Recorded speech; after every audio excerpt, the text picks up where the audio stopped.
Hello, everybody. Welcome back to another TerrafirmaGreg live stream.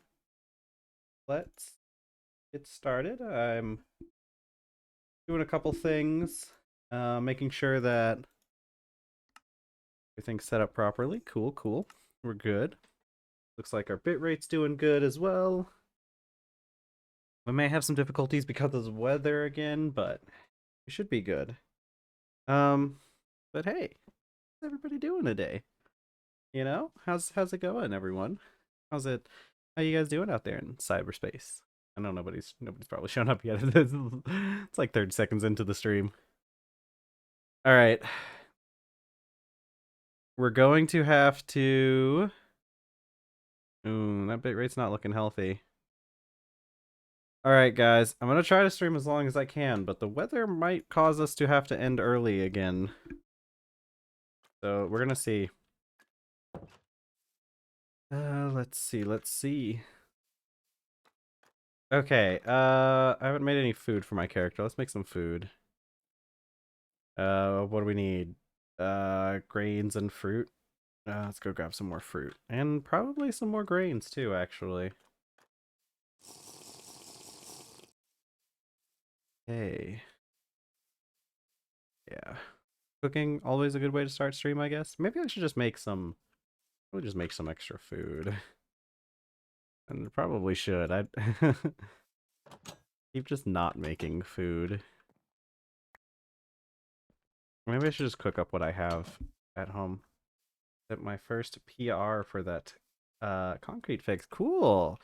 Hopefully they get that um hopefully they accept that and you can start working on helping out the mod pack. That's really cool. I don't think I've ever made a push request for any for anything really. I'll be real with you. I've worked with GitHub a little bit, but I've never bothered to work with it enough to like actually learn how to use it. I really should one of these days, especially if I'm going to be uploading some of my code from the stream. Okay, I've got bad luck. That's fine. Yeah, I think it's one of those things where like it feels complicated because it's a really old system, and so it probably doesn't use as much like dealing with a lot of older stuff with computer science. It's a bunch of stuff that was like old standards before things like really got standardized, and sometimes that can get really confusing, but once you get the hang of it, it ends up being really good. All right, I need more grain. Need more rice. Oh man, oh man. Okay. I'm gonna have to keep a bit of an eye on ooh, that does sound complicated. I don't know anything about doing anything with like Minecraft either. Like I don't know how I don't know Java. I don't know how to even like start with that kind of stuff. But I mean if you were just doing the recipe, that's mostly just Cube.js. But I don't know anything about like the architecture that you have to use when you're doing Minecraft stuff. So I know there's a lot of like there's ways you have to structure everything and I just I just don't know it. But yeah, I'm keeping a bit of an eye on the bitrate today because we're gonna try to I'm gonna go as long as we can stay stable, which it looks like we're doing pretty stable, but it's still kind of storming outside. So we've been getting a lot of really bad winds and rain and all that sort of stuff. So there's a chance we might have to end stream early again today. So I'm just gonna prepare you all for that. Yeah, I think it's a lot easier nowadays now that they have like proper desktop apps for GitHub as well. Hey Robo, how's it going? What am I doing? Water. Ooh.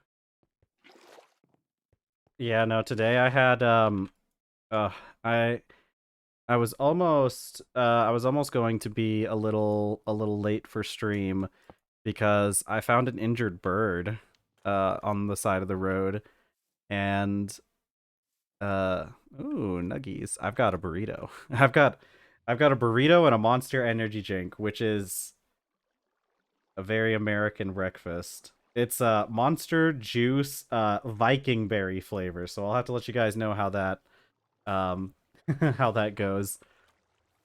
But like I was saying, I found an injured bird on the side of the road, and I went to go look at it, and I don't know what was going on with this bird. It was a pigeon, a dove, and it had like its eyes kind of like crust. I don't know if they were like crusted shut or if it was just like keeping them shut because it just didn't want to keep them open.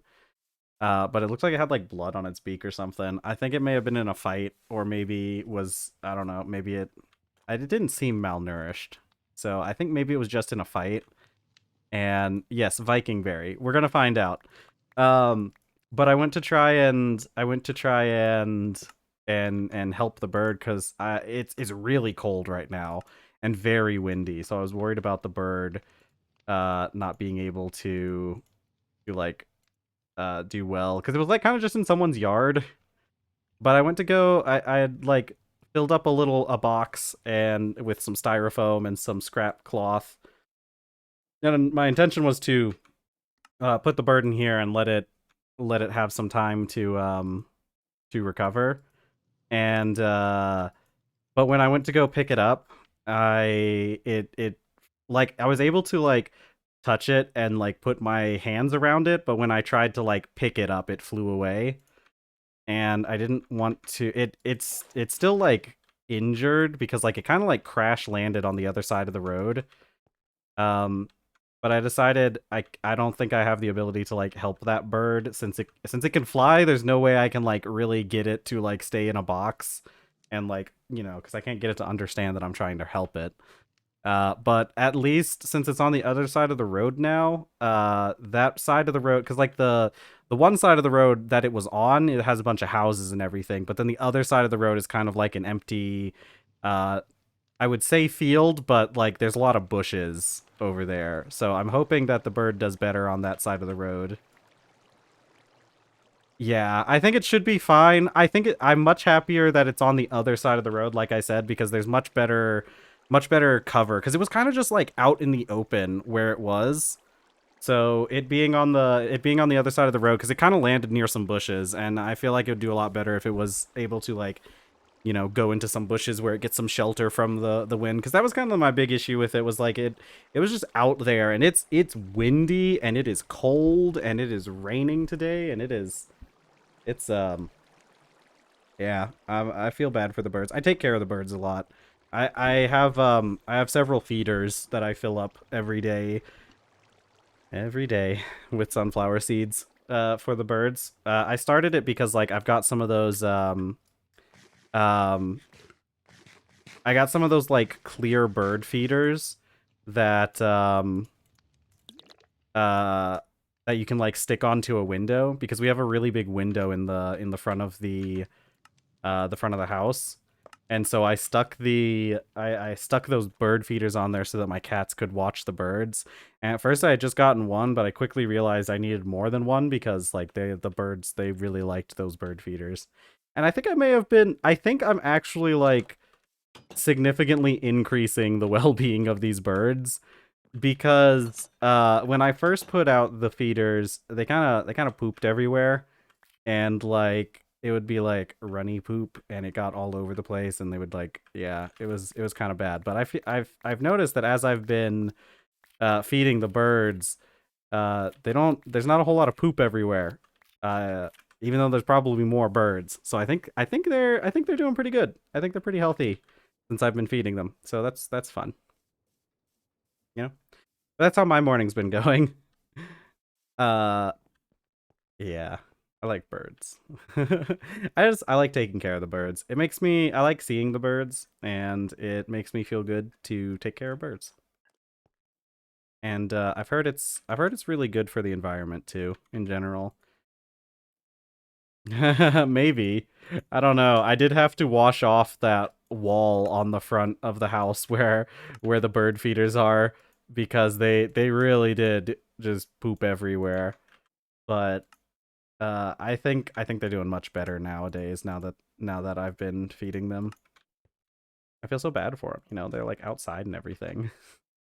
You know, I also feel bad because like um I'm sure they'd be doing better. Like, 'cause one of the issues with like doves is that, and just like a lot of birds in general that end up like scavenging around where people live, is that they're scavenging like people food, and it's not good for them because like we've destroyed a lot of their like the plants that give them food. So like I feel bad for them. So I kind of feel a little bit responsible for taking care of them, since like it's like our fault that they don't have as good of a diet as they could because we've destroyed all their native plants and everything. So I kind of feel like it's a little bit of it's a little bit of our responsibility to make up for that. Okay. While this is, I guess this is gonna finish cooking.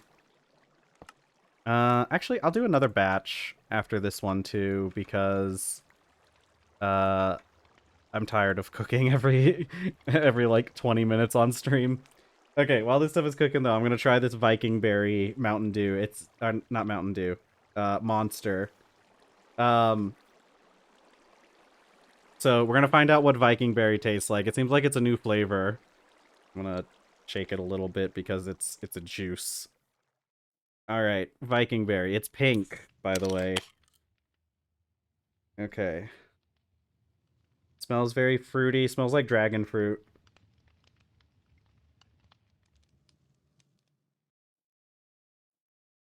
I think it's just dragon fruit. um, I think it's just like dragon fruit and guava. I don't know what those have to do with Vikings.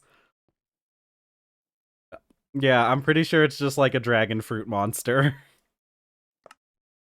They just put Vikings on the side so people would buy it or something. I don't know. Okay, put this in here. It's good though. It's tasty. Let's see. Setting up a feeder is such an easy thing to do. I feel like there should be uh there should be more public works feeders and such. Yeah, I know, right? Like I smelled as soon as I opened the can, I smelled it. I'm like, man, I'm pretty sure this is just dragon fruit. I've tasted enough energy drinks to know what dragon fruit and guava tastes like and smells like. Actually, it has a blurb on the side. Hold on, let me turn on the light in here so I can read it. Let's see. The Vikings were valiant warriors who loved a good drink. They saved the very best for what they of what they gathered, grew, bartered, and pillaged for their celebratory feasts. Inspired by wild Nordic berries and Scandinavian fruit comes Juice Monster Viking Berry. Like nothing you've ever tasted, Viking Berry blends real fruit juices and exotic flavors for a whole new taste experience. Loaded with our world famous Monster Energy Jet blend to to power you. It's really hard to read this text, especially when there's such low light, and it's also reflective because it's on a silver can.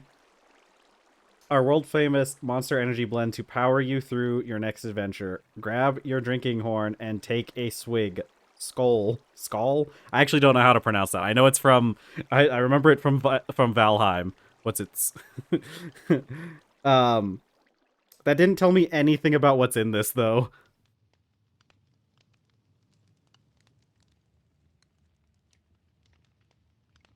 Like I don't know. I've never tasted a cloudberry, so I can't like call them out on Ska. Ska. Ah, that's right. Yeah, that's an A and not an O. Oh wait, no. This is actually an no, this is spelled with an O. This is I don't think that this is Skoll. I don't think that's how you're supposed to spell that. It doesn't even have like any dots over it or anything.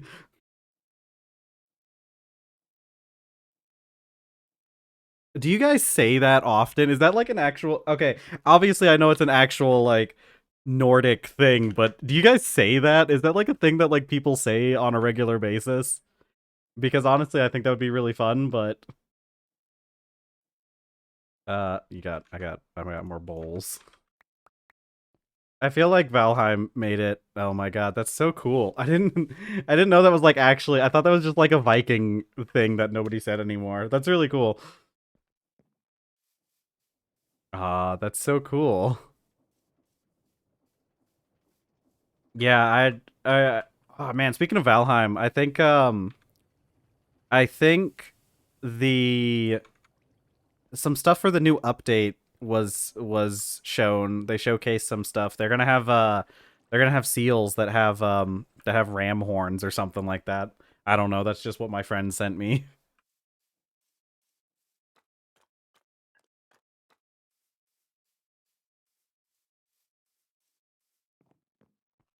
Let's see. Skull. What was I doing here? Okay. I need to get this stuff moved back for the ore processing. Processing process. Yeah, probably. I don't know if they're gonna be enemies or if they're just gonna be neutral animals, but I guess you're free to do whatever you want.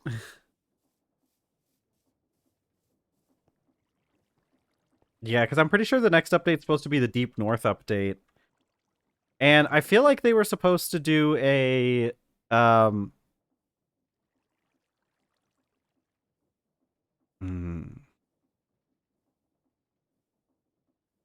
Hmm, probably. I mean, it's probably easier for Americans to understand than if you have like if you have any of the extra bits.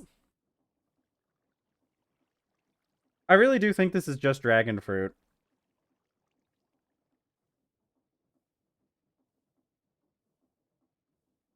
It does kind of sound like an O. Skalg. The Balrog. No, no, Gandalf, don't go to the Balrog. I don't know. I never watched Lord of the Rings. So I don't know what happens in that movie. I know Gandalf dies, but then he doesn't die. He comes back. He gets over it. Wizards, as far as I can tell, wizards are like super OP in Lord of the Rings. Yeah, there's a chance that they tried to go for that. I There, like, the thing is like this can doesn't actually tell me anything about what the drink, like, what they were going for. It just says Viking, unleash the beast, monster energy plus juice. It's got a picture of a cool Viking guy with a sword and a shield on a pile of skulls, and then on the other side there's a sexy Viking lady with a wolf. So I don't I don't know what flavor profile I'm supposed to be getting from this. There's like eagles and mountains in the background and everything. There's a long ship. I don't I don't know. I don't know if I would trust Monster energy drinks to be very very like accurate to hold on. Give me like 10 seconds. My partner's still home on vacation, so I'm gonna go ask them what they think this tastes like, because I think they'll like it.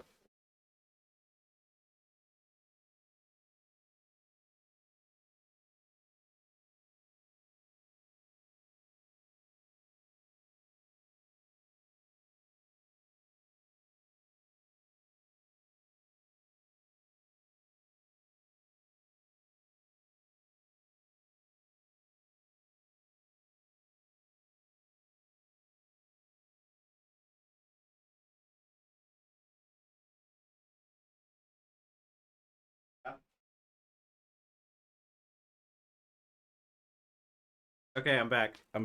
I have confirmation that it is definitely some sort of guava. my partner my partner agrees that it is definitely some sort of guava base. I'm still going with the idea that it's guava and dragon fruit. Do you think the people at like Monster Energy just like saw the word dragon fruit and they're like, "Ah, dragons, Vikings liked dragons, right? Hell yeah, put that in the put that in the Viking berry. Okay.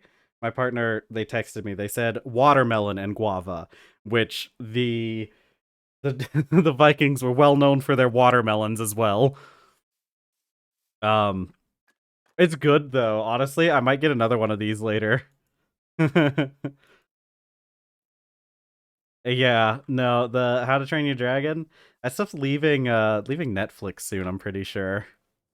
I rewatched the first one recently because it's leaving Netflix soon, so might as well watch it while we have the time, right? I keep like going to the warehouse and forgetting what I need to get and then going back and then being like, "Oh yeah, I needed limestone." True. Yeah, Netflix is very quickly becoming not worth the money, especially considering they keep, increasing the price. I'm still holding on to it for a little bit because, well, partially, okay. The only real reason I'm holding on to Netflix for as long as I am is because it's the only thing so far, like out of like all the other like services I have, it's the only one that I can put on at night and it not be interrupted by ads. Aw. I don't know. I'm not familiar with Blue Box. I don't know. I don't know what that is. Um you'll have to tell me about that. But like Netflix is the only one that I can't or like it doesn't have ads because like YouTube's being real bad with the ads, and since I'm using a TV to play it in the bedroom, like I can't really have ad blocker on it. Tonight I'm gonna try a cider called Pom Pom. It's chocolate ball flavored. How is you'll have to tell me how chocolate ball differs from chocolate. I didn't even get the sports flavored romance anime. That sounds interesting. What sport? Or just sports in general? Also, sports and romance is a very interesting very interesting two genres to combine. Although, okay, I'll be real with you. Um I think a lot of the sports animes kind of are they're a little romantic. I just think it's not in the way that the creators may want to admit. Cuz I watched there's that one basketball one that's on Netflix that I watched a little bit of it because a friend of mine recommended it to me. Cobble. Brick, brick, brick. Brick break. Brick break. That's a good move. We can be competitive if we have brick break on our Pokemon. Can I? Oh, I sort of can. Liquid concrete. That's concrete, baby. Concrete dust? Make concrete dust. Oh, I have to grind up dark concrete. The heck do I make any of this? Fluid solidifier, oh my god. What? Ah, mixer. There we go. That's what I was missing. Gypsum. I don't have gypsum. Oh, but I can make it this way. Stone and clay. That's actually really easy. Might do that. Might. But this uses marble dust. If we got some gypsum, that'd be so good. Okay, anyways. Main guy plays badminton, his main love interest plays basketball, and his childhood friend who loves him does rhythmic gymnastics. Interesting. Interesting. So it is just kind of sports in general. Honestly, I think that's a lot cooler than a lot of what happens when you just have like a single sport that they're doing. Because I feel like there's only so many ways you can at least so many ways you can have crazy thing happen in basketball. Let's see. Do you guys remember Prince of Tennis? That was like the first ever sports anime that I ever heard of. Aw. Is it an actual okay, yeah, okay. Okay, listen. I think the idea of love triangle is a bit of a misnomer for a lot of things. Is it truly a love triangle if it isn't like, because in order for it to be a love triangle, like they always say love triangle, but it's typically like two people going for the same one person. But is it truly a love triangle if it isn't like, like circular? Yeah. Like, is can you really say it's a love triangle if it's not like whoop, you know? My favorite my favorite love dynamic is if anybody if anybody's ever watched the cartoon Miraculous Ladybug, they have a full-on love square going on, but realistically it only involves two people. Really funny. Um as I've mentioned before, I am a bit of a connoisseur when it comes to fine children's animation. It's so funny too because it's just their various, yeah, the watching recaps is all you really need to do. It's a good cartoon. I would highly recommend it for any children. It's one of those ones, yeah, it's one of those ones because I've mentioned before, it's one of those kind of ones that's on the list of like I would actually recommend children watch this. Same with like She-Ra and Avatar: The Last Airbender and probably a few others that I can't think of off the top of my head. But it's on that list. Uh didn't realize there was just a belt under here. Um but it's good it's good kids content, you know? It's like actually really good kids content. It's got lots of nice it's got lots of nice things going on in it. All right, Robo, have fun with your chocolate ball thing. Your chocolate ball cider. You'll have to let us know how that goes. I'm very curious as to how that's going to turn out. Um but kidding. So the issue is in the other mod pack I'm playing, it has a tool belt thing, and you have to like you just leave your mouse hovered over it, and then it swaps to that thing. But in this one, you have to like actually press the button in order for it to swap, and it keeps messing me up. But anyways, yeah, Miraculous Ladybug is fun. It's my I've rated it. I think it's pretty good. It's got a lot of really fun stuff with like the superhero concept. Um, okay, one of the reasons why I started watching Miraculous Ladybug, funniest thing ever, Cat Noir, the English voice actor for Cat Noir, is the same voice actor for Meliodas from Seven Deadly Sins, which is not an anime that I would recommend, but it's just really weird that it's the same person. He doesn't even like do anything really different for Cat Noir either. He's even like doing his whole milady thing the whole time as well. So he barely even changed anything to play this role of as Cat Noir. And it's just really funny hearing that guy's voice for this realistically poor little meow meow that we have.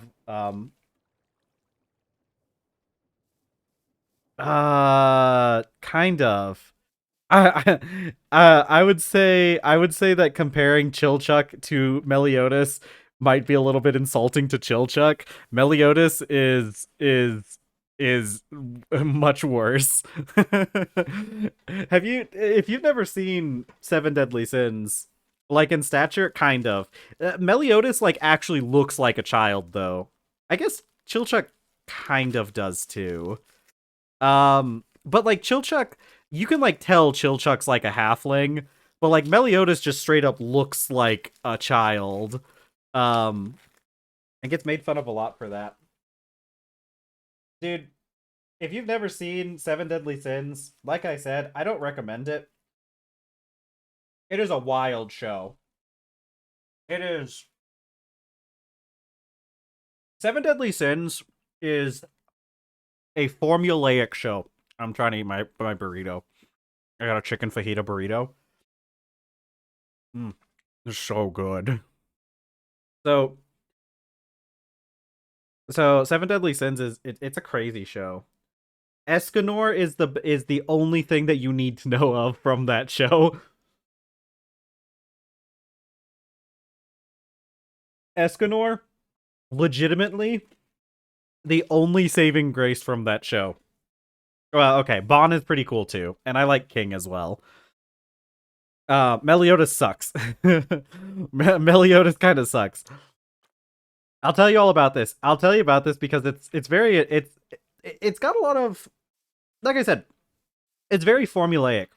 Um, Seven Deadly Sins, extremely formulaic. Like if you had to choose an anime to like introduce people to um that kind of like adventure anime genre, it's like one of the best ones you could introduce a person to for that, which is both a good thing and a bad thing, because like it's also has a lot of like really problematic stuff going on in it.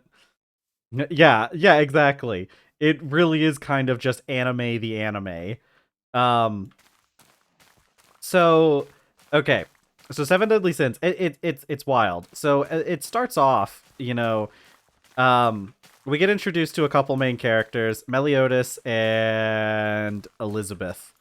Elizabeth is a princess from nearby kingdom, or just the kingdom that they're in, I guess. And she's trying to find the Seven Deadly Sins, who was a legendary group of warriors from the past who disbanded a while ago, but Elizabeth thinks that she, like, what was it? Her father is sick or something? And I don't remember why she thinks the Seven Deadly Sins are going to be able to help with that. Um but the thing about this, the thing is, we get introduced to Meliodas first, right? He's the leader of the Seven Deadly Sins. And from straight off the bat, this guy sucks. He introduces himself by just straight up groping Elizabeth, and it's something that's played off for as a joke a lot. Yeah, that guy's the leader. He's also like hands down the strongest, sort of. There's a little bit of wiggle room when it comes to the strongest in the Seven Deadly Sins, but like he's like hands down like the most capable, especially at the start. Um so yes, no, listen. Okay, so he spends most of his time groping Elizabeth. It's very cringe. There's a scene where there's a scene where they go through this forest because they heard rumors that one of the sins might be hiding away in this forest. That's one of those places that has like a bunch of little like goblin troll guys who like they're like fey creatures that like trick you to like mislead you through the forest. And so we have reason to believe that one of the sins is hiding in this forest. One of the ways that these one of the ways that the goblin fey creatures like protect the forest is by like they can shapeshift, right? They can turn into other people, and they use that to like confuse everybody. Like they all turn into a bunch of them turn into Elizabeth, right? The girl character, the token girl. No, there's actually several girls in the Sins, but she's the most girl out of all of them, I guess. Um so so in order to get through this harrowing adventure, this puzzling conundrum of how are we going to tell how are we going to tell who who who's who, is in a scene shortly before the goblin guys, like, okay.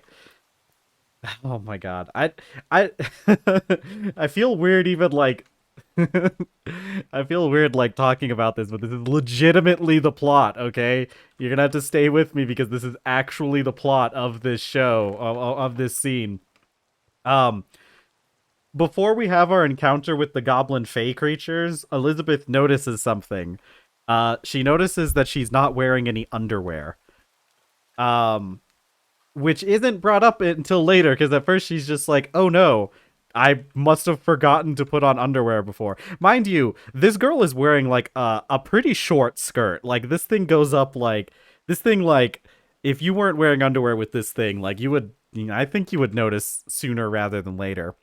Anyways, later it's revealed that the reason why she isn't wearing any underwear is because Meliodas stole them earlier. Just like because you gotta know this is like a big time fighting anime, right? And like the fighting animes, these guys have like all these crazy powers and everything. So Meliodas like used his superior fighting skills, his agility and his speed and his stealth and everything. Yeah, he used those to steal Elizabeth's underwear. And it's played off as like, oh, it's it's played off as like he did this specifically to like try and so he could like confirm who's who. I never watched Konosuba, but I've seen the characters from that anime, and given everything from what I've seen from that anime, I'm not even slightly surprised. I I always kind of got slightly sus feelings from that anime. I also feel like they always say, don't judge a book by its cover, but I think you can sometimes judge and oh, that's not good. There's a steal spell. Does it only steal? Oh my god. Okay. Anyways, I feel like sometimes you can judge media based on the types of people that watch it. And obviously that's not like a hard and fast rule, but I think a lot of times, especially when it comes to anime, I think it ends up working out a lot. Um Although it's one of those things, there's definitely good animes out there that have very weird fan bases that don't deserve the sort of weirdness that goes into it, but I feel like more often than not. And I think Seven Deadly Sins is a good example of that. But that's a I'm gonna talk about stuff with Seven Deadly Sins kind of asynchronously, because it's I think the main good thing about Seven Deadly Sins is all the characters, and Meliodas is the least interesting one out of all of them. Even though he's God's favorite. Actually now that I think about it, he's probably God's least favorite soldier, but he's the one who's the most powerful regardless.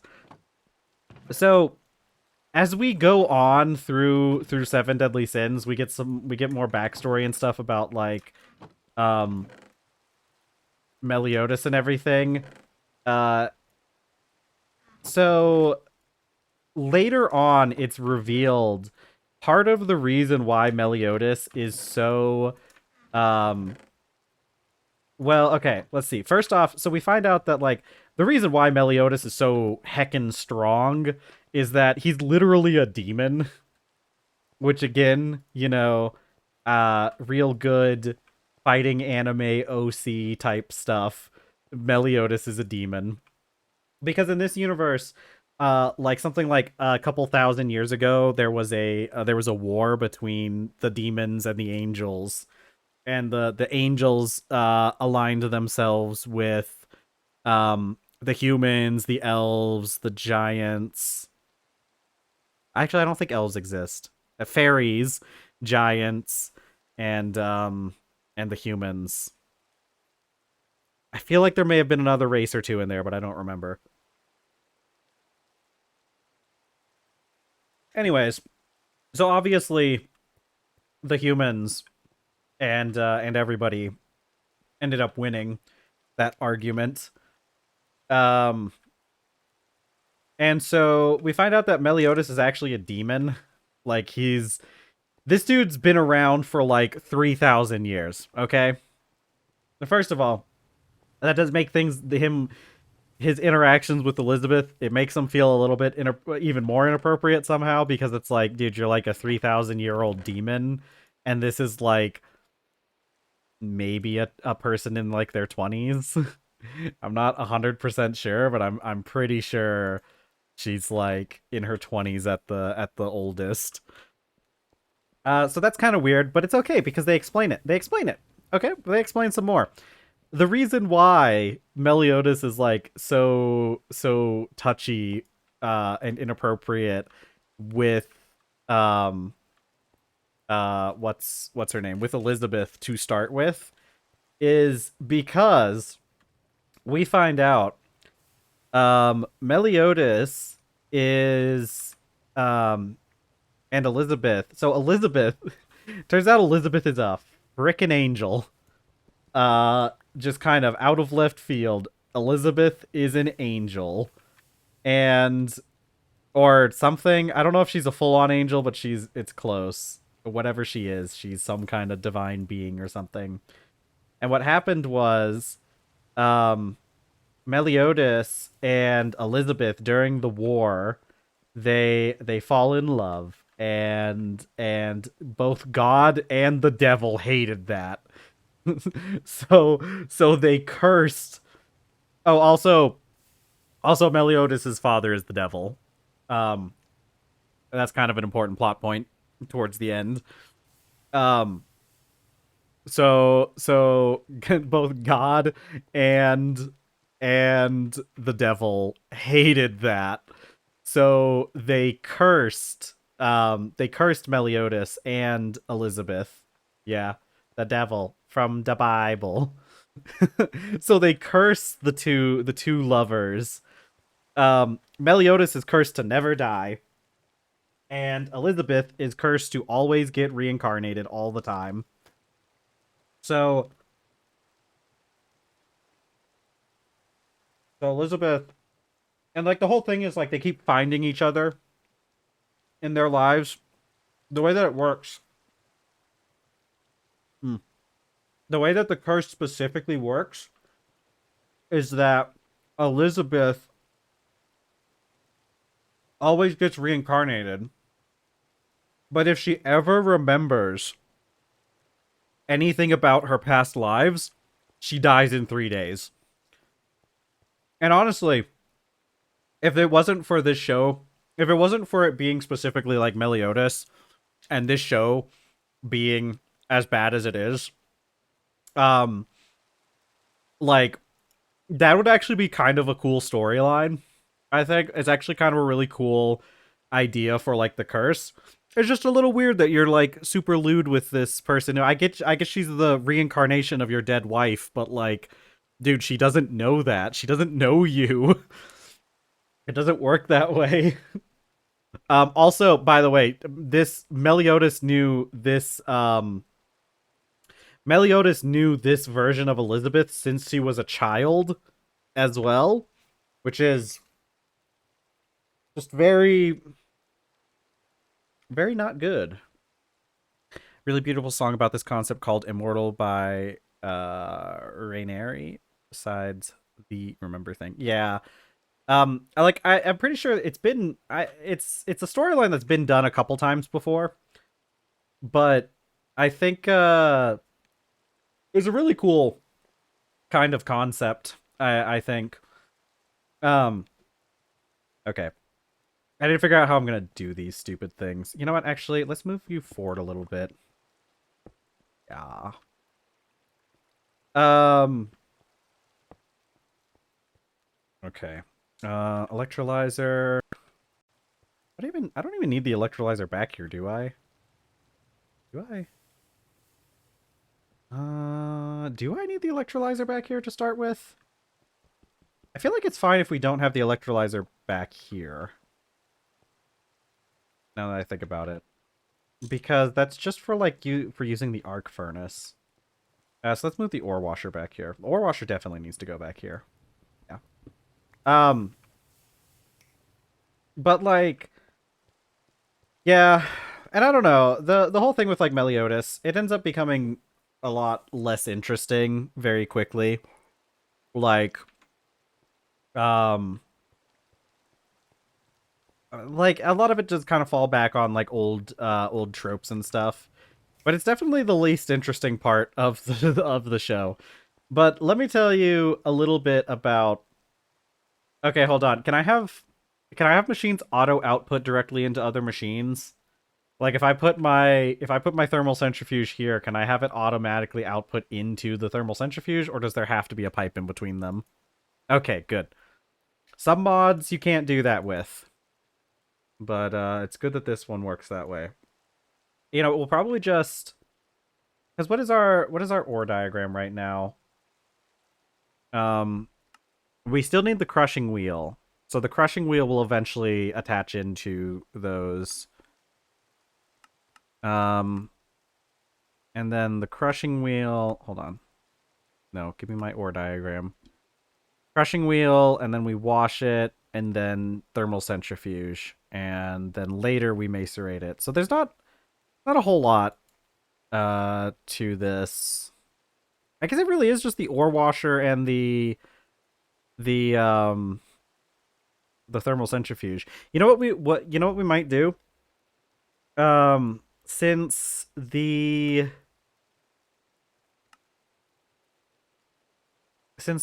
forge hammer. No, I just want the raw. Yeah, this stuff.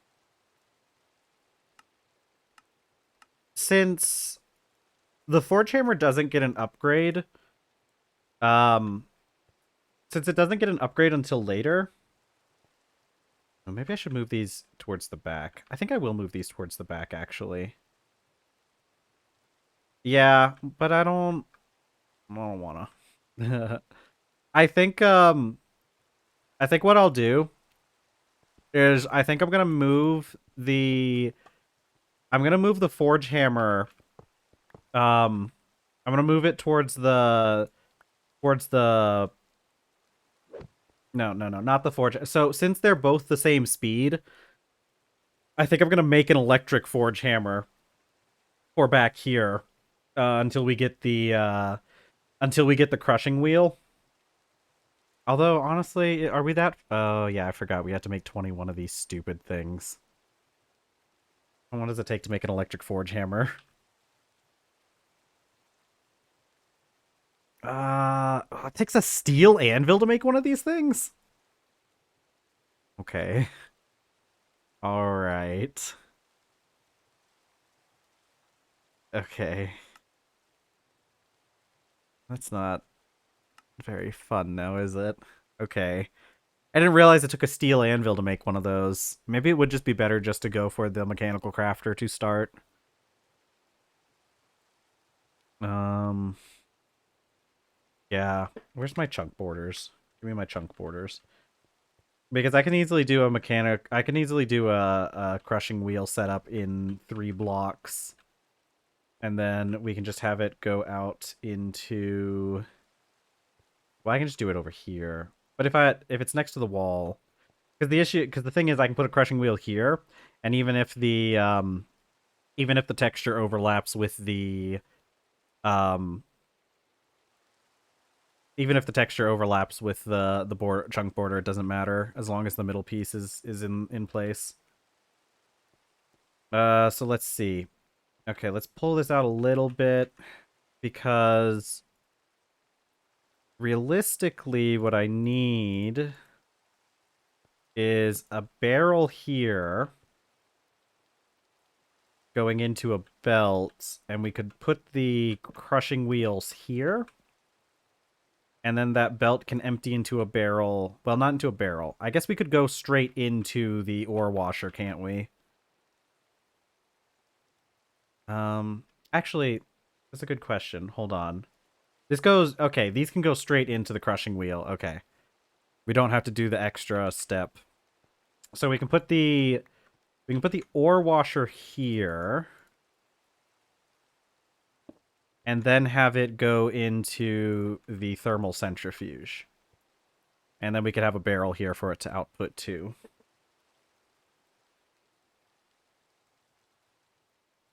So I think that's going to work. I need a thing to power this, though. So what I really need I think I'm gonna do the gas turbine for back here. So I want to set up the gas turbine stuff anyways.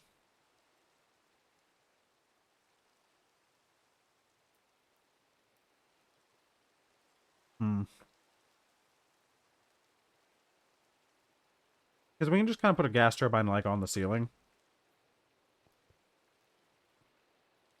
Or I mean like right on top of these. Actually. We could put like a gas turbine like right behind these. And then have the wire going into the two of them. Which one of you uses more energy? This one only uses like 16 EU per tick. This one uses closer to 30. Actually just uses 30. Which I guess doesn't matter at that point, the length. But we would need more. We need higher amperage to run both of them, wouldn't we? Hmm.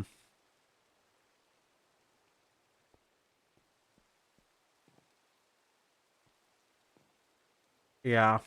So I guess it doesn't really matter.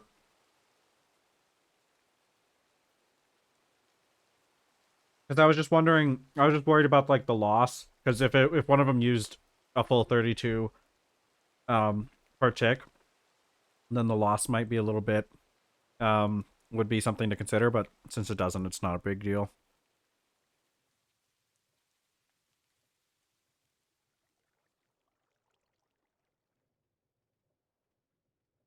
Hmm.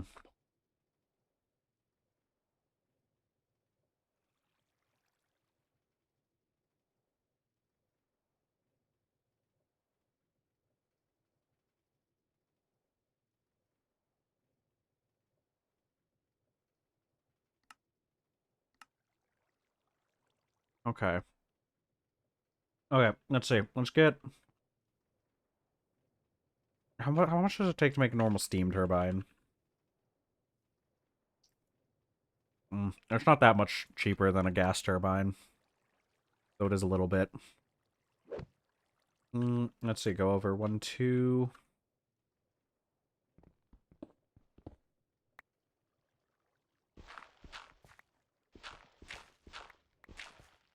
Okay, let's go back.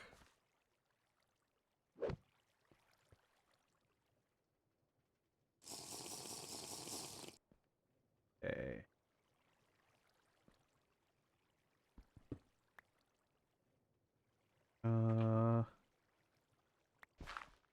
There we go. Perfect. I'm gonna go grab some more bricks to fill in this area down here because I don't like it when the tunnels are not made out of stone. I'm still eating my burrito. And make sure I actually eat. I keep waking up late. Oh, I'll talk about that later. I'll talk about a new game I've been playing. But I still want to talk about Seven Deadly Sins. I had to watch this show. So, the rest of you get to watch. I say that as if I didn't, like, watch it on purpose. But, you know, like I said about how, like, I have, when I start things, like, shows and whatnot, it typically takes me a while before, like, it takes a lot to convince me that it's not worth, like, watching a show anymore. Because I just want to see where this goes. What was I? More bricks. Because, like, I want to see where this stuff goes, you know? It's like, you'd have to be, like, egregiously bad for me to like, put down a show that I've already started. So, am I out of andesite? No, there's my andesite. So, Seven Deadly Sins, it's crazy, okay? So keep in mind that, that thing we had with Meliodas and Elizabeth, right? A little bit weird, right? That this guy's like 3,000 years old and his main love interest, you know, isn't. Even though she kind of sorta is, but like not until she unlocks her memories. So I don't think there's much of an excuse there.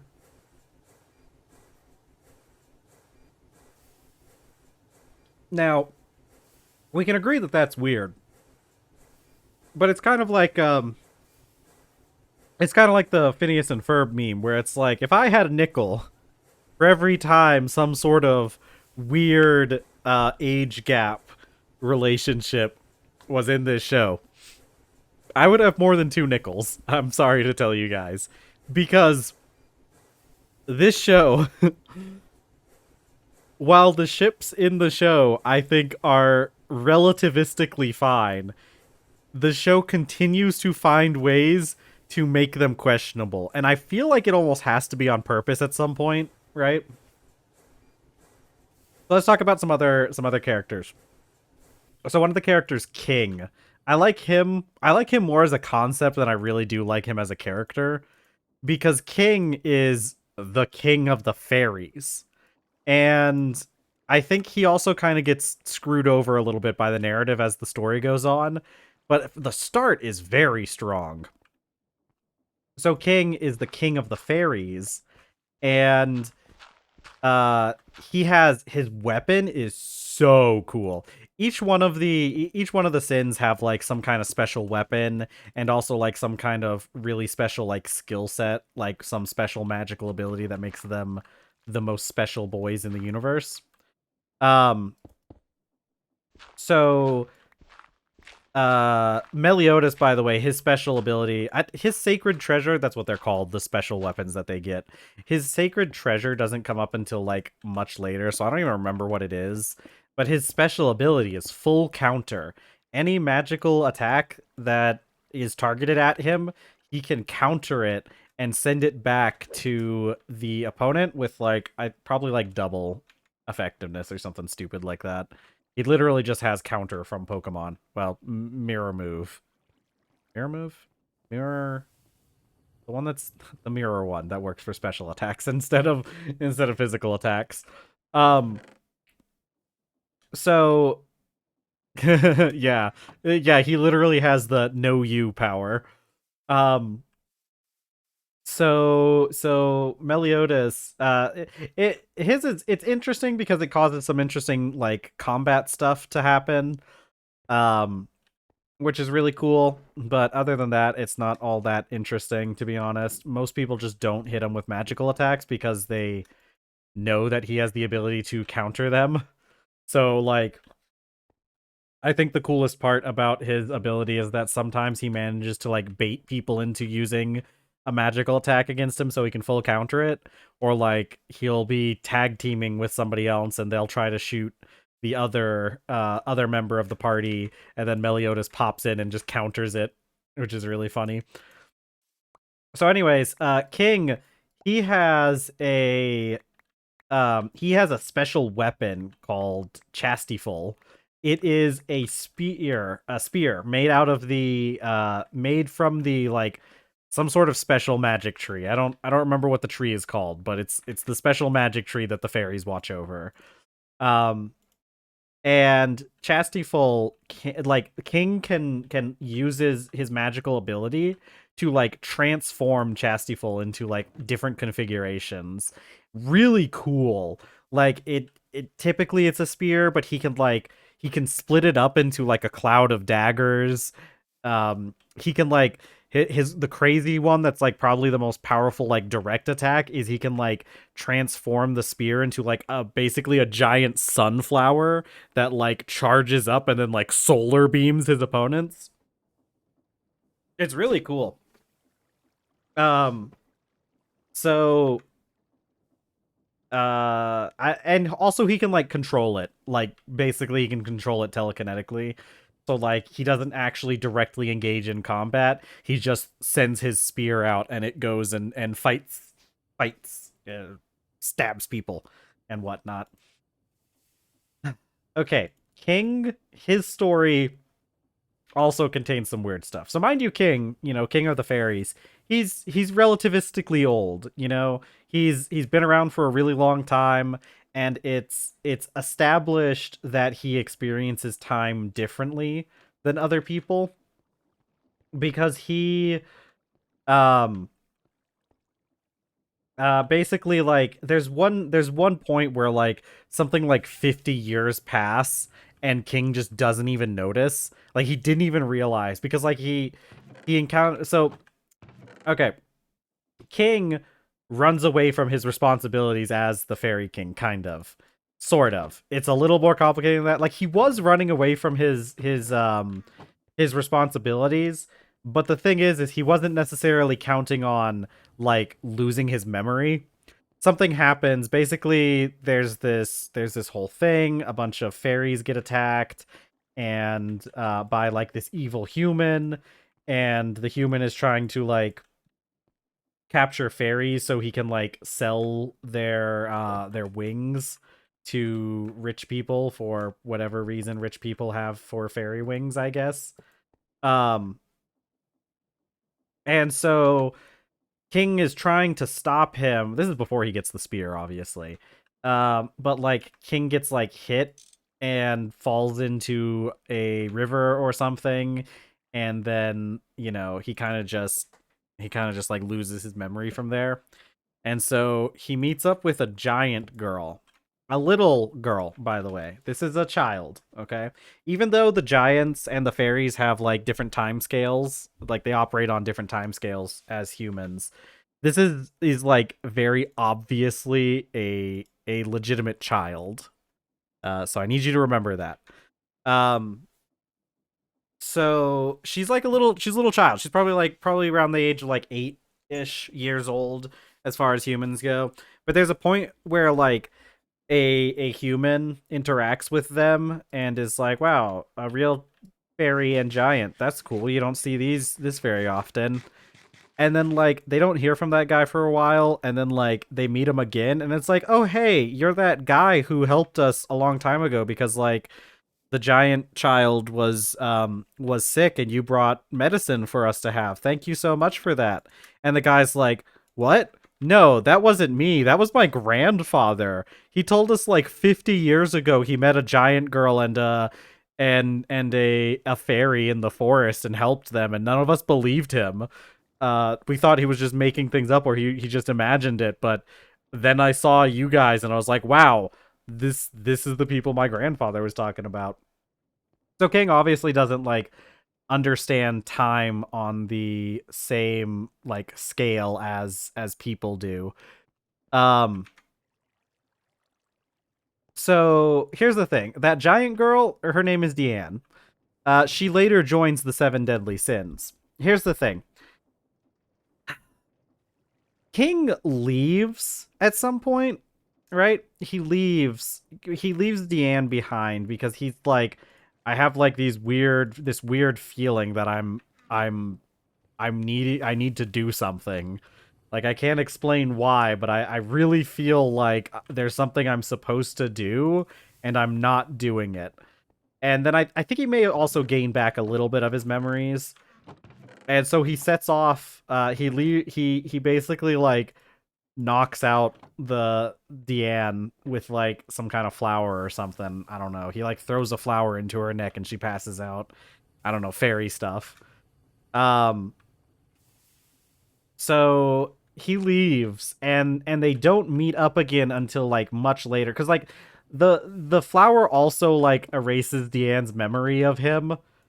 So now she has amnesia. And she eventually ends up joining the Seven Deadly Sins, and King just never mentions the fact that he was the fairy that, like, helped kind of take care of her when she was a child. Like, he never mentions that. But like King, when they meet back up, King develops like a massive crush on Deanne, which is like maybe you shouldn't and maybe you should reconsider. Maybe you shouldn't. Like this person, you knew them when you knew them, they were like a child, you know? They were basically a child. I think this needs to be raised up one, actually, now that I think about it. Because we need to be able to put a funnel or a tunnel on this thing, don't we? And if the belt is here, yeah. So, and of course I've already put away the stupid pipes. Let's see. We'll put some here. I'll put you there. Go. So that's another one that's a little sus, right? That one's also a little sus. Like you knew this person when when they were a child. You basically took care of them while they were a child. I get that they're an adult now, but like that's weird. Don't do that. Um so that's another relationship in Seven Deadly Sins that's a little sus. They do end up together at the end, and I'll be real with you, they're probably like the cutest couple in the show, but like that whole situation makes it a little sus, you know? A little bit of a sussy situation. Yeah, we're doing good. We're doing good so far. So,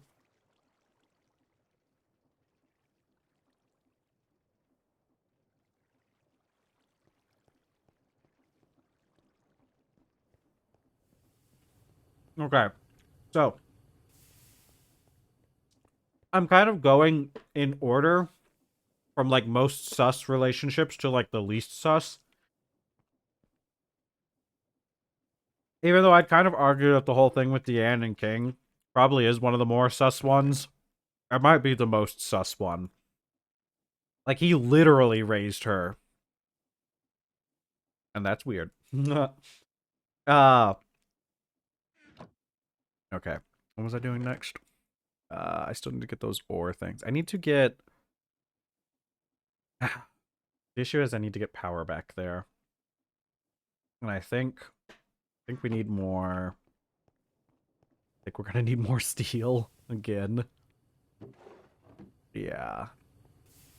But luckily we have stuff to make steel, so it's not as bad, you know? Okay. We're gonna need a lot more steel, aren't we? Because I think what I need to do is I need to make a gas turbine. Actually, I'm just gonna start with making a gas turbine. Which shouldn't be too bad to start with. Okay, so the next relationship that we get in Seven Deadly Sins. So there's a character called Bon, and he's a really cool character too. He is Bon the Undead. He's your very stereotypical like rogue archetype kind of thing. Sort of. He steals a lot, but a lot of the rogue archetypes kind of ends there. He he is also, as his name implies, somewhat undead. So he just can't die. Like straight up. His power is he just literally just cannot die. There's nothing you can do to this man. He's not dying. He gets like, vaporized at some points. Like he just evaporates and he like comes back later. He just shows back up.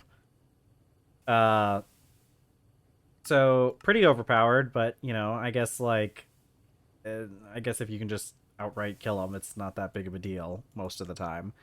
It does take him a little bit of time to regenerate. So he's got really cool skill sets though, because his magical ability. Oh, I didn't even realize. Where did that machine hole go? I didn't realize I had access to another recipe. It's still the same cost though. So like realistically, why would I bother unless I was automating? I guess if I was automating, I would bother to do that. But um so Bon has some really cool interpretations on like his powers. Um because he has an ability called God, what was it called? I really don't remember actually what they called his ability. But he has the ability to. Oh, hey, Pink. How's it going? We're talking about Seven Deadly Sins, the anime. um, so he has the ability to like. He just has like the general ability to. Oh, hold on one second. He has the general ability to steal things. Like he can just thief things. You've missed a pretty decent amount, honestly. We got a lot of machines. Um, we have this whole block of machines now. We have an arc furnace now. Um, I think we have a circuit assembler now. This thing is probably the most this is probably one of the most hyped things that we have now is this circuit assembler. Yeah, the circuit assembler was a big one. We also have an ore washer and a thermal centrifuge, which we're currently trying to hook up to do some slightly more automated ore processing stuff. So that's gonna be fun. I was busy out go-karting yesterday and the day before stream. I just didn't show for me at all. Saying stream was scheduled for the next day. Oh, I'm sorry. I probably should have made a post about that. I canceled stream on Wednesday because I took the day off for Wednesday. I really should have I should have made a Blue Sky post about that, but I completely forgot to mention. Yeah, sorry about that. I remember like I think I was like uh when it would have been like 3 hours, like almost when stream was over, I remembered, oh man, I meant to make a Blue Sky post about that. But it was like already so far into when stream would have been that I was just like, ah, it's probably not worth doing it right now. Yeah, I should have been more on top of that. We have this electrolyzer too, if that's interesting. um, yeah, because we're doing 5 hour streams if we can. Um, uh, because I'm trying to test out the stuff with the daylight savings time stuff. Yeah. Yeah, that's fair. No, we're trying out some stuff with the daylight savings time. So today I'm going to try and have a 5 hour stream. We were going to do a 5 hour stream. Yeah. They don't want to waste any internet on you. They don't want you using up all those bit rates. Those things cost money, you know. Amazon's just a small indie company that needs the extra money. But we're gonna do 5 hour stream today if I can. Yesterday I tried to do a 5 hour stream, but we had to quit at the 4 hour mark because my internet was messing up because of the weather, which may be something that happens today. So just be prepared that stream might end up bugging out later, and I might have to end early. But the current plan is, and I need to make a Blue Sky post for this one to make sure that we don't run into any situation where somebody's trying to come and watch and ends up confused. We are going to I'm going to take Monday off next week, and I'm going to try and do 5 hour streams for the rest of the week. So Thursday through Friday we'll do 5 hour streams because I'm trying to get a feel for, when people are going to show up. Am I going to be more popular if I stay on a little bit later, or am I going to find more people if I go on a little bit earlier? So we're trying to kind of figure out when the best time to do the stream is. And let's see. I need 5 more steel ingots. Okay, let's go get some more steel. Let's see. Okay, so 5 hour streams for this week, and then we are going to do.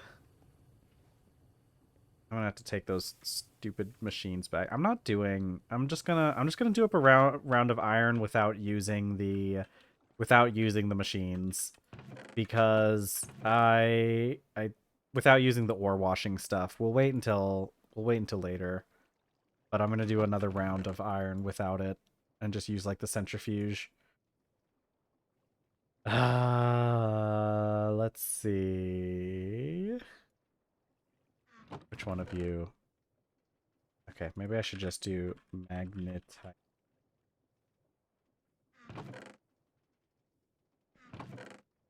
Okay. I didn't realize we actually didn't have that much here.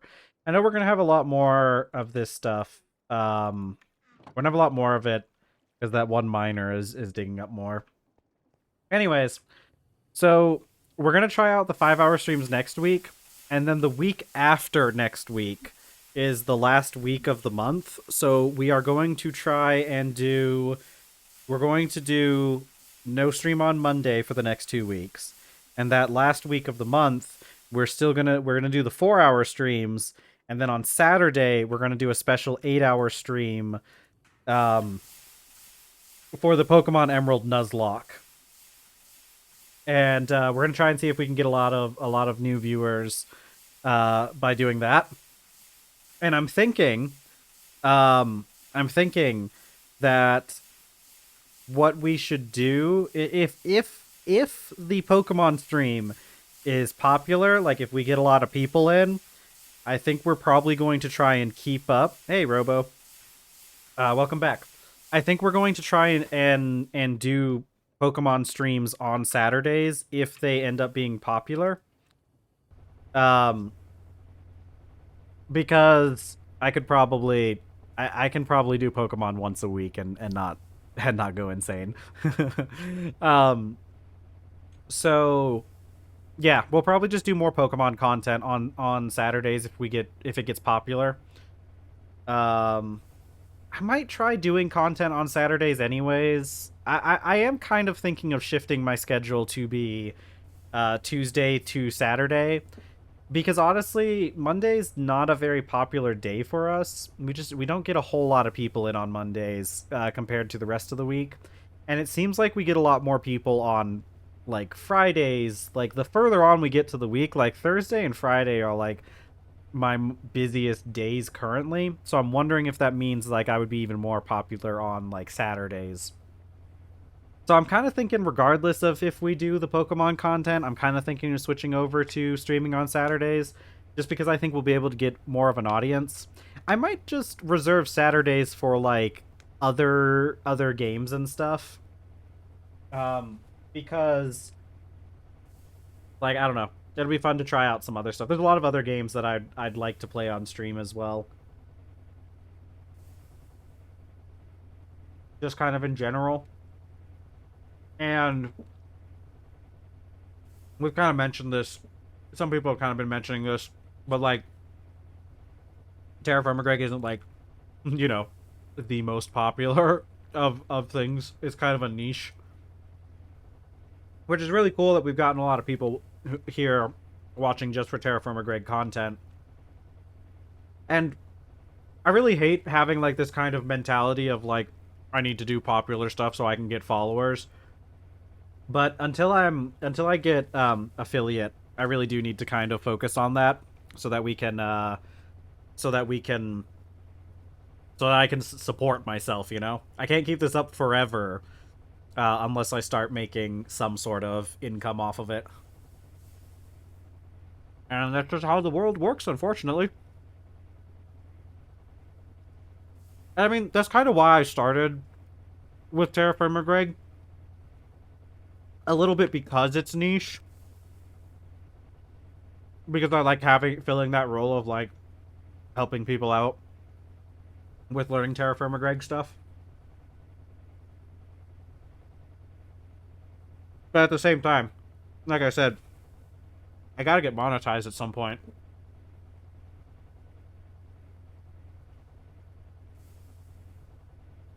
Yeah. Well, I mean, like, TerrafirmaGreg isn't even done yet. You know? So I think that's part of the reason why um it's doesn't have as much traction. Yeah, well, you've been sick, so that's understandable. You've been real busy too, from what you've been saying. So, it's one of those things where oh, dude, if you get your friend to play with you, that sounds like so much fun. I'll be real with you. Minecraft, always better with friends if you can get them. If you can convince my issue is like convincing my friends to get on like my level of of crazy when it comes to Minecraft. I think the only issue with me and my friends is like I have a very particular idea of kind of what I want when I do Minecraft, and it doesn't align with a lot of other people's ideas. Um Furbin has a guide on playing on a server. Yeah. Yeah, I know the free Eternos servers. There's a few other services that allow for like free Minecraft servers. Oh yeah. There's a couple other mod packs. If he's into like MMOs, that honestly that steampunk mod pack I've been playing would probably be something he would enjoy. Um it's just called Steampunk LPS. Hmm. So, oh yeah. Yeah, if you're doing a lot of MMOs, it can be really hard. That's part of the reason why I kind of stopped with MMOs. I did look it up though. Final Fantasy 14 plays well on um Final Fantasy 14 plays well on Linux. Dude, you know what would be crazy? We could play Final Fantasy 14. I'd have to make a new character. Um because I would have to I'd have to do a new account if I was doing it. But we could like play through like the main storyline and everything. Oh my god, that'd be fun.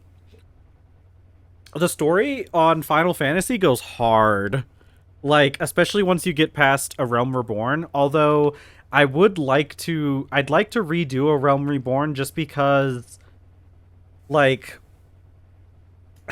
I'd like to do A Realm Reborn on stream specifically. Yeah, exactly, because it would be great motivation to keep up with the main story quest, but also like, um, I feel like with A Realm Reborn, it it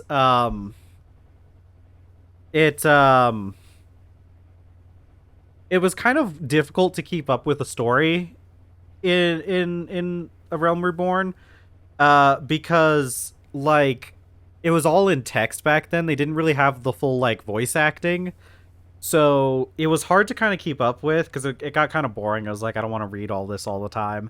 But if I was doing it on stream, yeah, there's a lot of different.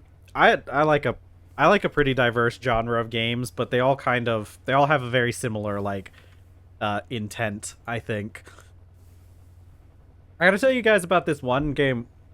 The chocolate ball flavored cider is quite weird. It's not bad, but not good either. For a one-time thing of trying it, it was okay. Not getting it again. Yeah, that's kind of how a lot of those flavored ciders kind of go, isn't it? You like, there's like, you either find one that you really like, or you find them that are just kind of like mediocre, and then every once in a while you find one that's just absolutely awful. But yeah, no, doing a Realm Reborn would be so much fun. Um, man, dude, yeah, playing through Final Fantasy, dude, that would take us so long. Unfortunately, that would take us so long. Oh my god, and it'd be different too because uh,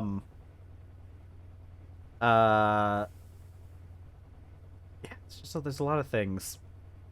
I have a hard time with it because I most likely have ADHD and I lose track of what I'm supposed to do. Luckily, the good thing with Final Fantasy, the good and the bad thing, I guess, with Final Fantasy is like everything is um you can just like click on the quest and then you can basically like teleport almost everywhere is the thing. So like I'll be real with you. If Final Fantasy, you barely even have to actually pay attention. I know a lot of people who just skip through the storyline. I think one of my friends is like that, where they mostly skip through the storyline until they got to like the really cool stuff at some of the later expansions. But like um it was just you know how it is. Um you don't actually have to. Yeah, exactly.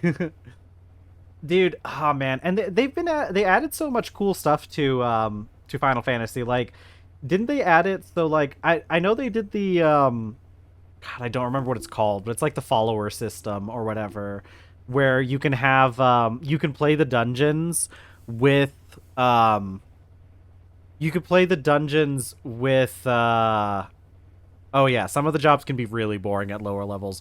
Oh my god. There are some jobs that like feel like it's absolute pain until you can get to the higher levels where you get like some of your expanded skill set. I can't see what's going on in Final Fantasy. Less than similar games because it's too much ongoing. Okay, listen. Okay, we've got to play. We've got to play Final Fantasy at some point, don't we? I think what I'm getting from this conversation is that we are going to have to play Final Fantasy at some point, because I think that if you were watching it as part of a stream and hanging out, I think it'd be a lot better for you because you don't have to worry about like moving your character around. Chilling with some other stuff. Robo stop by. Okay, thank you for stopping by, Robo. Thanks for letting us know about that cider. Uh, great having you here. Have a good day, or I guess it's probably night for you. So, see you later. Um, but yeah, I think maybe we are gonna have to play Final Fantasy 14. Yeah, I could. I Oh, you're right. I could just straight up take a picture of the warrior, my warrior of light, couldn't I? See, here's the thing. I think the only I'm gonna have a very different character for my Final Fantasy, because here's the thing. Here's the thing about Final Fantasy and why I love why I love a lot of like Eastern style games that do this kind of stuff. So, like I don't look like my avatar that I have in game in real life. I look very different from my avatar, and it's mostly because like my current avatar, like I made it all on my own, and I don't really know how to do a lot of the things that would make the a Minecraft avatar look that would be really funny, to be honest. That would be very funny if we did that, because that would be so funny. No, in real life, I actually have long hair, which is something that I don't know. I don't know if you could tell that by my voice. I doubt you could, but I actually have pretty long hair and more facial hair.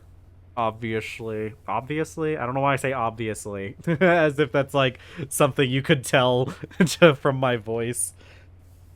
Yeah, no, I have long hair IRL, and the the look that I've come up with for my Warrior of Light is one of the closest representations I've ever gotten to in a video game as to how I actually look in real life, at least with the face. The uh the body type, I mean I feel like the body type that I go with in that game is a little bit of an idealized version, but you know, I look pretty sick. I play Highlander uh in Final Fantasy. So big tall man with long hair and not like a full beard, but like, you know, got some facial hair and all that stuff. So but yeah. So if we do that, I'd have a character somewhat like that. That'd be really cool though. That'd be really fun. I mean, when I went to my aunt's wedding, that's cool. Yeah, I originally I had thought about making my Minecraft character have long hair like I do in real life, but honestly, I've I've never encountered a long-haired avatar that I felt like really fit with my aesthetic. Here's the thing. Okay. Let me tell you, and Pink, I guarantee you you're going to be able to relate with me 100% when I say this, because I know you've said, and I mean you just said that you have long hair, but I know you've said before, um it is very very difficult to find a video game that has decent masculine long hair options. And and let me tell you, people don't understand this. There is a difference between feminine long hair and masculine long hair. Just putting feminine, allowing the options for like unlocking, like not having your hairstyles locked to gender is not enough. There is a difference between feminine long hair and masculine long hair, and not enough game developers understand this and put the proper effort in. Exactly, right? I Because I was trying to make a character in Terraria as well, and I'm like, man, none of these None of these are good, like, masculine long hair. Dude, Pokemon Scarlet and Violet, I didn't even try. I'll be real with you. I started doing that game, and it was very, very quickly became apparent to me that I would not be able to make a character that fit my aesthetic. So I just went completely different. Like, my Pokemon SV character looks nothing like me. Honestly, I'm gonna have to get a picture for you guys of that character at some point because it is the most hilarious thing possible. My character is like looks like some my character in SNV looks like the most smug. He's got like lavender colored hair and this smug expression on his face that makes me look like the villain in every single cutscene that I'm in. Like, my character looks like he is about to commit some sort of crime. And it's so funny. Yeah, I remember that Hagrid one. Oh my god, I wouldn't be surprised. My character, it's such a smug face. It's so funny in every single cutscene. You see my character just in the background like, yes, 'twas I. I'm the villain. It's so funny. Oh my god, my character really does just look like he's the one committing all the crimes in the game. God, I love that storyline in SNV though. Yeah, exactly. Exactly. Yeah, we might have the same face in that game then because that's exactly how my character looks. He's constantly doing that face and it looks like he's up to something. No, it's crazy because like so for my stuff when I'm making characters in video games, I'm not one of those guys who generally picks like the female avatar, although I will if there aren't any good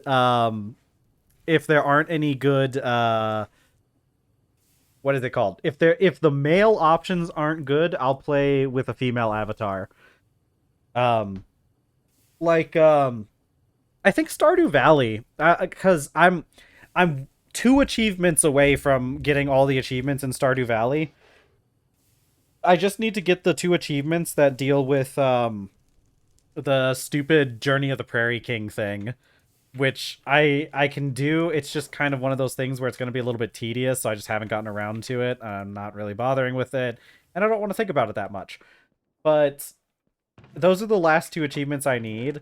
But I had a female farmer in in the playthrough that I did most of the achievements in, and part of the reason this is fun because like I actually really do like the way my female farmer came out. I think she looks really nice.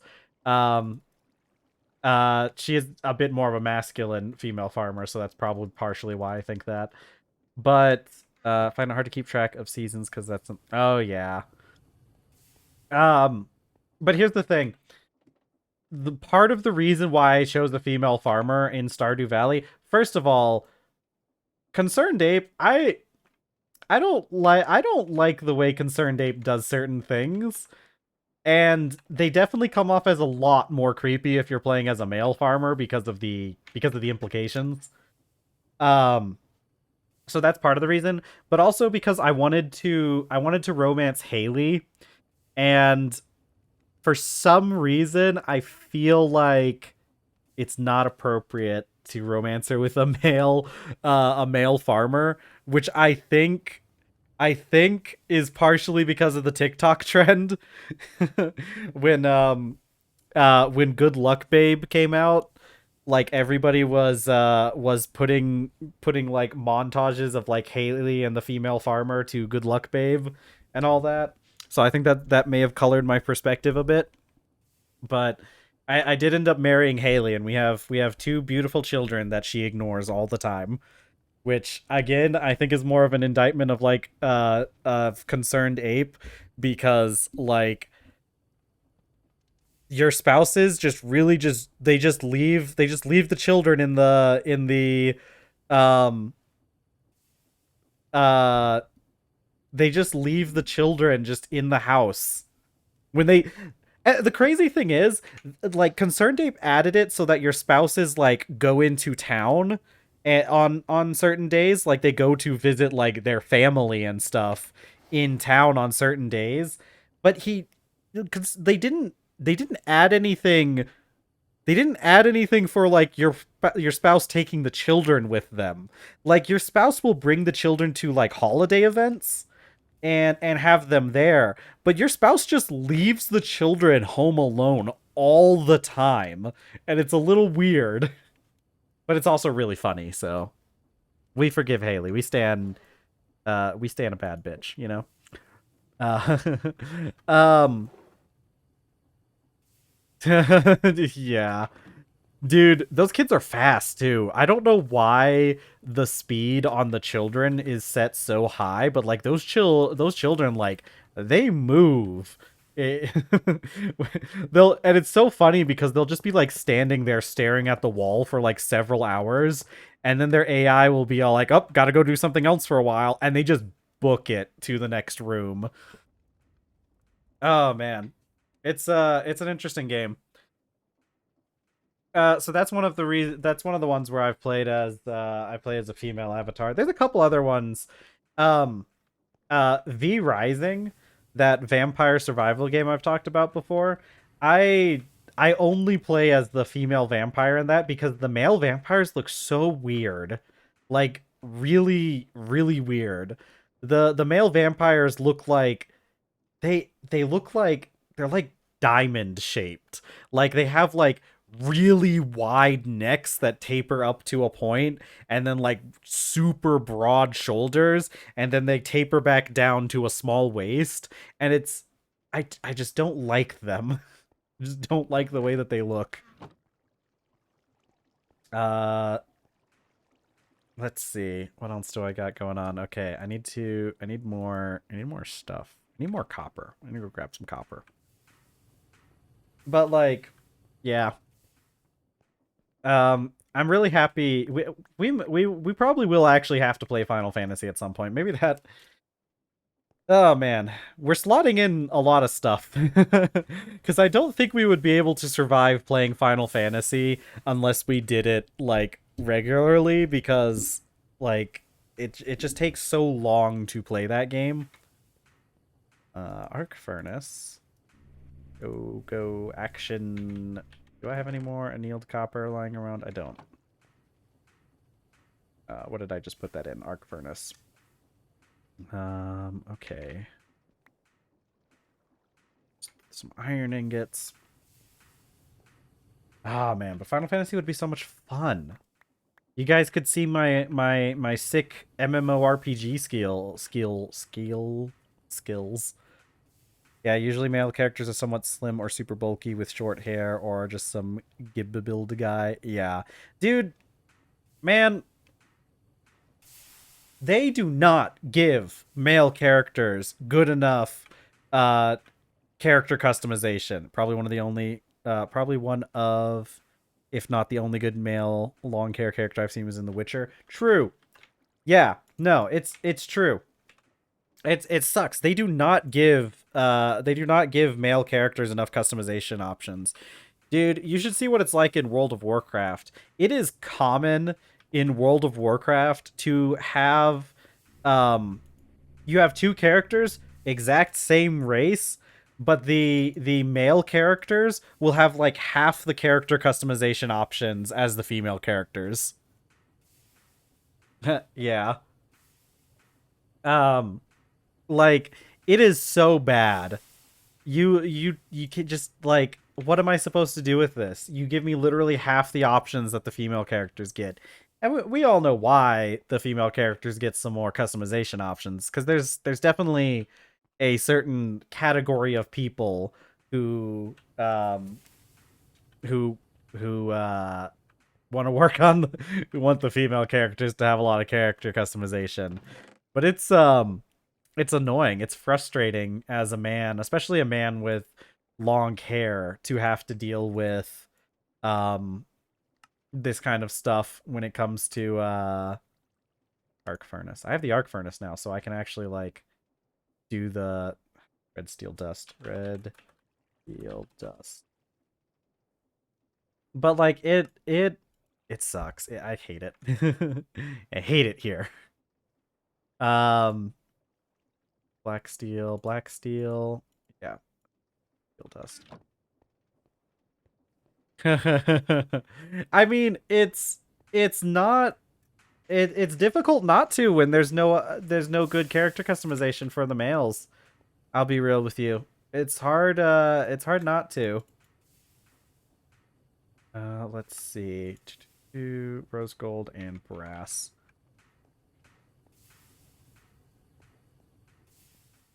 I mean, like, the way I've seen it is, like, if I can't make a character that, like, looks like myself or that I like for the male characters, I'll play the female characters because it's like, if I'm gonna be forced into a decision I don't want to make, I might as well make the one where we've got a, where my character at least looks good, you know? Oh, yeah. Yeah, anime games are just, like, a lot of Eastern games in general tend to have much better character customization options.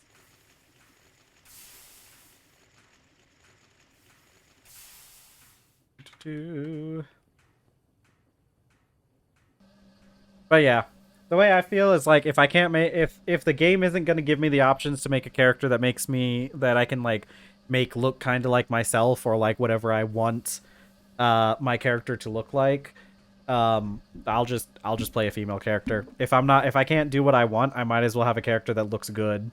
You know, if they can't represent me, they at least they'll still be, fun to look at.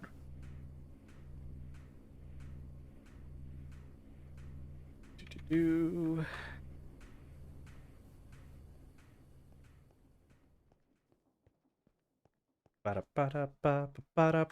like it's different when you don't have any good options. You know, it's like I'd rather. Oh my god, you take so much power, don't you? Cringe. Okay. Arc furnace is gonna need more. We're gonna need more power over here in a bit. All right, I'm just gonna get the one, and then we're gonna stop there for a bit and do plates. Doo doo. Yeah, it's kind of crazy how much more customization options female characters tend to have. Uh, but like to be fair, female characters, and you can kind of say this for male characters as well, even though there's so female characters tend to have more customization options, but they tend to have less like body diversity than male characters. And to be fair, though, that's not 100%. Um, yeah, there's um, but it's not like 100% because even with male characters, I still get upset about like lack of body diversity when it comes to male characters. Again, I'm mostly thinking about like things like World of Warcraft because I play that game a lot and I've made a lot of characters in that game. Um, yeah, so like World of Warcraft is really bad because like sometimes I like playing mage in World of Warcraft. It's a fun class to play. I really like playing it. I typically play like human characters, or I don't know. I kind of gotten a little bit away from that nowadays because they've got some better options. I really like the Drakthir, especially now that they have it so that you can play other classes and you can keep those classes. Um, you can keep them in their visage form instead of their dragon form. Oh yeah, height sliders. Yeah, no, but like the thing is like I want to play a mage, but I don't I don't know why my mage would be like so absolutely ripped, because you can't change like anything about like your muscle density or muscle structure or anything in World of Warcraft. It's all the same body, and like it's like I don't know, man. Maybe I want to play a little bit of a lankier character because he's a mage and not supposed to be like, you know, he's not supposed to be ripped.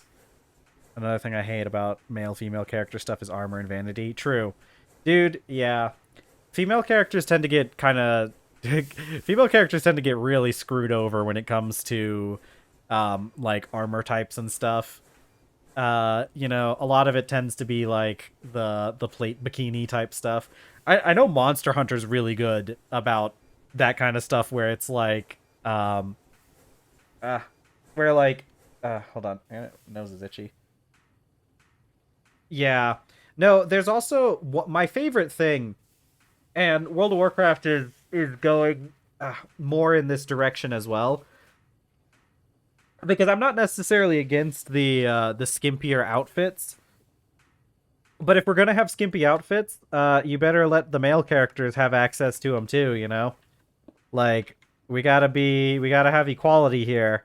You can have skimpy characters, but I want to see both people being allowed to use it if they want. You know, uh, like I said, World of Warcraft's been doing pretty good with that recently, where they just they don't have like those kind of looks locked to gender. Guys tend to have theirs super bulky or muscly, and then the female ones are like Playboy bunny stuff. Yeah, and the armor's not even armor. Yeah, it's. I mean, like I said, yeah. There's too much of it. You know, I think you need to have it like you need to have it so that the men can wear their bikini armor, and you need to have it so that the women can wear full plate mail if they want to. You know, I think I know there's like people on both sides. There are people who want to dress up their male characters super skimpy, and there are people who want to dress up their female characters super like armor plated and everything. Exactly. Let men have their mankinis. We need to go back to the times when men were allowed to just be like shirtless and just wearing a speedo. Cuz like that was the thing. I've talked about some of like the Pulp Fiction novels and stuff, but like think about stuff like Tarzan and Edgar Rice Burroughs wrote a different series called it was the Mars series, the Barsoom series, which is what he calls Mars.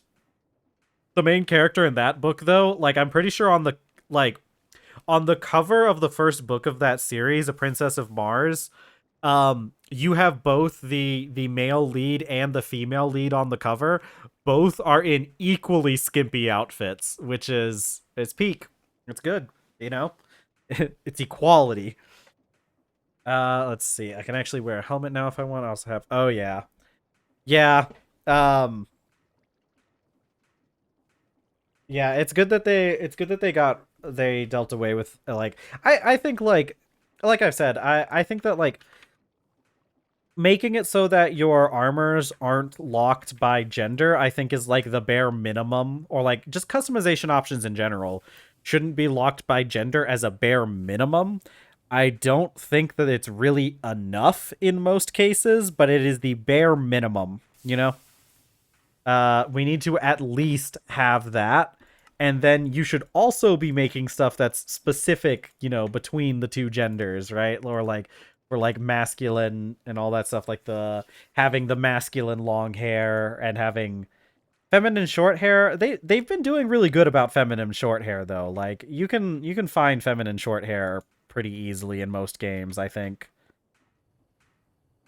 About two sets per for everyone per monster. Yeah, that's probably the best way to do it. How do I make this stuff? On a 3? Wire mill on a 3.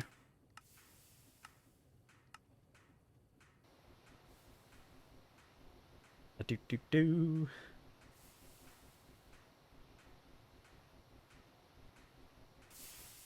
Okay. Ooh, are you done? Good. Work on the second half. Ooh, really? That's really nice. I didn't get super in depth in the character creator because I wanted to see if the game ran on my computer in the first place, and being in the character creator isn't a very good place to judge that. But I've heard that it's one of the best character creators out of really any video games for a long time. Let's see. I need more vacuum tube. Totally tubular, guys. Going on see. Yeah, because man, I want to be able to make a character that looks like me or close, but we just can't. Because I usually have my hair tied back in a low ponytail, but no men's options. Yeah, true. A lot of the male ponytail options are pretty bad too. I've noticed. Because when I have like a warrior character, like a build for my warrior character in World of Warcraft that has a ponytail. I think it makes the most sense, right? I guess it does kind of look a little bit like what I look like when I'm uh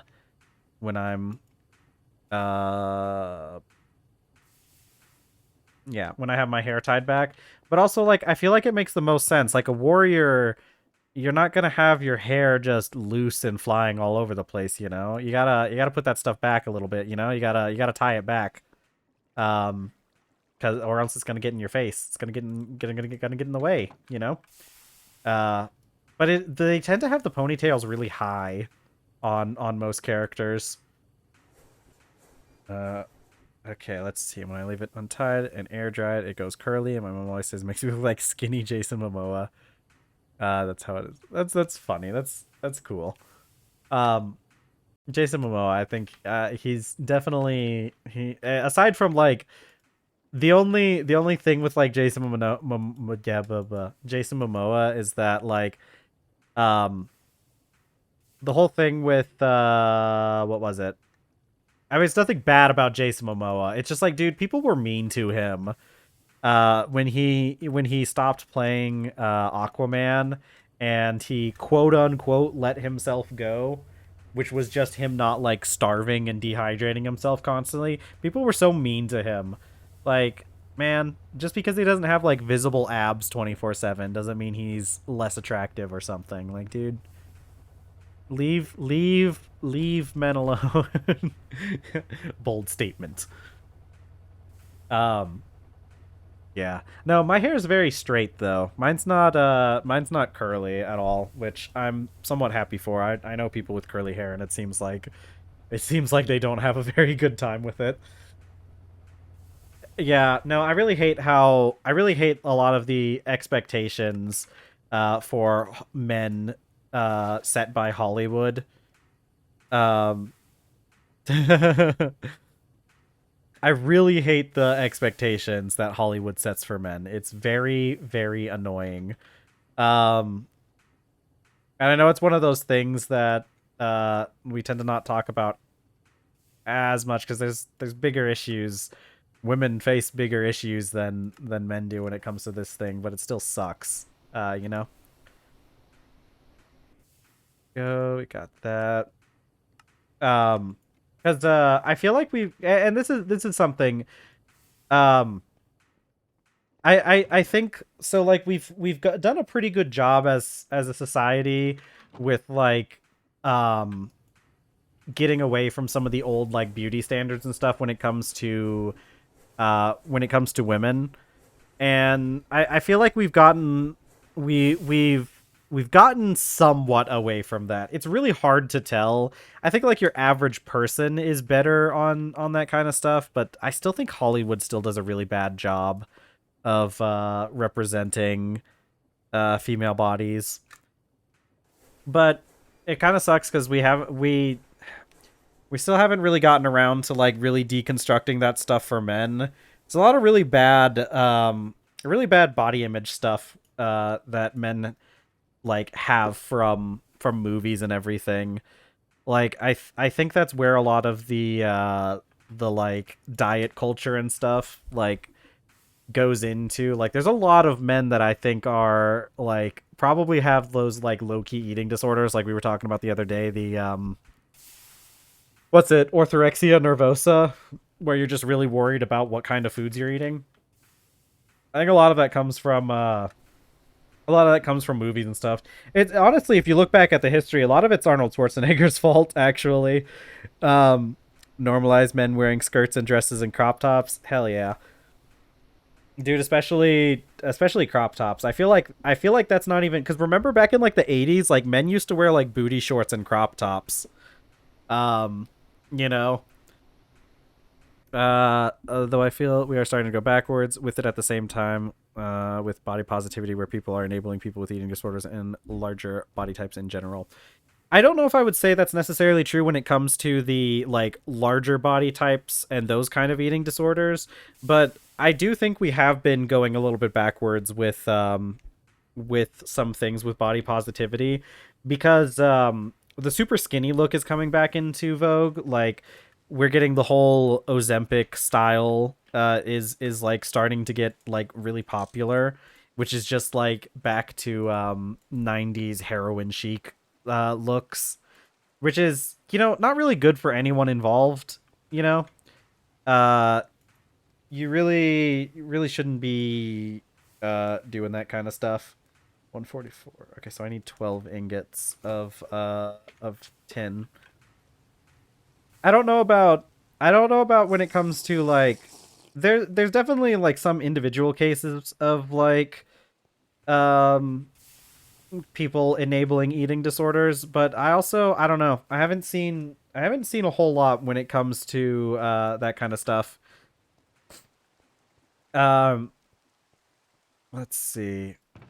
It's so much pretty when people are healthy weight for them. Yeah, it's also like, you know, it's nice when people aren't like like starving to death. I'd, I'd much rather people not starve.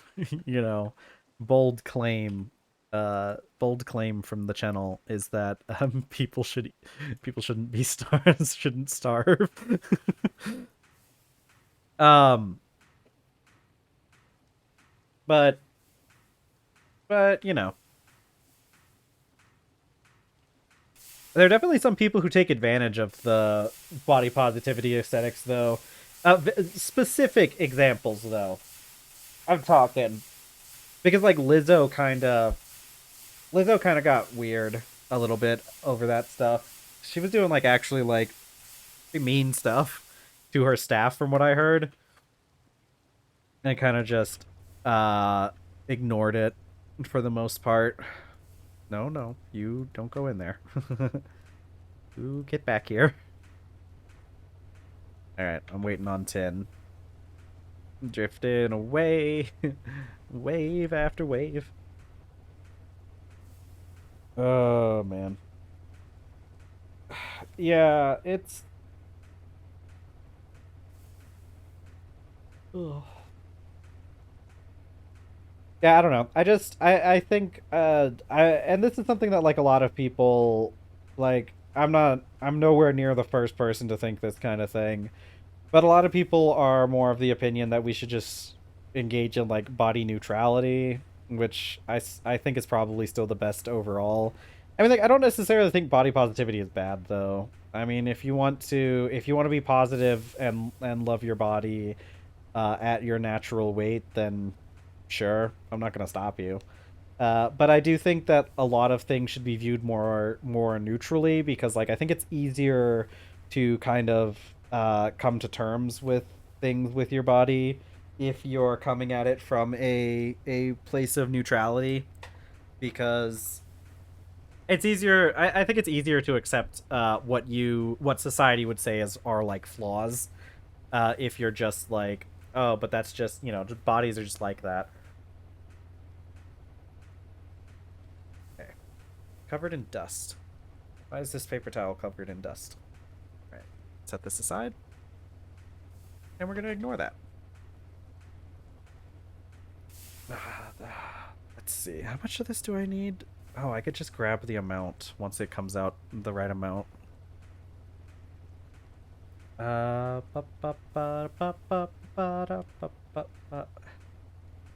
Anyways, let me tell you guys about a new game I've been playing.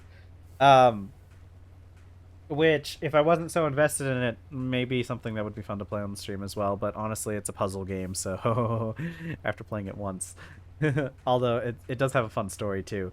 Um, it's on sale right now, so if what I'm about to talk about interests you, it's on sale for like $15 on Steam right now. It's typically $20. Um, Tactical Breach Wizards. It's a very fun game. Um, it's a game where it's one of those like tactics shooter games, kind of like XCOM.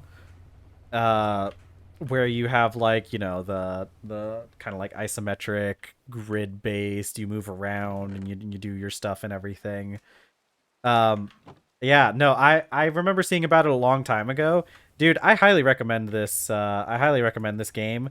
Not only is it uh good and have like it's got a fun concept and everything, but also like you can really tell that the creators like really put a lot of like heart and effort into the game.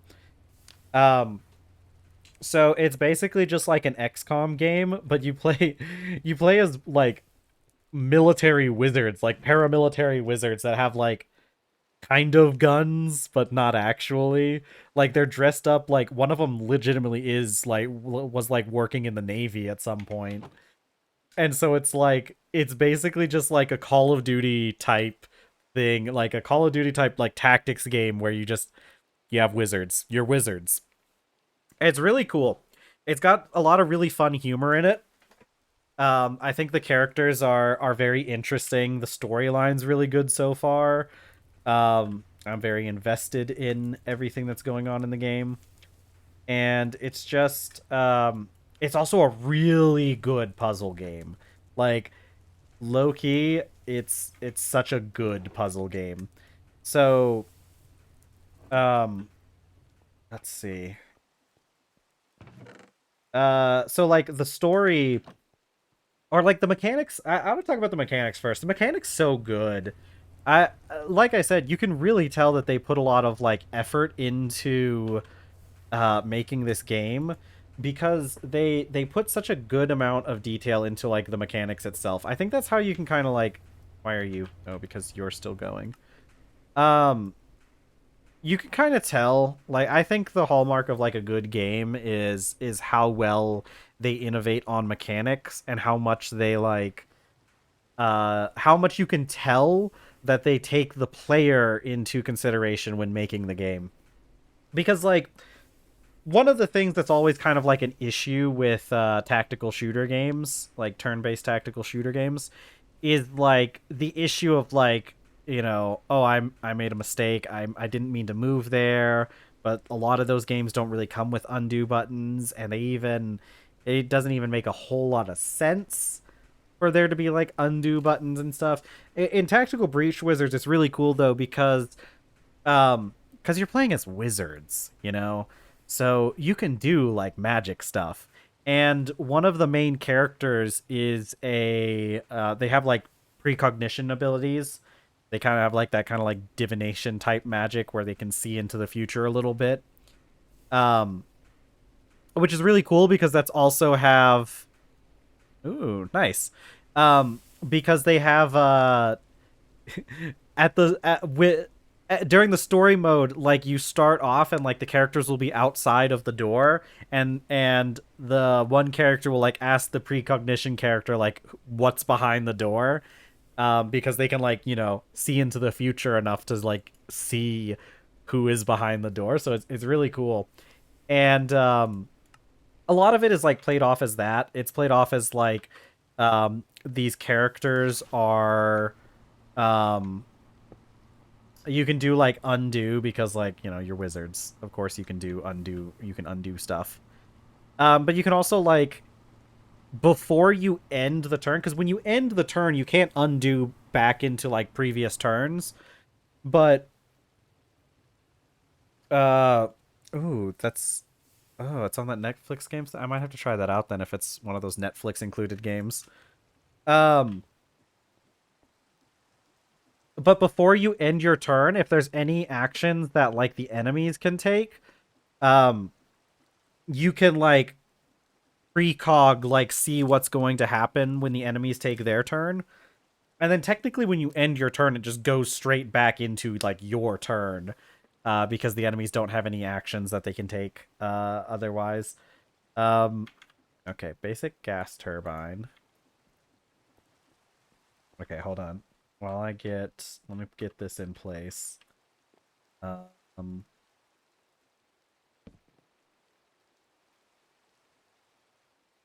Alright, let's put you. Can I put this upside down? Can I even do that? Can I? Can I do that? Hold on. I need that. I need this part on the bottom. I need you. I need you. How do I right click with wrench? Okay, I'm right clicking. Do I need it in a special mode? I don't think I do. Shift right click. Okay. Okay, there we go. Good. Okay, cool. Since we can have this here, it's good. That's good. And then I can put a drum on top of it. Let me go get some methane. I'm gonna need another drum here in a bit. Drum nights. I stay up. That shit. My drum. Drum nights. I call it a drum. No, it's okay. So, okay, there we go. Dude, let's go make some wires for this thing. Actually, yeah, let's go make some wires. What do I need for wires? Do I have, what are these? Medium voltage, but only 1 amp. Okay, that doesn't help me then. Yeah, let's make another set. Actually, isn't it the tin cables I can, if I make the bigger ones, do those have higher amperage? They do. All right. We don't have the stuff to do more than 1 amp yet. Unless we make another one of those turbines, but it's going to take us a second before we do that. So,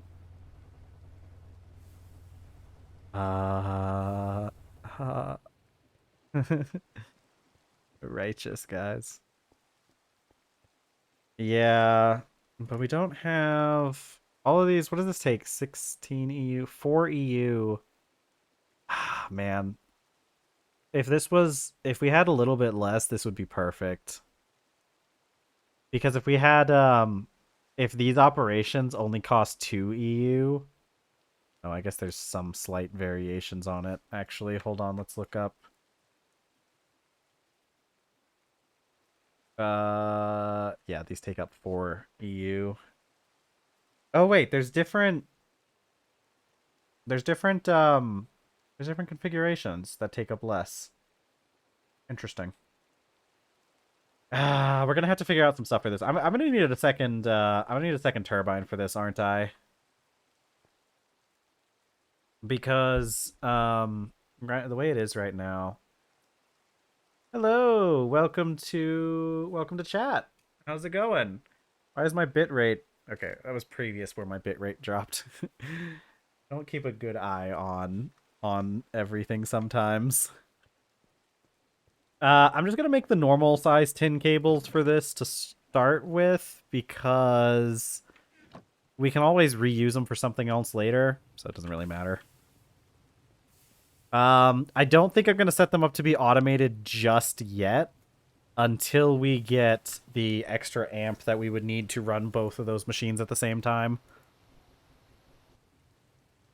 Where's my rubber?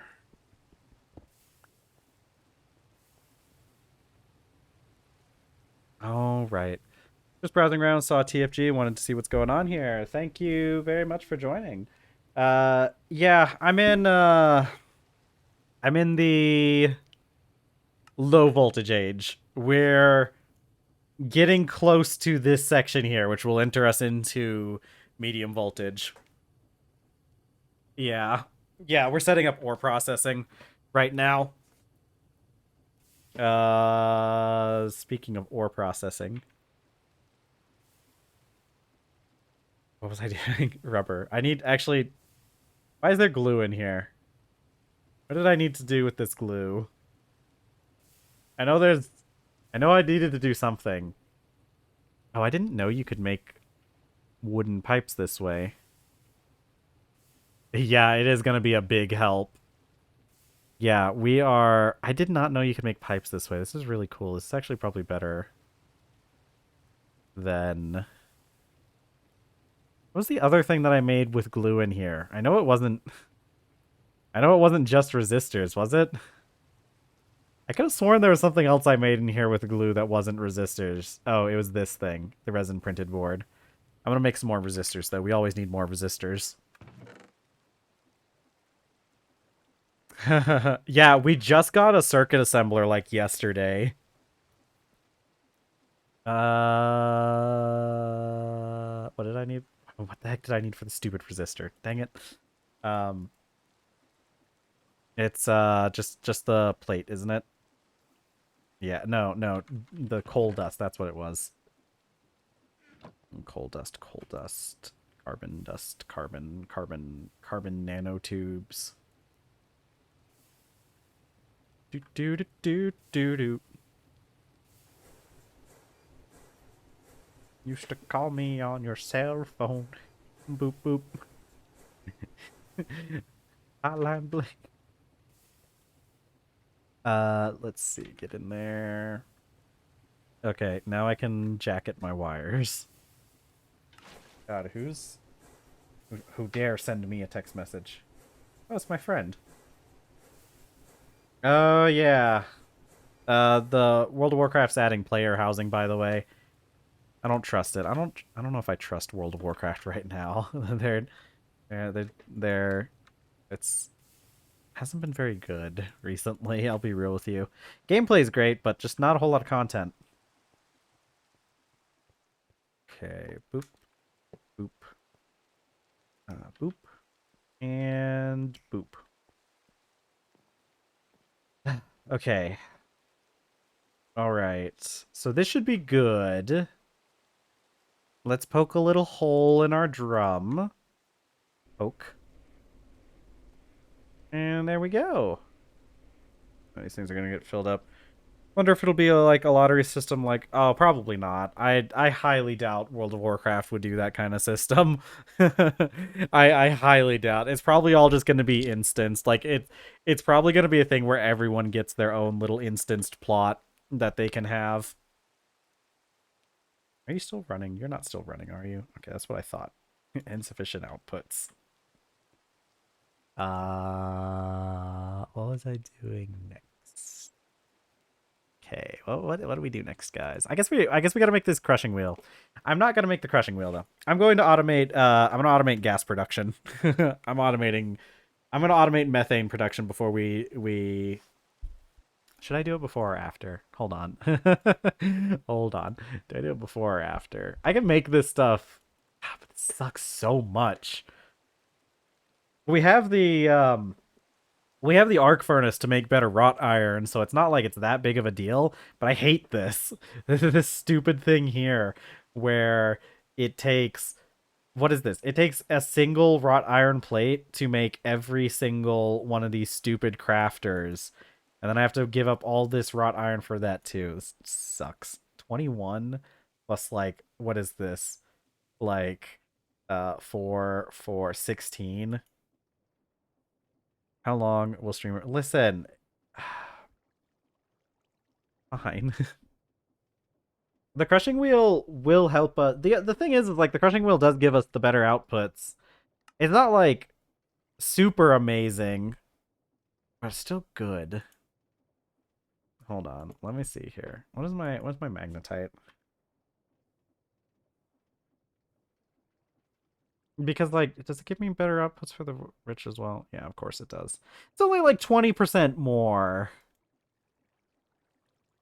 I guess the methane production can probably wait for now.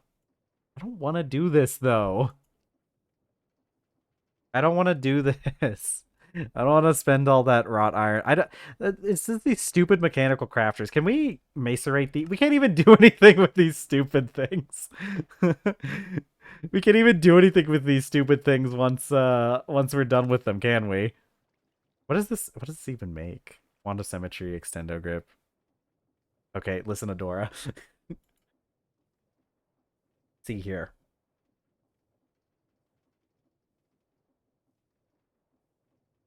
These are. I hate this. Stupid things.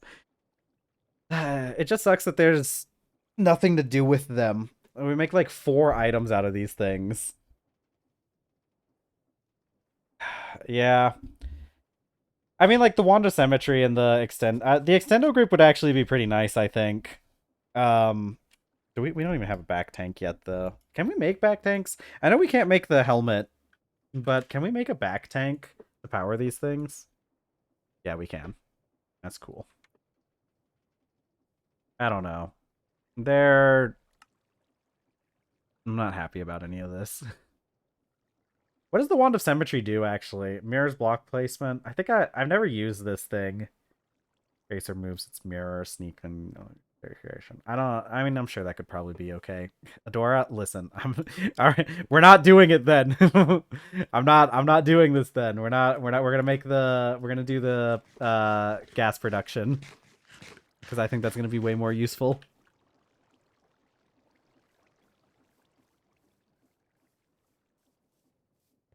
Yeah, the building one probably would be pretty useful eventually.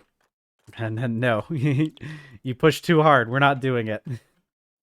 I'm gonna do gas production first. Gas production will help me more with my miners as well if I ever make more of them. I also want to get I also need to get the rest of the base like hooked up on like gas gas anyways. What outputs do I have to deal with over here? Sticks, saplings, more sticks, logs. It's mostly sticks. Let's see. What do I need? I really just need a centrifuge, don't I? Centrifuge.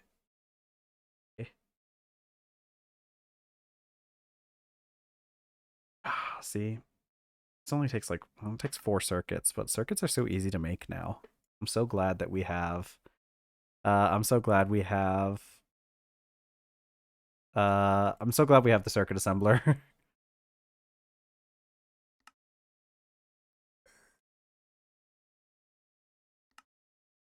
Okay, let's see.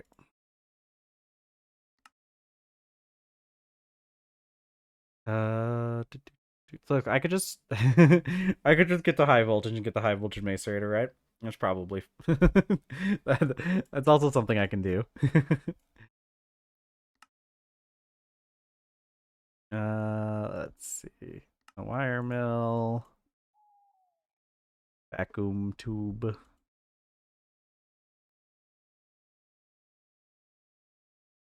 I'm pretty sure we're not even going to need half of this because I think we already have a lot of the heck, what did I just do? The wire mill.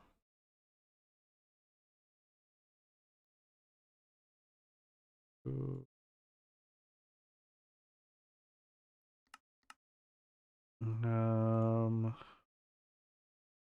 These.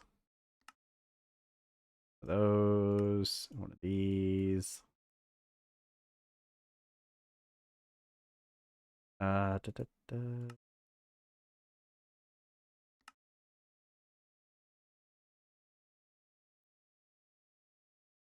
Okay. Yeah. More steel. back to the steel mines again. Like my stupid torches.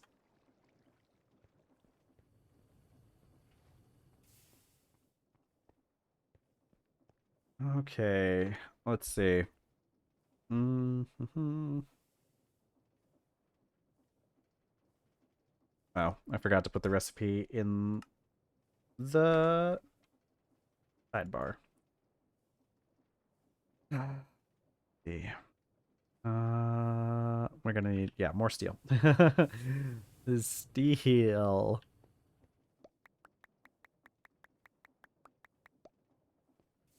Actually, has our thing finished with more steel? Actually, yeah, we actually have enough steel. Obviously I need to do more anyways, but when in doubt, we'll just make more steel, I guess.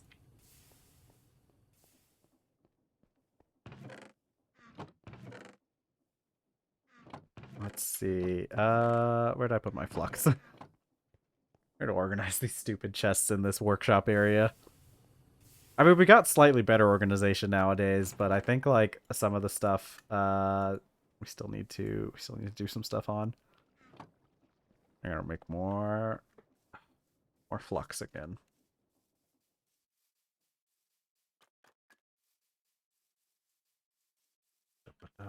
Because we need to We need to get some more amperage. Ooh, are we out of... We're out of olive oil. Oh, we're out of oil in our lights. Yeah. Well, it would be better if I could ever be bothered to put stuff back in the proper place instead of just like putting it vaguely where it's supposed to go. What was I? Limestone is what I needed. I'm gonna have to make more olive oil too. Do I have olive oil lying around? I don't think I do. I think I used up most of my olive oil. No, I actually do have some. But yeah, these are probably gonna start going out soon too.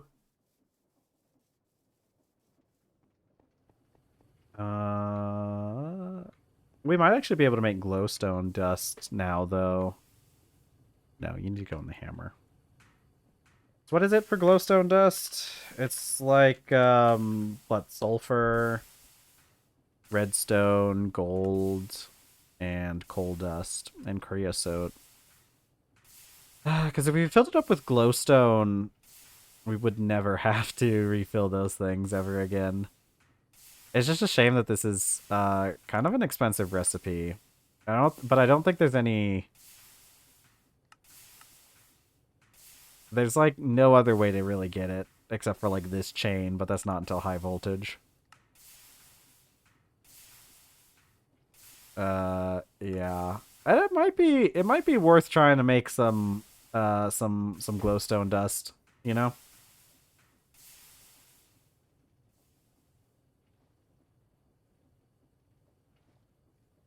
Yeah.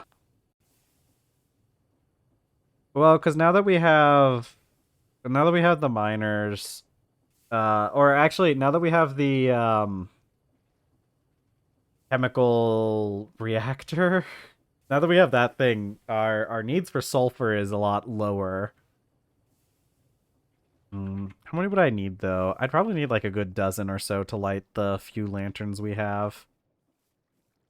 Yeah, I'm thinking we make some glowstone dust to refill those lanterns. I got 7 sulfur on me. I don't know. Maybe we'll well, I might as well use up the olive oil that I currently have though. I'll at least light these outside areas. I don't think I have enough to fill all the lanterns. Well, actually, they only take 250 each. And I also very much do have a lot of olive oil like lying around. Or not olive oil, but like the paste. So it might actually be in my best interest just to use that up. This is our lightning rod. Since you're just now joining us, JSG Plays. This is our lightning rod. I had to have this because there's a lot of lightning on this island. So I needed the lightning rod to prevent myself from getting struck by lightning. Okay. We don't have enough olive oil. I'm just gonna make more olive oil. I have, you know, the crazy thing is, like, the olive paste that we had is, the olive paste we got that, like, the first year of playing, and I still haven't used up most of it. Let's just make more olive oil. Yeah, dude, one of my beehives got struck by lightning. That was crazy. I forgot about that. But yeah, one of my beehives got straight up struck by lightning. And I did have a wooden greenhouse for a short amount of time that also got struck by lightning. Yeah, I know, right?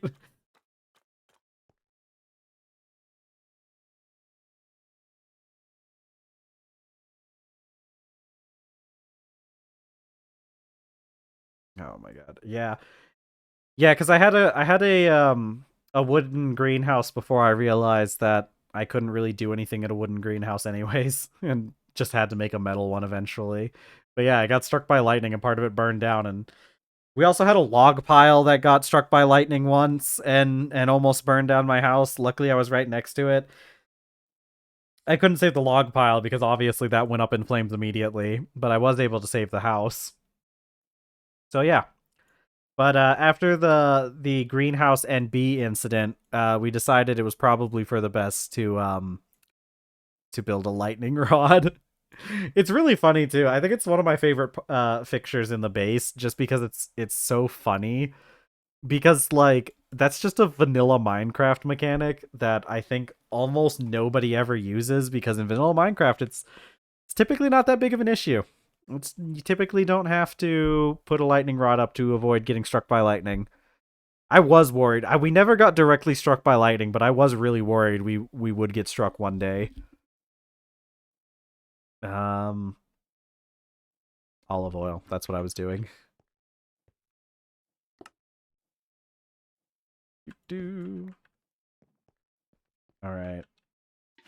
Honestly, used it only for charge creepers to get heads as needed. Yeah, but nowadays, at least in modern Minecraft, can't you can do like stuff with tridents and stuff during thunderstorms uh, to get that kind of stuff. You can also strike villagers with lightning to turn them into witches, which is always fun. That's one of those ones that like oh,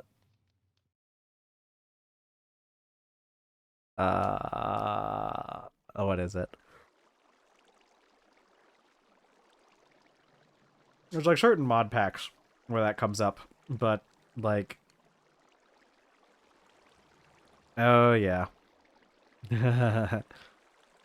Oh yeah, does it have to be channeling trident in order for it to work? That makes sense. Let's see. Although, can't you just get? I don't know. Is channeling one of the ones you can get from villagers? Because low key, the stuff for getting enchantments from villagers. I've heard they're going to be reworking the villager enchantment system, but like, man, that stuff is a wee bit overpowered, I think. And yeah, that's a pretty fair way to put the stuff with tridents. That's a fair thing to say about a lot of stuff in Minecraft, especially like recent editions. Is that a lot of the stuff is kind of cool, but like it ends up not being really worth the effort half the time. Dude, they really do need to. They do need to overhaul trading. Trading's like a little bit ridiculous nowadays. Like you can just like you can get access to the best equipment in the game within like an hour or so if you know what you're doing when it comes to trading. No, I should just let this molasses ferment. I don't know why I don't know why I bother not not doing that. Let's see.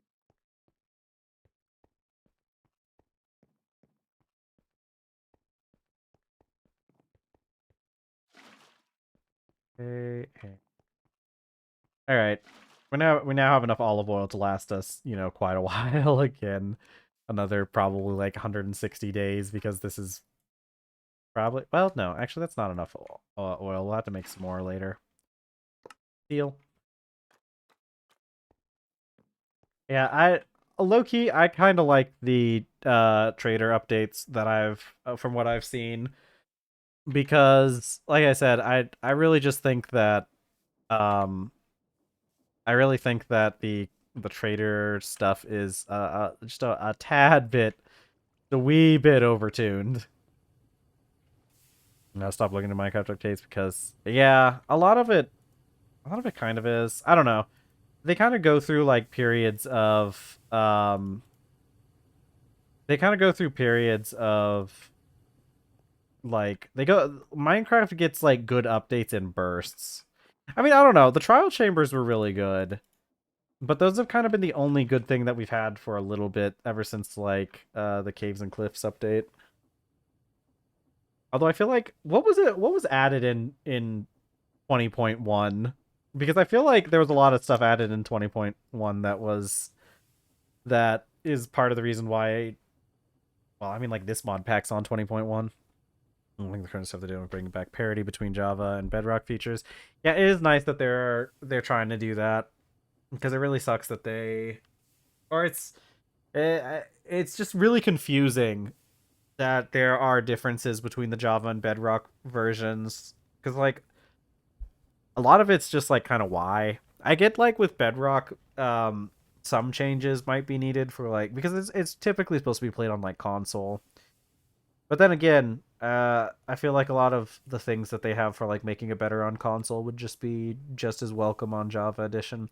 I'll be real with you. I think I think part of the reason for the disparity sometimes is I really truly believe that if Microsoft had the option, I think they'd kill Java the second they thought they could get away with it. We have multiplayer on Java. I don't know what you're talking about. I can open the LAN right now. Hey, yeah.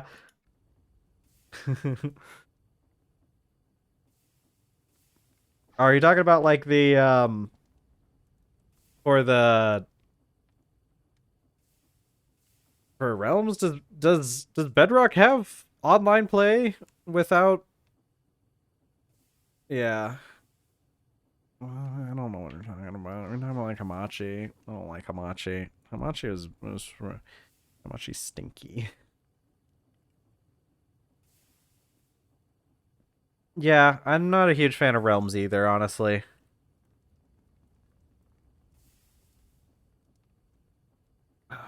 You what? What are you guys even talking about now? Huh? Old man yells at Cloud. What are you kids talking about over there? Uh, Realms? What do you mean? I host Minecraft servers all the time.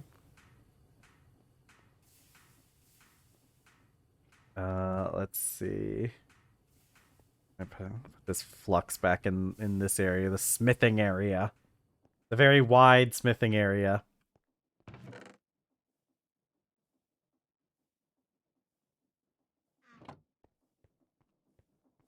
What are you guys talking about?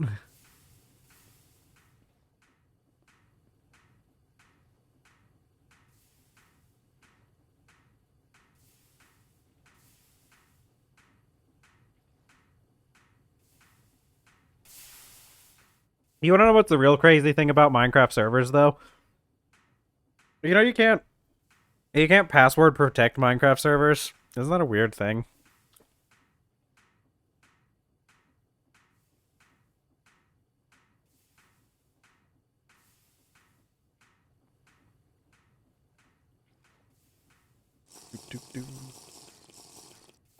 Let's see. I mean, I think like the thing is you're supposed to use an allow list. Yeah. But it's like it's kind of weird that you can't password protect it at all. I mean, I do think like having an allow list is I mean, an allow list is better. If we're talking from like a cybersecurity point of view, allow lists are much better than just password protecting because like passwords can be broken, but you know, allow lists can't. So, but it is uh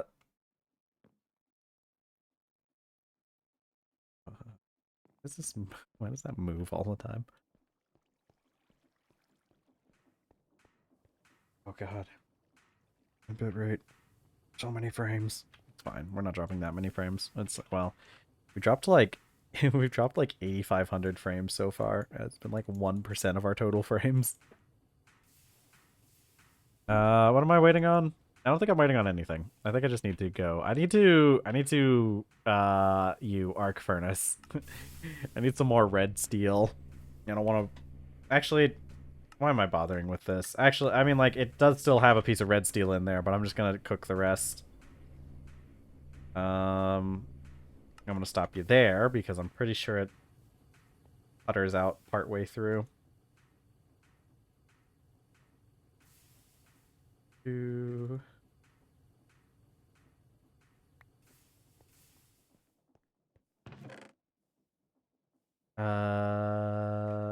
You.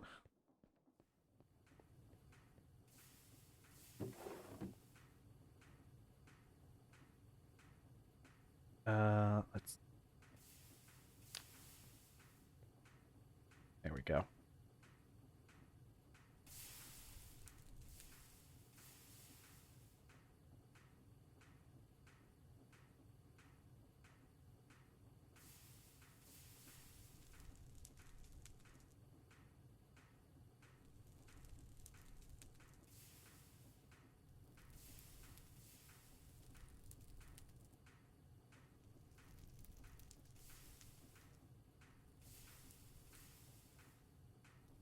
Anyways, so Tactical Breach Wizards. Kind of stopped talking about that because we got caught up with some other stuff. But that Tactical Breach Wizards game I've been playing, it's really cool because like I said, it's more of a puzzle game.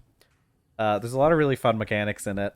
Like most of your attacks do knockback, and a lot of the game is just like doing a lot of knockback stuff. Uh, the best way to take out your enemies in this game is to throw them out a window. And you're kind of incentivized to throw as many people out of as many windows as you can. Which, you know, I think is pretty fun.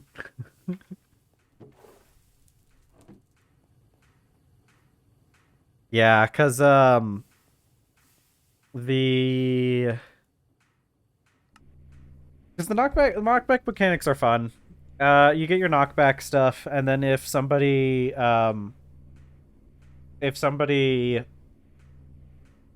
if they hit a wall, they take damage for each amount of knockback that would have like pushed them an extra square. And everybody gets like the different wizards get like different abilities. Like the one wizard who's like a storm witch. She gets the ability to she gets chain lightning, which is really cool because it has a lot of like intricate uses for the chain lightning, because the chain lightning, because like obviously you have like line of sight to everybody, and that's like probably like the most important thing for being able to, you know, use an attack is if you can see them. And like that's the biggest part about like positioning, is making sure that you can get in position to hit your targets. But chain lighting is really fun because once you select the first target, the next target is has to be in line of sight from that target. So you can basically like chain lightning around corners to hit people. And there's like crazy things you have to do with the chain lightning to like make sure that it moves in the right way to like actually, because like the Storm Witch's abilities, none of her attacks like actually deal damage, but they all deal a higher degree of like knockback comparatively. So you kind of have to like chain lightning, like you have to make sure that you are like pushing people into a pushing people in the right direction, so you have to make sure you get your angles right and everything. It's also really cool because like one of the wizards has the precog wizard has like this overwatch ability where you have to select a direction. It also has to be a direction where there currently isn't an enemy, and whenever an enemy moves into that line of sight, they get hit. They get shot for like a lot of damage. And the interesting thing about it is that let's see. Do I have to make more? I don't have to make more. Good, good. Do I have to make? Okay, yeah, we're good. No, we're not. I still have to make more. I'm just gonna do up the couple of things. But the cool thing is that you can like knock people back into his line of sight for his shot, and that will trigger it. There's actually a lot of, because each level has bonus objectives, where you can unlock points that you can use to buy outfits for your characters. And the let's see, one of the a lot of times, like a pretty common bonus objective for that precog wizard is to activate his Overwatch type ability before you like end your turn. But also one of the really cool things, man, I was kind of stuck on this one because I like doing the bonus objectives in this game. I like going for those, and I got kind of stuck for a little bit on this one level because I couldn't figure out how to do it at first. But then I unlocked the extra skills needed. Not like in the game, like I just thought of it like mentally. Because the Storm Witch has one of her abilities. She has a storm grenade. The cool thing about the or gale grenade is what it's called. The cool thing about the gale grenade, all it does is knockback.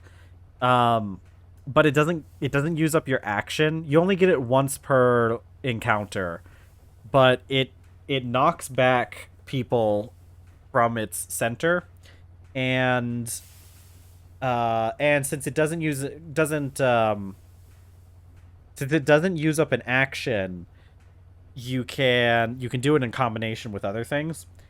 The crazy thing is, so I had this there are these new enemies, these turret enemies, right? And these turrets will shoot whoever they can target on at the end of the turn. So you have to like take cover from these turrets, and it can be a little bit tricky trying to get the turrets, trying to get around the turrets and everything. But the cool part, so if you can get up to the turrets, if you can like get adjacent to the turrets, you can turn them off. So you just turn them off. And there are even some levels where there's like a computer that you can activate, and that will change the targeting so that they target your enemies. But there was this one level where I really needed to get up to this turret to turn it off. And I needed to try to do this quickly because the Storm Witch often has an objective that's like finish the round before, like complete the mission before the end of this round or whatever, right? So I had to do it fast. But I simply didn't have the movement speed to get to get there in time. Like what I could do is the closest I could get was I could get to a diagonal of the of the of the turret, but you can't. That doesn't count as adjacent. Diagonals don't really count as adjacent in this game, so I couldn't turn it off. And it was pretty crazy what I had to do for this encounter, because being up against the turret, the first turret to turn it off, puts you in the line of sight of a second turret. So, oops. Bronze foil. Of course. Of course. It's always foil, isn't it? Always the foil. Every single time. Luckily, this isn't even that difficult to fix, though, because barely even have to get the bronze up to a certain temperature in order for it to work. So if I was adjacent to the first turret, I would be in line of sight of a second turret that would shoot me immediately.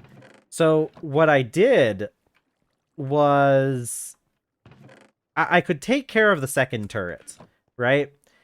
Only if I used the other wizard's ability to help me out, because my the Storm Witch, her basic attack deals 2 knockback, and these turrets have a feature stability, so that they resist knockback. So this thing had like stability 1, which means if I hit it with just 1 knockback, it wasn't going to get knocked back. But 2 knockback, and I would knock it back by 1. So this is important, because, you know, there was a window 2 blocks away from the turret. Basically, there was a 1 block gap between the turret and the window. So if I moved it twice, if I did a knockback 2 on it, I could throw it out the window, and that would, you know, also get rid of the enemy.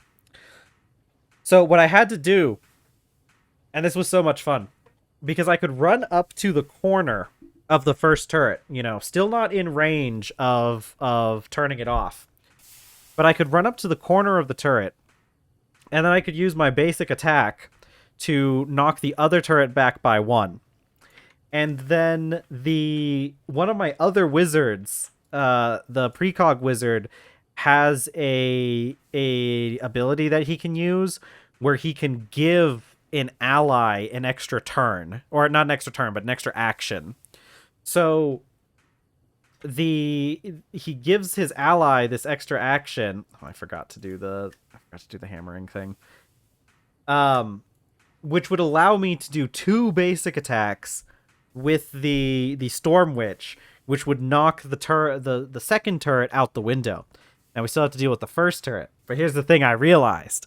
That Gale Grenade, it does knockback, which means I can use it on my own characters, right? So what I did was I dropped my Gale Grenade in a way that it would push my Storm Witch 1 tile over so that she could turn off the first turret. Because turning off turrets is also a free action. Which, God, I felt really good once I figured that out. It was so much fun. It's such a fun game. Let's see. Hammer. Can I make bronze drums in a different way, actually? Is there a different way to make this? Oh, wait, no. Okay, that's the other way around. No, this is uses. How do I make? Assembler, and it's the exact same thing. I probably would. It sounds...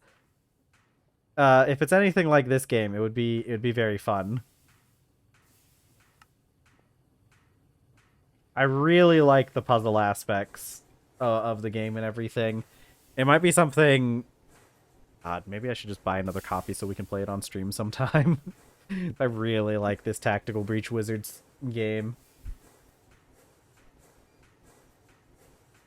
And there's a lot of really cool things, because I was a little bit worried about the game not having a whole lot of content to it, because hold on.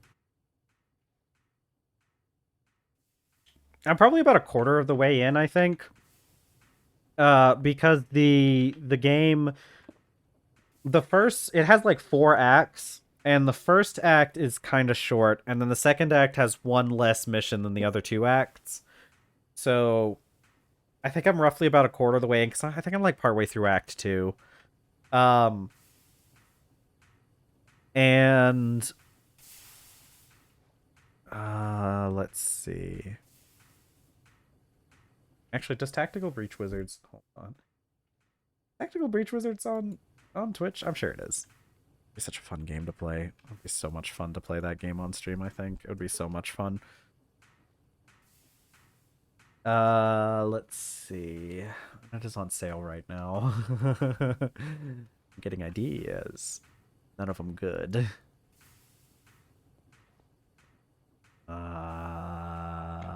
What was I doing? What was I doing? I made circuit boards. I made resin printed circuit boards. What else do you need for this?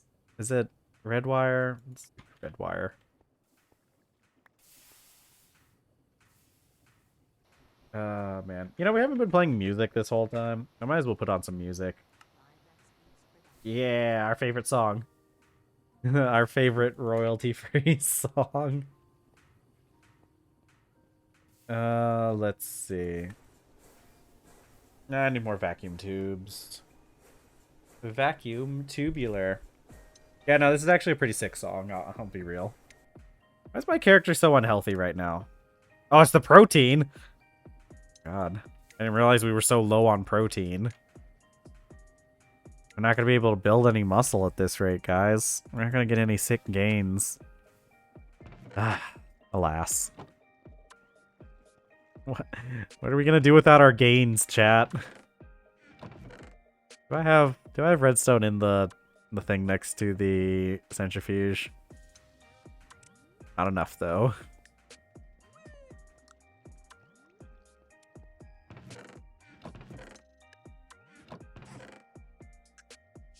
Maybe just start a podcast. Would you guys like that if I started a pod?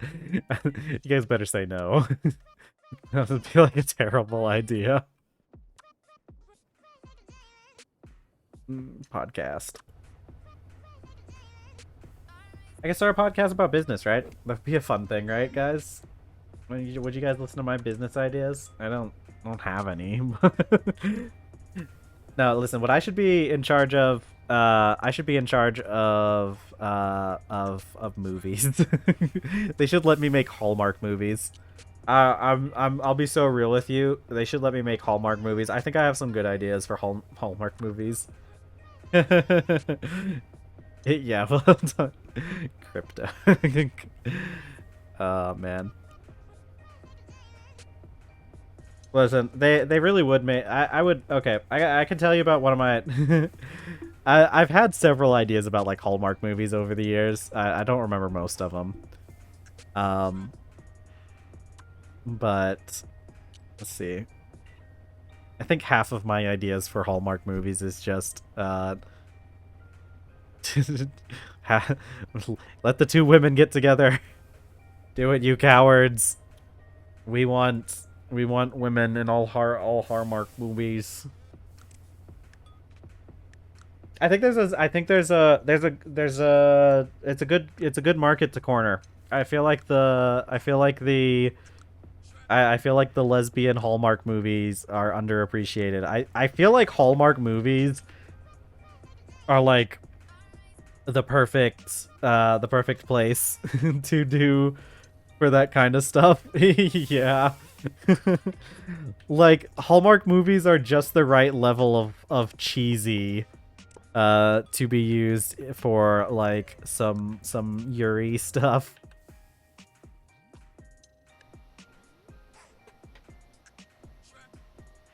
Dude, we need Hallmark movies are it's underutilized, I think.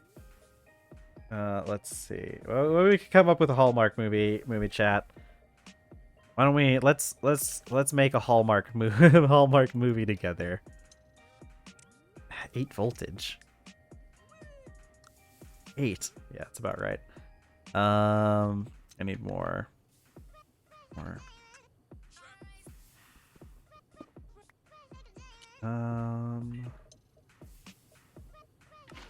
Now I'm trying to think of some recent ideas I had because I know there's been a couple things that have happened that I've been like, yeah, I need to. I just wish I could remember half of the stuff I ever think about. Hear me out. Big city woman, small town woman. Yeah, I think that would be a good one. I think that's a good place to start. Big city woman, small town woman. You have the the small town woman can be a horse girl. That's just a straight shot. Alley-oop right there. Horse girl. Big city woman come to small town. No, I think the best way to do I also think one of the best ways to do this kind of storyline is you gotta fake out the audience. You know, you can't let them get too complacent. You gotta keep the audience on their toes. I like where we're going so far. Big city woman is burnt out on her job. No, listen, here's what you gotta do, okay? Big city woman and small town woman. But like different small town, okay? First of all, okay, let's hear me out here. She's from a different small town, but they both go to like the they both go to like, let's say they're both on vacation or something, right? They're at like a lake house or like a cabin in the woods, because this is also a Christmas movie. So they're in like a cabin out there, and they're both there like because they both come from the same small town. Or not the same small town, but like they're both there because they're there like on vacation with like their family, you know? And so we start off our movie by having like this whole fake out where we have like just the most generic men ever. Like we're talking both of these end up with like with like male love interest that's like, you know, like 6'2", short cut brown hair. He's wearing one of those like jackets that like doesn't zip down all the way, only zips down like halfway, and they're probably like, it's like a gray jacket or something, and like and jeans. Yeah, Ethan and Josh. And then we go through this whole thing of like the two of them are like constantly trying to like further things with their male love interest, and like it just keeps being like the worst. Like we're talking Ethan and Josh, like they abandon the two ladies to like go play they go like skiing or something, or like they ditch the two women, and like it's basically these two women then start bonding over their mutual disappointment in the male love interests, and then they end up together. And also the two men end up together because equality, you know. See, that's all you have to do, Hallmark. It's $1 million idea. It's right in front of you. It's not even it's not even that complicated of an idea. Diversity win, love win. Doop doop. Yeah, give me all that coal. Give me all that charcoal back. Put more tin in there. Ah, man.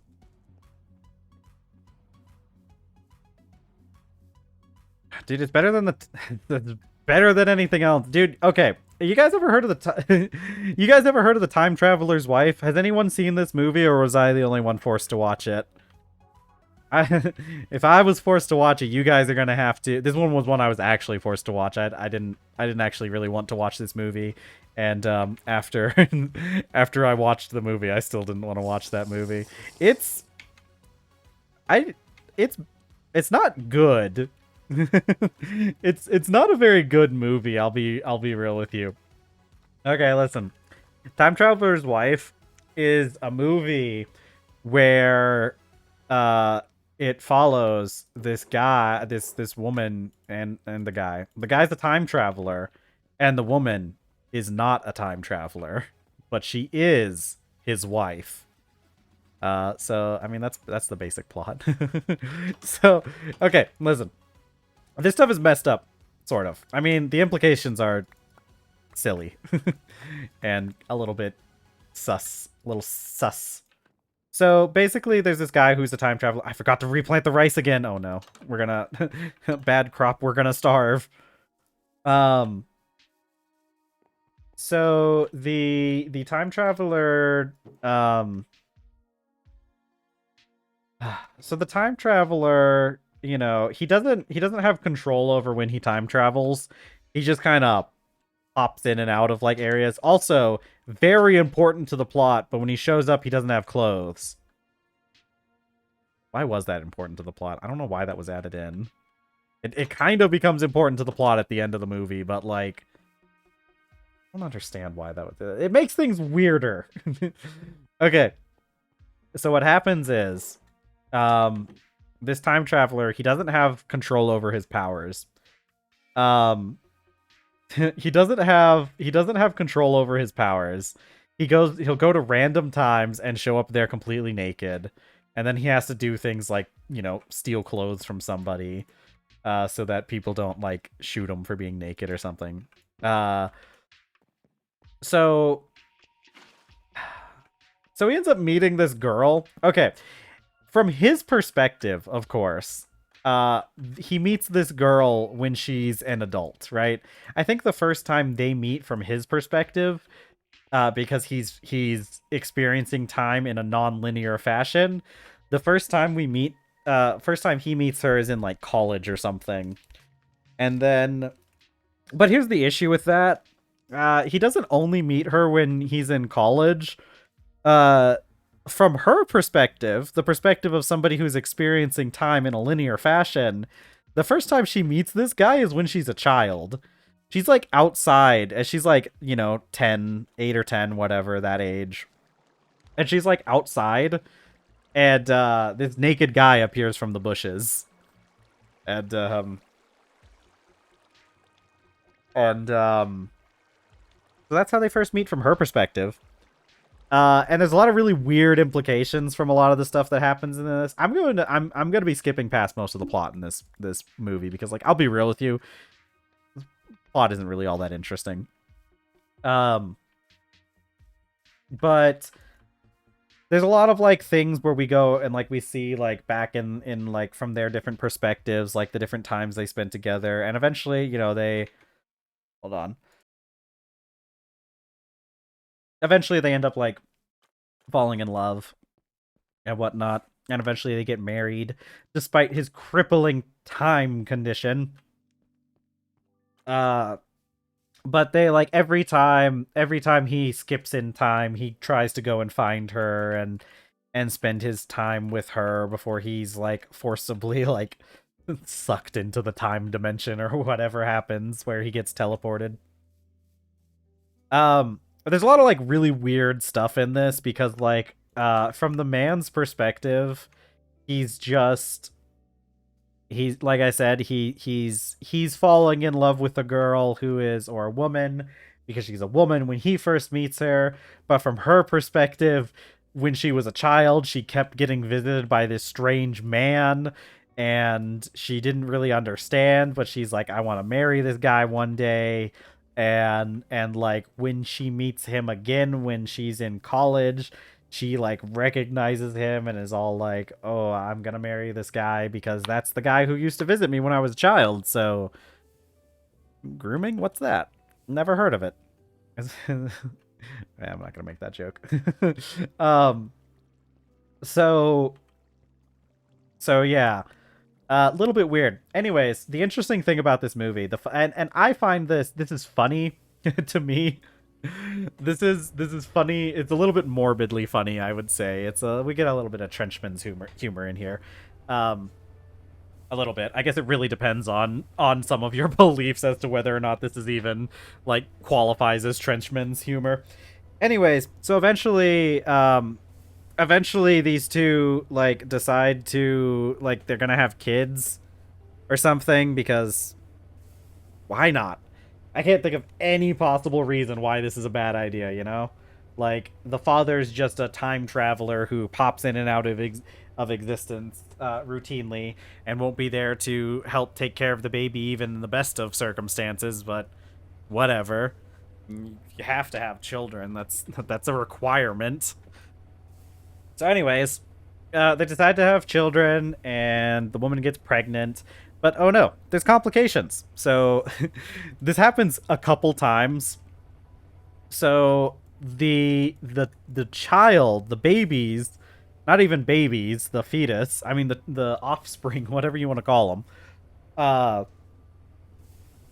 They are like inheriting his time travel ability.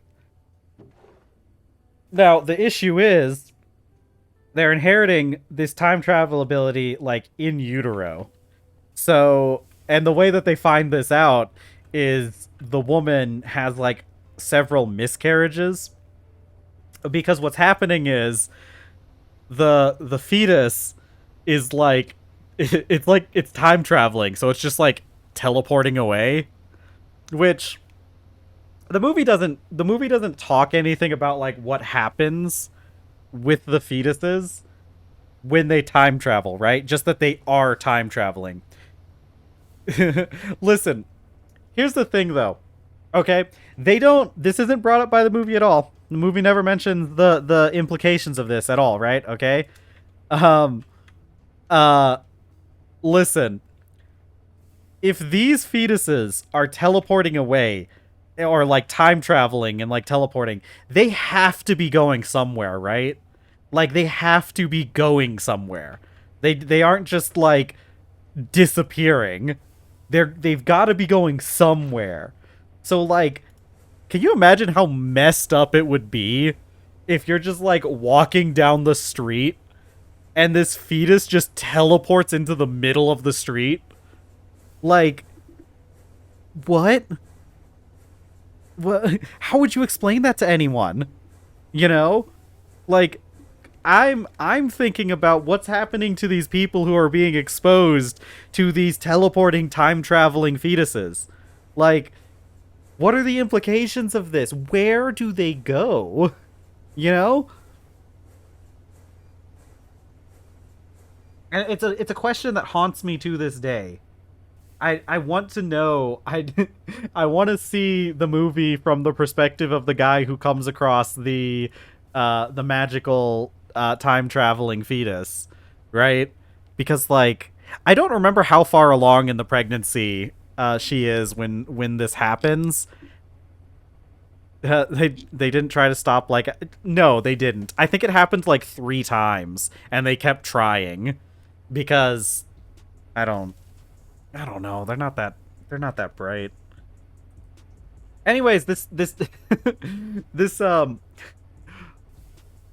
funny thing that happens, I find it funny because I don't like any of these characters. Because I think they're mostly insufferable, even on the best of days. But the funny thing that happens, and this is like right before the end of the movie anyways, the whole thing with the time traveling fetuses.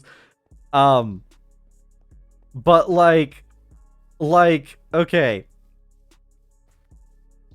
that they have one pregnancy that ends up being like successful because like I don't know, there's some kind of doctor who knows something about time time stuff. I don't know why.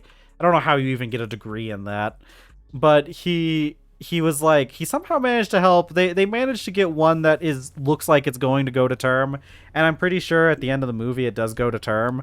But like the guy there's like a part towards the end of the movie where the wife is just like, you know what? You know what's something weird? I don't think I've ever seen you past like the age you currently are.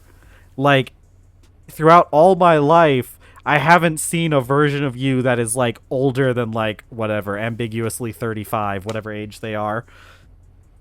Um isn't that weird? Isn't that kind of funny?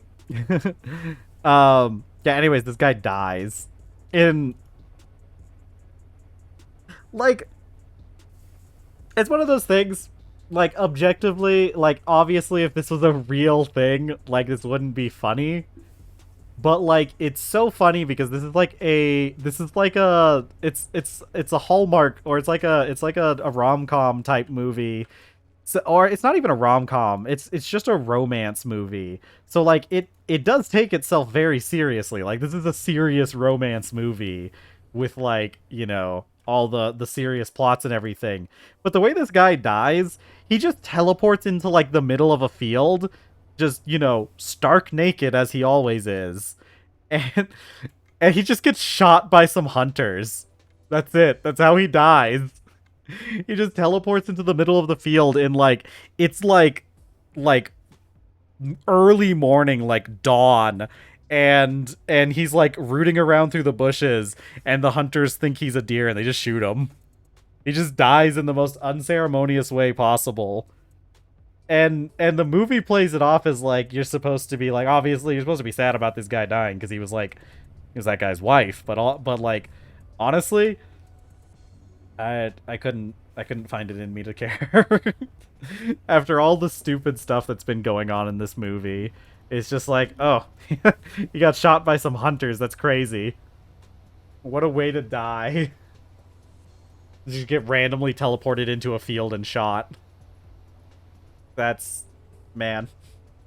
Imagine imagine getting through all those other situations in this. Yeah. Well, okay, to be fair, I'm pretty sure they were in America, so you know. You know.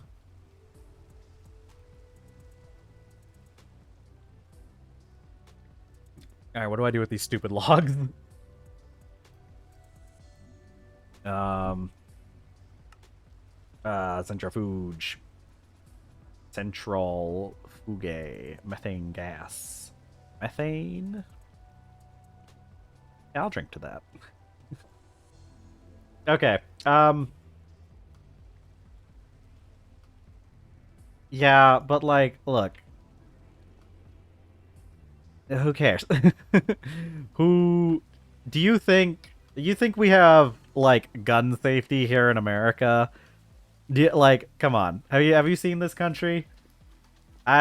These people you know we have like you know it's like actually extremely common like one of the most common ways to die in America is like an accidental shooting. Like seriously. And do you know like owning a gun in the United States like statistically increases like significantly increases your odds of being shot with a gun. Big surprise, but jeez. You'd think we'd be a little bit more careful with those things, considering how many of them we have. What was I doing? I need food. It's raining.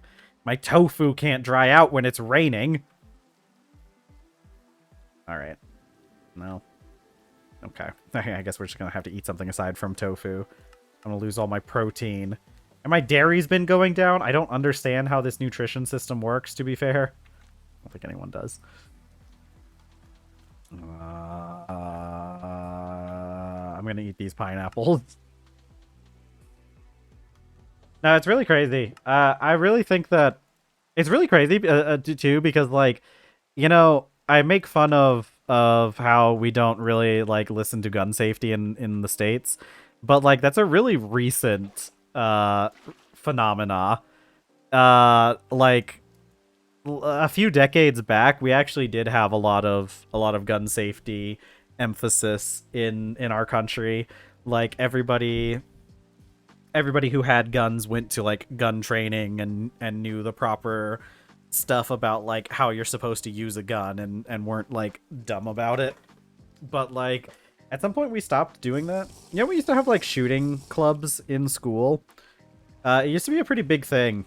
You could go to like a shooting, like a lot of people would be in like shooting clubs, but that's because a lot of people used to hunt more. I don't really do that anymore. Give me my soup. I'm losing my color vision. I need my soup. I need soup. Soup, soup.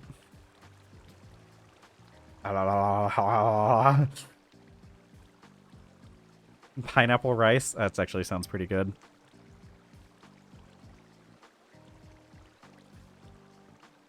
Ah, boy. Boy, oh boy. Boy, oh.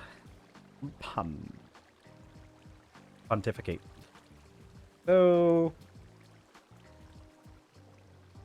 Did you know there was a Hallmark movie that got released onto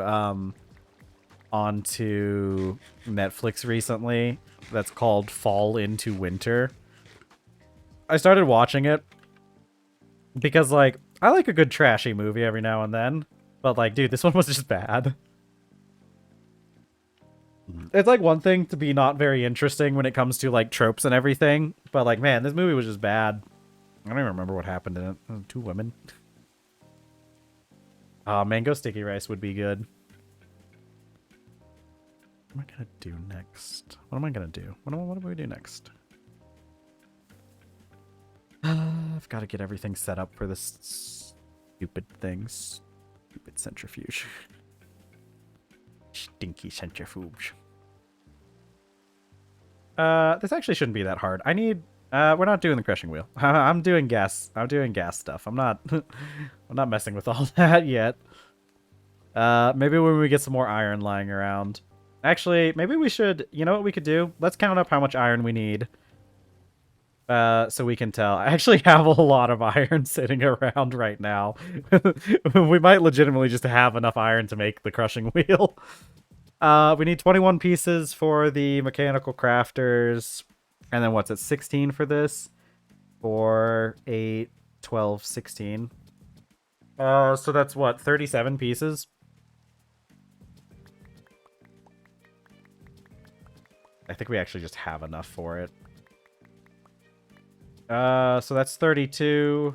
Yeah, we have enough iron lying around. I'm gonna set this stuff to work while I'm doing other things. Let's double check and make sure we have all the double check and make sure we have everything that we need for it. Because it is gonna take a little bit of time for processing. So it is 37, right? Because this is 16 plates, and each one of these tubes takes 1, and we need 21 crafters. So that is 37. Okay. I'm just gonna go set this stuff to get bent and get bent.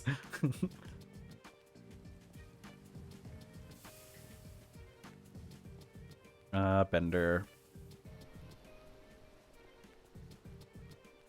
Let's see. Okay. Oh, right. I need the interface. Storage interface. That's how we do it. It's just 3 of these. I'm gonna need more. I'm taking some of these. I'm gonna go grab 3 more ingots. It's a good thing we made all this stuff earlier, but we also have the arc furnace now to help with this wrought iron.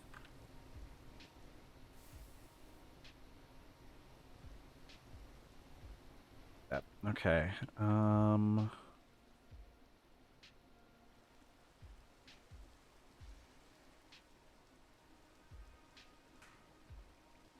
I already had a chute on me. I forgot I made a bunch of those.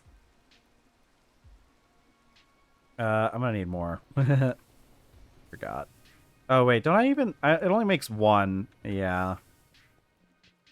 I'm pretty sure we only need these 2, and then we're basically set on the...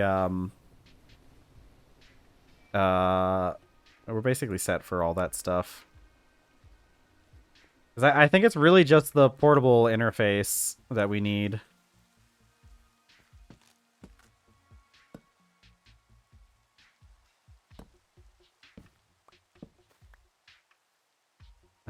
And then 2 chutes. There we go. And so this can kind of just be slapped on to the end here.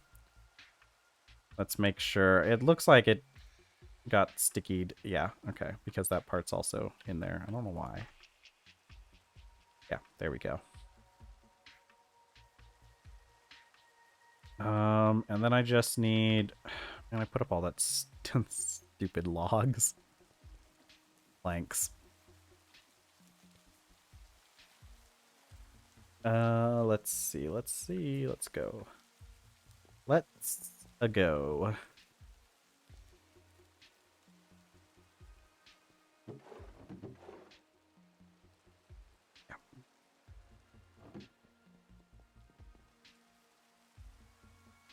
I think we... I would like to make one of those extendo grips as well, though, because having slightly longer... Having the ability to place stuff slightly further away would actually be really helpful in some cases. It's not one of those things that's, like, super important to have at all times, but I think keeping one in our backpack would be a good idea. Okay, then... There... And then... okay. I think my only issue is going to be saplings, because does... So... Because the issue is, it's going to drain the saplings out of the device. Does anyone know if there's a way to make sure that it keeps saplings? Because, like, we need to make sure that the deployer has enough saplings to replace the, to replace it. Replace any trees that it collects. Or, not collects, but you know what I mean.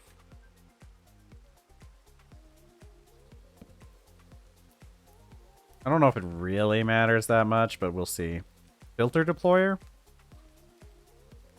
Like putting a filter on the deployer, like here, or because my issue is that the portable storage interface is going to drain the saplings out. My worry is that it's going to... Does it... Well, I guess it's probably not that big of a deal, because it seems like the deployer does, like, get itself 1 sapling. It's probably not a big deal. Having a deployer behind the saw will make it place the saplings it just picked up. That's a good idea, actually. Yeah, that's a good idea. That's a good idea. That's smart. Okay, we'll do that. Because that probably... the thing is, I don't think it's actually even that big of a deal. I think I'm mostly just being a little... I think that it's mostly just... because I think it gives the deployer a sapling first anyways. before it continues moving on. So I don't really think there'd be that many issues where it wouldn't be able to place it. But like, I think I'm just being a little bit overcautious when it comes to that. But this will probably completely fix my issue. You can have that sapling back. Yeah, because if it's placing it immediately after where it... Yeah. If it's placing it immediately as soon as it drops... Can I pick these up with carry on? I don't think I can. Okay. I have to... Give me these stupid... Actually, I should take these maple logs somewhere else. Because we use these for cooking. Let me go place this over by the cook area.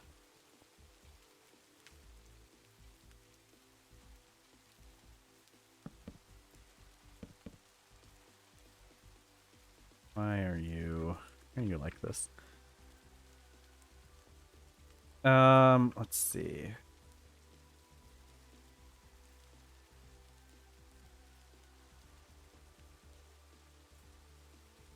Okay. Yeah.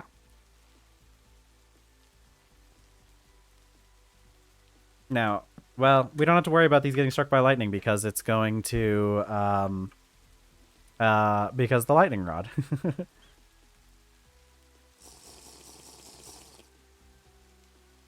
Okay, and then we should be pretty much done here. I got all this. Oh, I forgot to place these. That's why. That's what it was. I have all this crap on me. All this junk lying around. Give me a second. There we go.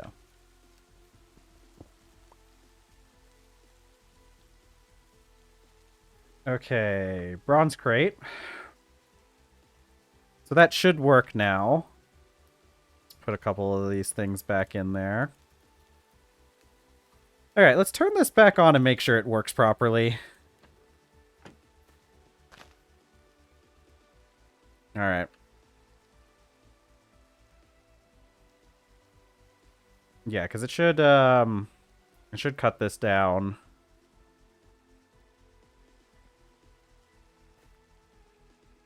Actually, it's probably gonna do a lot. This tree sure sounds like it's got a lot of tree in it. Oh, yep, there it goes. All right, we may have to remove some of the extra bits.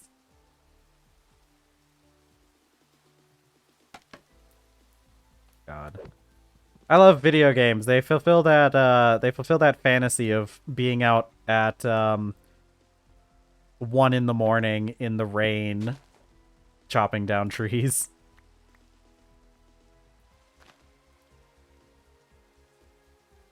Okay.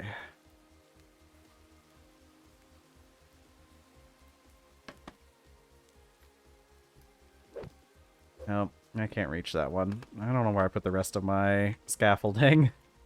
Probably downstairs. Alright, I just want you to continue on. I want to see and make sure that you get everything. Okay. Our next order of business that we need to do. Actually, oh wait, there's some more scaffolding over here. I'm gonna take this scaffolding with me. Put that there. The next order of business that we need to attend to is we need to I gotta figure out how I'm getting this stuff to go to the other places. So we need item pipes is going to be the easiest way to transfer things out of that crate. What kind of item pipes do we have access to at this stage? Does anyone know? Also, I need a conveyor to pull the items out of the crate, right? Tin? Tin's probably a good one, yeah. Because the other one we have access to isn't potent. Is that an item pipe? No, these are fluid pipes. Okay, doesn't matter then. Tin's probably is going to be the best option. Item pipe. Okay. You can have a smart chute below. Yes, you right into a pipe too. That would be a good idea, probably. Maybe. I guess I could raise the portable storage interface. Yeah, I probably could just raise the portable storage interface. I don't think needing a stack at a time. Well, I mean, I don't think needing a stack at a time is necessarily important. But we do need a. Oh, it didn't kiss. Why didn't they kiss? Hello? Why didn't you kiss? You guys not like each other? What? Help. Why didn't my machines kiss? There's one block in between them. It's all these fallen leaves. Hold on. We gotta find out why these guys didn't kiss. Yeah. Is it... this probably doesn't work, does it? It probably doesn't recognize the crate. No, does it recognize? Does this setup even work? Does it recognize the crate as something it can store into? Yeah, because I wouldn't be surprised if it didn't. Yeah, okay. I think we're gonna do that smart shoot thing then. No, see, look, he wants to kiss. Okay. Yeah. Okay. All right. Okay, so let's see. How am I gonna do this? Because I don't want to... Yeah, no, that'll be fine. Okay, we're gonna raise the, we're gonna raise this a bit. Yeah, that's kind of what I thought might be the case. So let's raise it up by 1.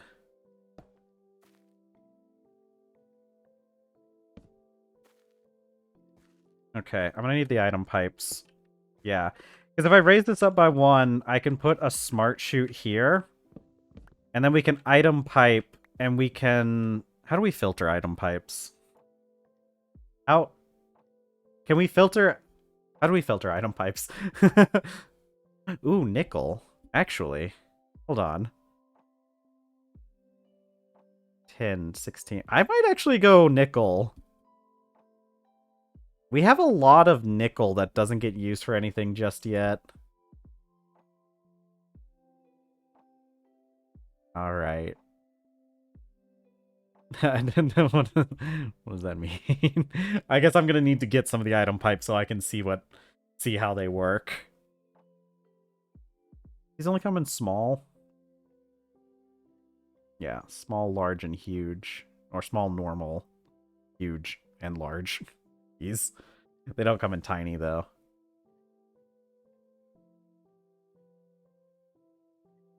I think we do nickel.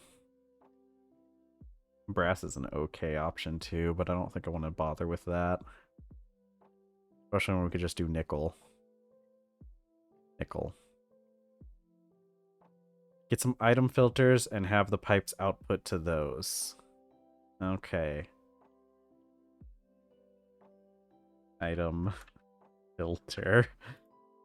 Greg Tech. Oh, okay. I see. All right. I see. Okay. That makes sense. Yeah. Yeah, no, that makes sense. Yeah. Okay.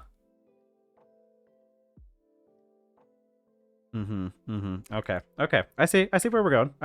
I'm picking up what we're putting down. Stupid crates. Stupid crates. Stupid things. Crate? Gimme. I can't. Stop. I don't even know what the configuration modes do. So what we can do is... What chunk is this in? Okay, good. The tree farm's not aligned to a chunk, but who cares? Okay.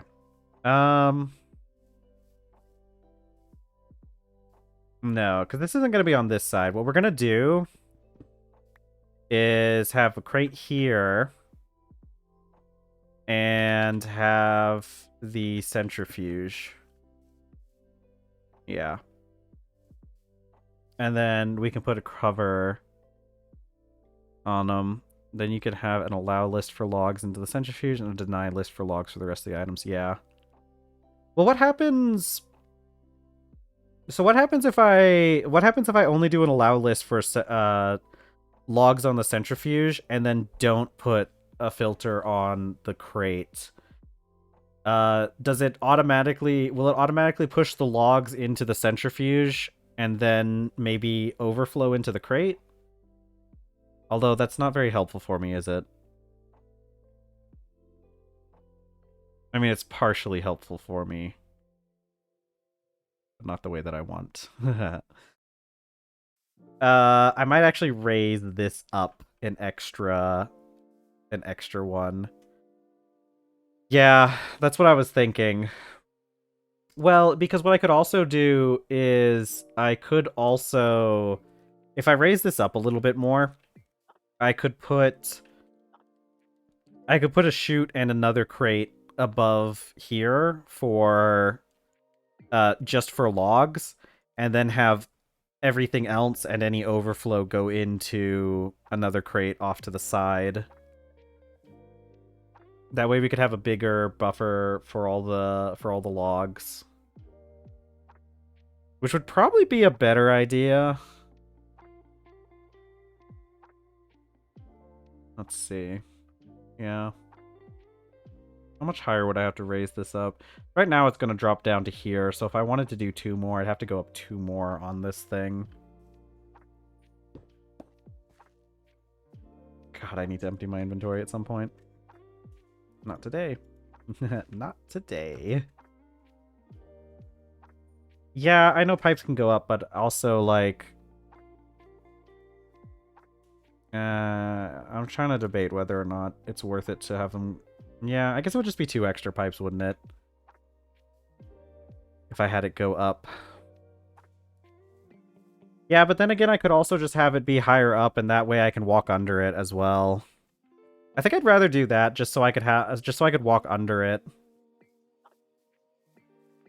Because I think it's really annoying having to jump over pipes all the time. I think yeah, just for the extra benefit of being able to walk under everything. Give me those rosewood.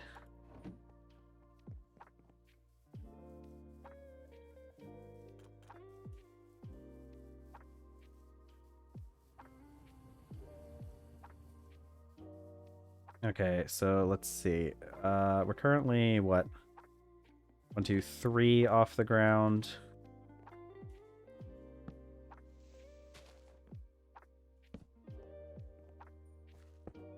Oops. Okay, and then...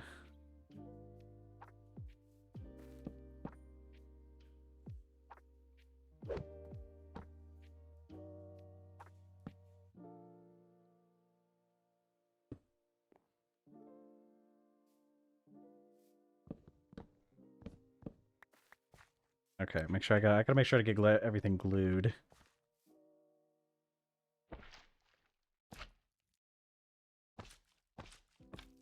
Okay. Are you not part of the contraption? Why are you not part of the contraption? I must have accidentally unglued that part.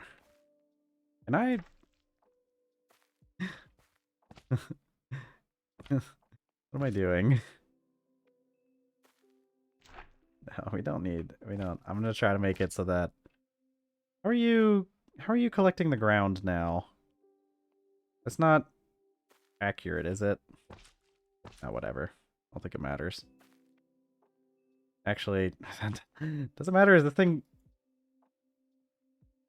latching onto the ground at this point? Hold on, we gotta dig out a space here. Why are you... Oh, right. I guess the super glue doesn't... Yeah, which is why I'm wondering... It doesn't look like it Okay. I was just double checking because it kind of looked like it was also doing these blocks down here, but it must have just been a visual thing. And then we also need you to be part of the thing. Okay. That should be good. Okay. So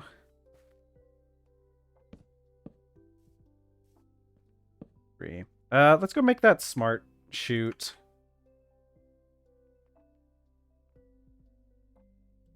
And of course we need another electron tube, but that's fine. We're making tons of them anyways, right? Yeah, just add another piece of iron onto the list. Oh, get another piece of iron. I guess since we're bulk doing this anyways.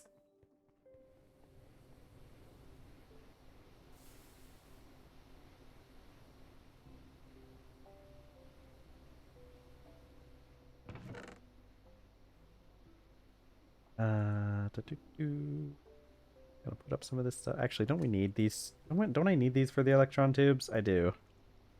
They're neat. Literally no other way. The storage on the contraption itself is I've got 2 sets of double chests, but it's gonna be going into a crate eventually.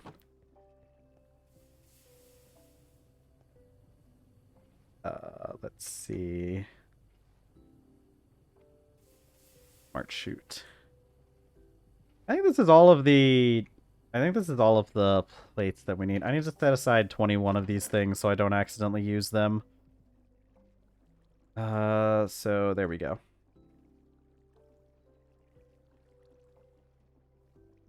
Actually, I need to set aside more than 21, don't I? I need to set aside the... No. Yeah, we tried the Greg Tech crates. They don't they don't really work. No, I need to set aside 12. Because the rest can be turned into crate for storage. Yeah, I never had it crash, but we did try it and it just didn't work. So but I tried that in creative, so you know. Okay, 12 plates. The rest we can all turn into electron tubes. It's gonna require one heck of a stupid... How do I make these things? Yeah, okay, that's not for a long time, is it? Yeah, okay. Yeah, okay, it's not till medium voltage, just fine. What do I need? Stupid tubes, I hate these things. Making these things is so annoying. I'm glad that we can make resistors better now, though.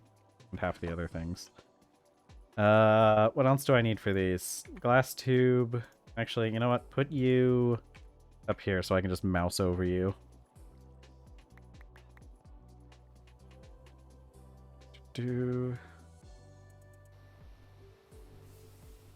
I don't know. There's a good chance that the crash could be related to other things too. It might be... I mean, I don't know. I know for me, since I was doing it in a creative world, like, it wouldn't have really mattered even if it did mess up the entire world. Yeah, maybe. I don't even remember the things. I don't remember if they even went along with the structure or not. I think they did. It didn't act as storage at all, so there was no reason to bother with it.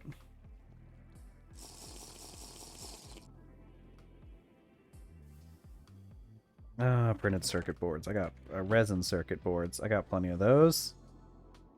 Wires. Let's do... Now that we have the best recipe for resistors, we might as well just do a bulk of these. What is it for resistors? God, why do I keep clicking on things? Give me this recipe. Okay, let's do up some annealed copper. Wire. Stuff up. Yeah, let's do some annealed copper. And the wire is wire mill on a 3.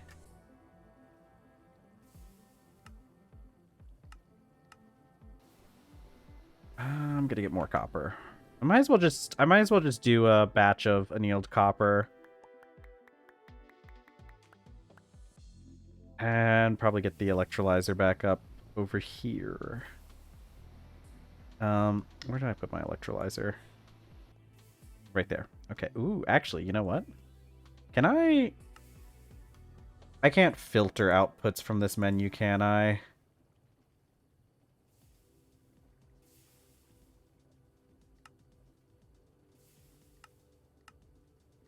Can I disable? Yeah.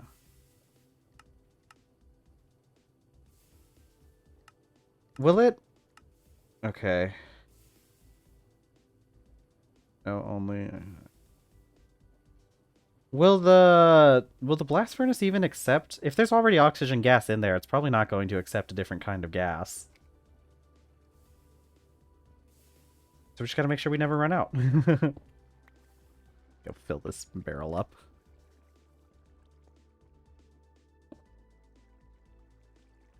Alright, I can't. Even from there. Give me the water. Give me the water.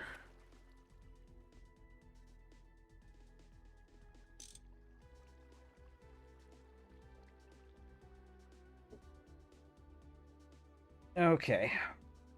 Ooh.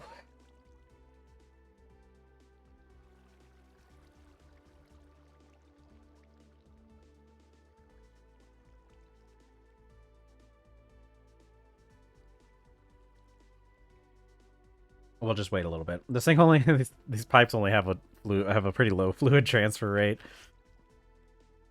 I might have to upgrade these to small or to larger pipes eventually. Okay, remove the gas that is in the yeah. No, it's if I auto output from the electrolyzer, I'm just trying to get oxygen automatically outputted from the electrolyzer as without having to put any extra effort into it.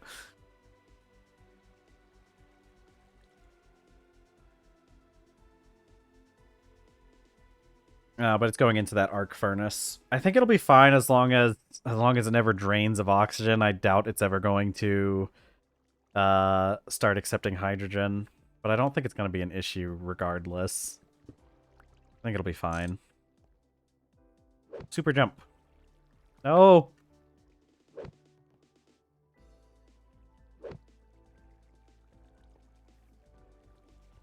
I could probably just...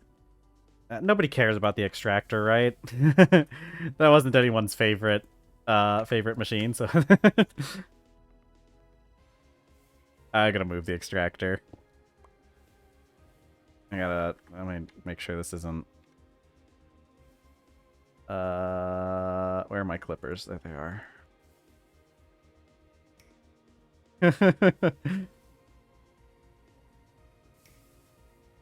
There we go. Okay, it's got a new home now.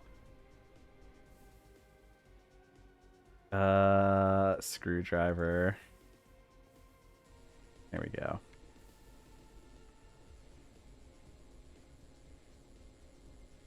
Oh god, this thing takes forever. Oh no, and it drains electricity like nobody's business. Actually, you know what? This might actually get swapped. Give me. No, no. No. Okay. Thanks. Electro jig music only. Help! Help, I'm stuck! Okay, help! Okay, I fixed it. I was doing the electro jig there myself for a bit.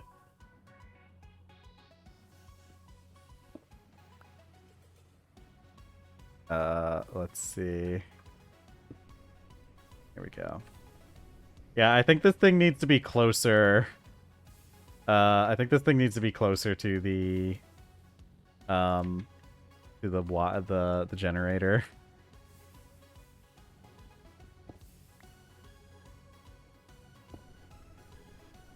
Okay, and then we can figure you are gonna be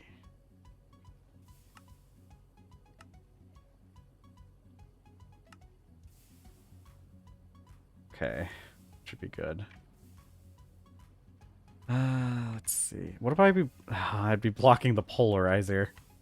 Polarizer is actually fairly legit. But what if I just put it here? You know? And then what if we just... We're definitely gonna have to change things up once we get more generators. Oh my god, it's still draining electricity too fast. Okay. Electrolytes are thirsty. Should have seen this coming, though. How many... Because it's going 3, isn't it? Yeah. How dare you?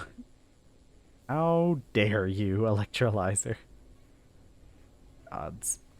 I would have to, like, put it, like, down here in order for it to get enough power since it uses 30 UU per tick.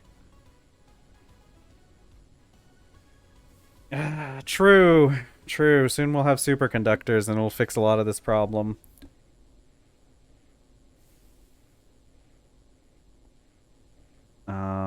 But...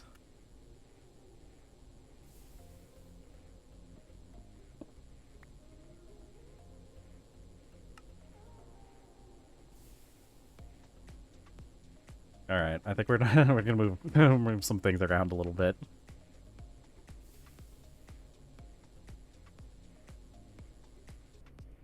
Okay. Yeah, see, it automatically outputted to the arc furnace, and it kept its hydrogen gas, which I don't think we care about a whole lot right now.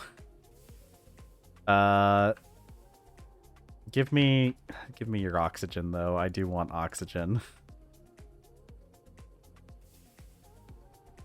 Okay. Let's move some stuff around a little bit.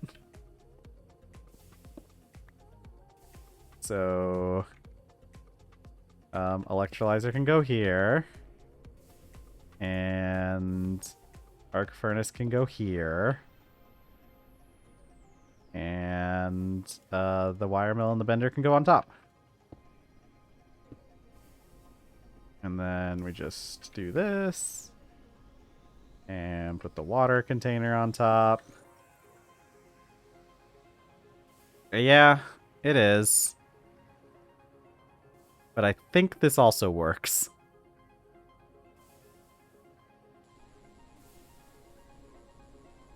Okay, yeah, this does it.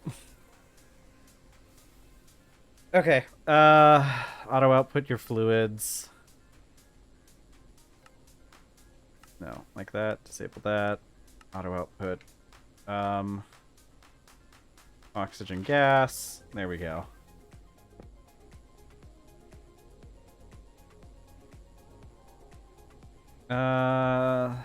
Doesn't make though.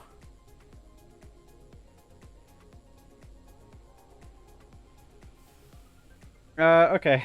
I'm gonna collect. I'll go set this thing to collect some more water, and then we'll put it back just so that that thing could have constant access to water. But we'll probably let that go for a little bit so that we can get the annealed copper once it's done.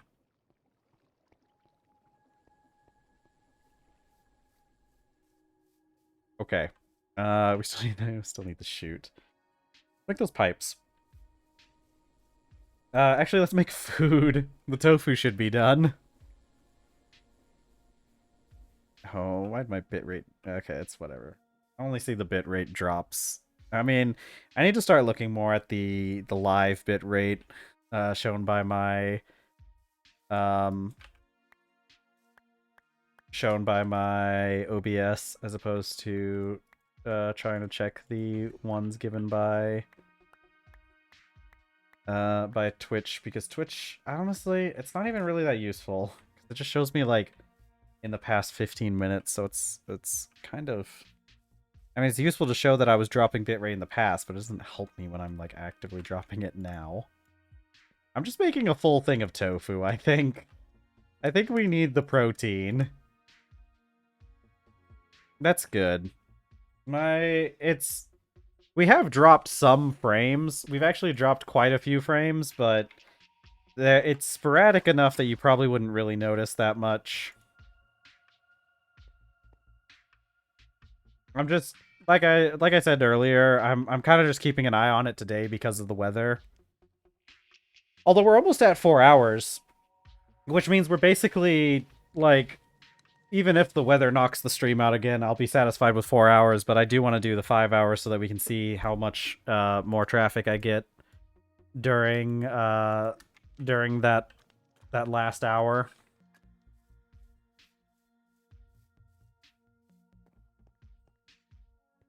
We're all about analytics here, you know. Doesn't everybody love looking at a chart and extrapolating data? That's one of my favorite things. I actually do spend quite a bit of time parsing through the my analytics on Twitch.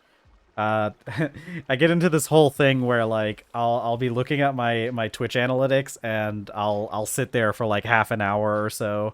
I'll get like sucked into the data and just be like, man, this is so interesting seeing when people are actually attending stream. Yeah, no, it's my favorite thing about Twitch is the analytics. That's why I'm doing this. I don't even want the game. I just want to see my Twitch analytics. God, there we go. My character's now a little bit healthier. Oh my god, we got our protein all the way up. It's fine. We'll put more of this off to the side. Let's see. Nickel. I need to do some nickel item pipes. Item pipe. I think nickel's gonna, because we have a lot of it. It's currently not used for much more than just rose gold. 1 stacks per S. Actually, these do okay, yeah. Wait. Nickel only does 32 items. These do stacks. What is rose gold again? Ayo, rose gold. That's actually...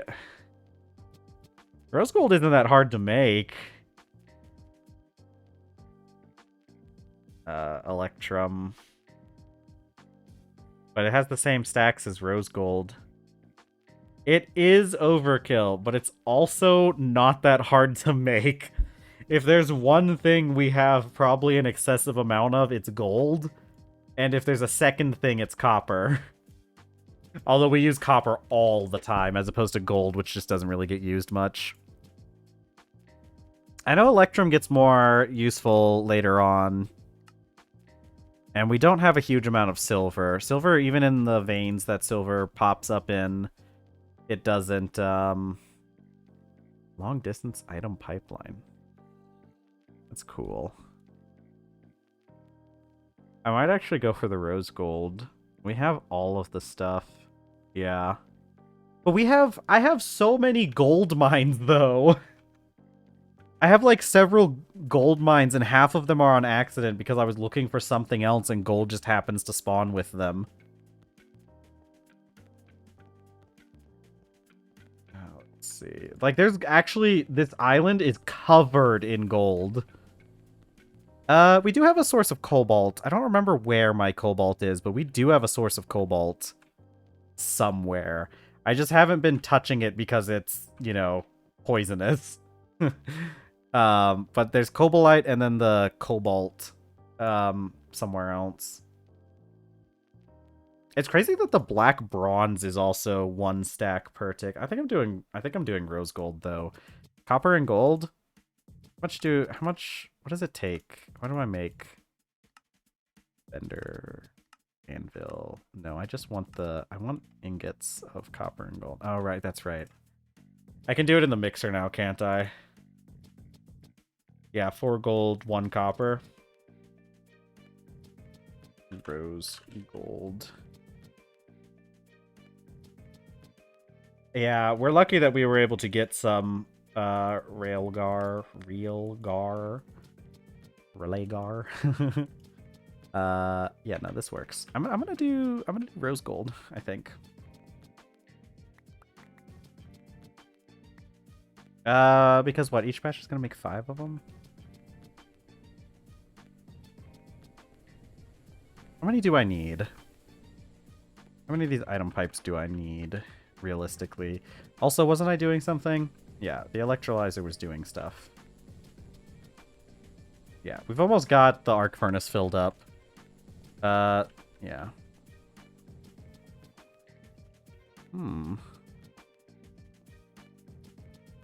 Oh, for using cobalt for the item pipes?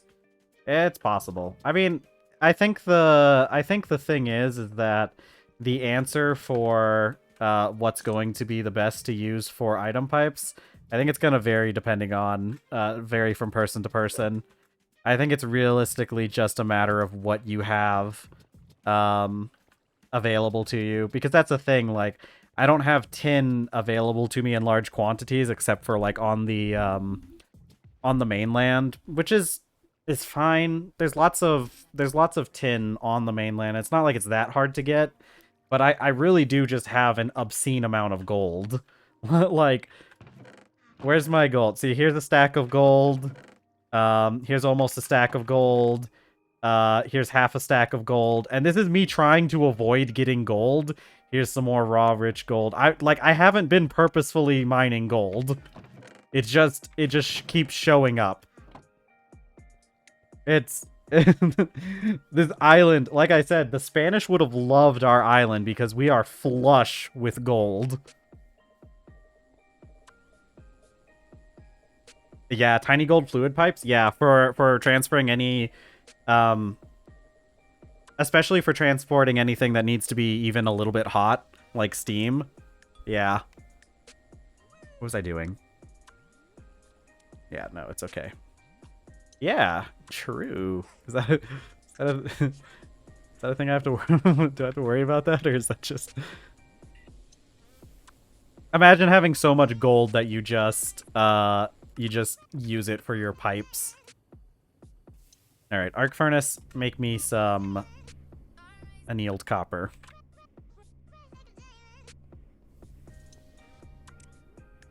Now that we have the extra most of the ore processing set up, we can start doing a lot of ore processing too, because we don't get any more upgrades to ore processing after we get the crushing wheel. There's nothing else we can do until we get to high voltages there, because the macerator doesn't have those extra outputs until high voltage, so we might as well just process most of what we get once we get that set up. What was I doing? I need more glue. I need to centrifuge out some more glue. How many of these do I want to make? How many of these do I have? Want wire mill. This is a 3, right? Yeah. Put it on a 3. Before.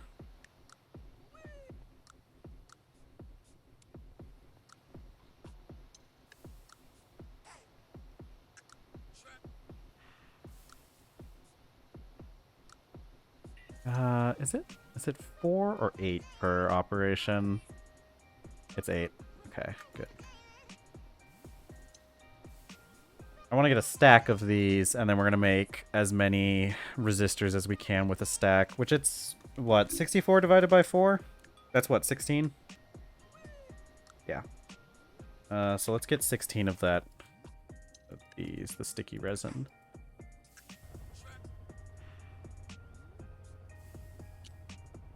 Okay, I need 2 more. I think we started off with 4 fine wire, which is why I'm going to end up with extra. Yeah. And we'll keep this annealed copper around because we need it for other things too. Actually, I'm just going to put this annealed copper over here.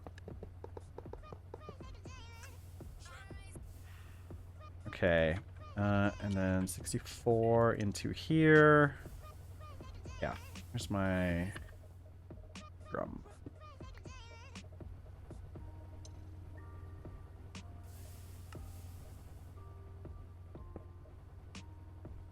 Do I need another drum? Heck, I think I need another drum. Okay, bronze. Actually,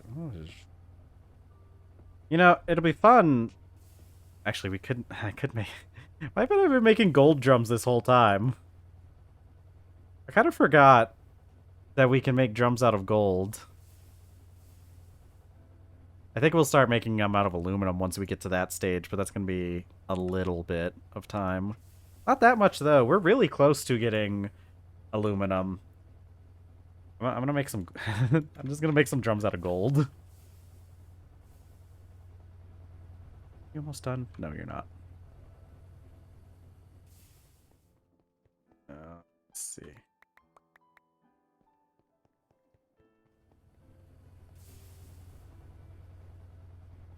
Yeah, I forgot. I really forgot that we can make gold drums. It's kind of a weird one because it's like the only one that is...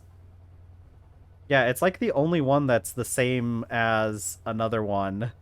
And it's only for this first tier. So, like, I would assume most people probably don't end up making those. Not arc furnace, bender. No. 1. I also gotta make sure you get set back to a 1. I don't make more foil.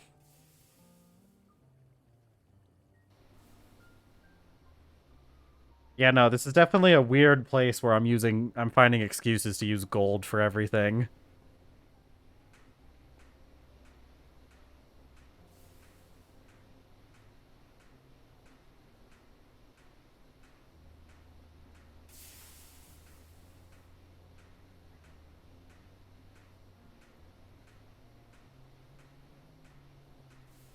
Okay, it takes a while for it to bend gold.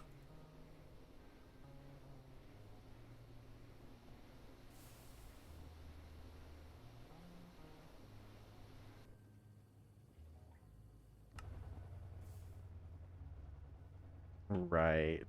Those little those little wires sticking.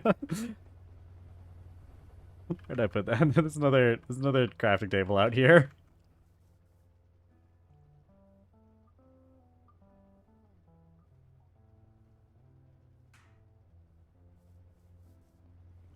Alright, gold drums. Drum. Alright, I just gotta wait for this to finish centrifuging out. How many of those stupid pipes do I need? Because it's gonna go into here, and then 1, 2, 3, 4, 5, 6, 7, 8. I'll just do 2 batches of rose gold and turn them all into item pipes, because that'll give me 10. Actually, I do need the extra rose gold, though, don't I? Because I'm out of rose gold in general. Because I used my last for that last batch of red steel, so maybe I will just keep the extra 2. You only need 1 rose gold ingot per red steel batch. I can... No, I can't. I was gonna be like, I can move this stuff. I can have 2 machines running at the same time, but no, in fact, I cannot. Can I grind up the bronze drums? I can. Oh, hog.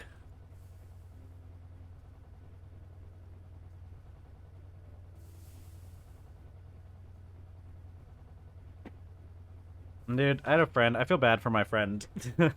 Saying hog reminds me of this. I feel bad for my one friend because she hangs out with all these other people, and she and I hadn't been hanging out for a long time. Ooh, oh yeah, I forgot the arc furnace can do that kind of stuff. That's a good idea. Actually, yeah, let's double check.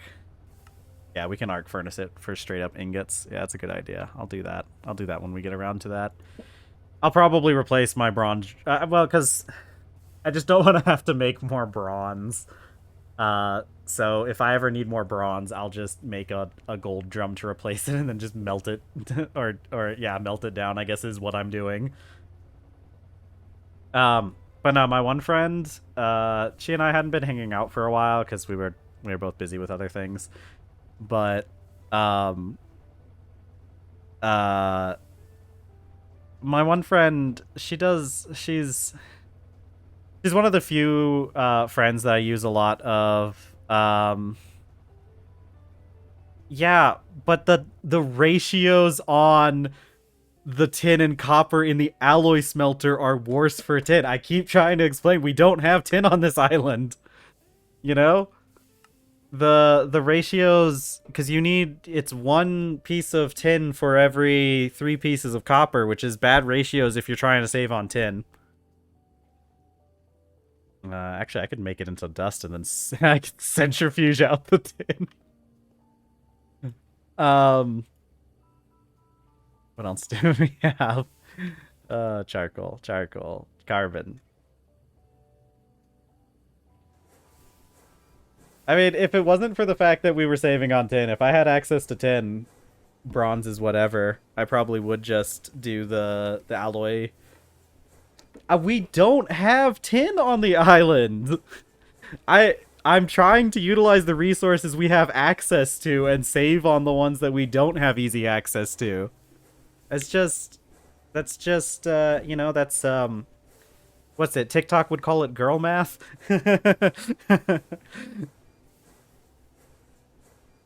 That's that. Did you guys ever hear about that trend TikTok had, the girl math trend?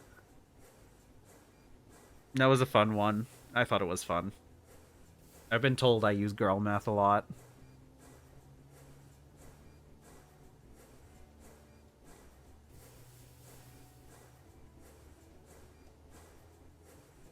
Waiting on resistors. I'm gonna move some of these. I don't need to wait on all of these to be done.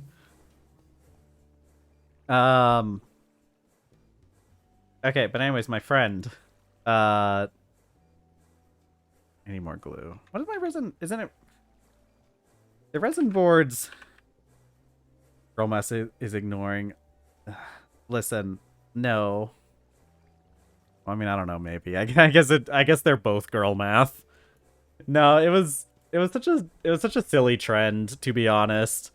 That whole girl math trend, because I mean, like, the whole thing was just it was just kind of making fun of how some men think that, like, you know, doing things like because like there was one thing I did. I have this painting that I bought at a Ren fair, because this is like one of the best examples I have of like what people were making or like the whole thing with the girl math thing. I had this painting I bought at a Ren fair. Beautiful painting. I love it. And this thing was expensive though. I remember it's a big painting. It's like it's like a meter by like half a meter. So it's a big painting. And I wanted to buy it. I saw this thing. I knew I had the money because this was during this was during the time when I actually had money. Before I quit my job, which, lo and behold, quitting your job does make you lose money, I guess. Which is stupid. I don't think it should be that way. But I wanted to buy this painting, and I furthermore, I really wanted to... It's brass that I need, isn't it? I really wanted to support a local artist and everything, you know? I didn't even need this. I didn't even need this workbench. But I really wanted to buy the painting, but this thing was like $400, and I was like, ooh, $400 is a little bit more than what I wanted to spend on this painting. That's really expensive for a painting. I was thinking more in the neighborhood of like 200 or even like $300. And you got to factor in tax too, because there's tax on that sale on that. Yeah, exactly. Exactly. Um, but here's the thing. The artist, I assume she was like having trouble selling this piece too, because like you know, like 400 is really expensive for a painting. So she offered to knock off a little bit of the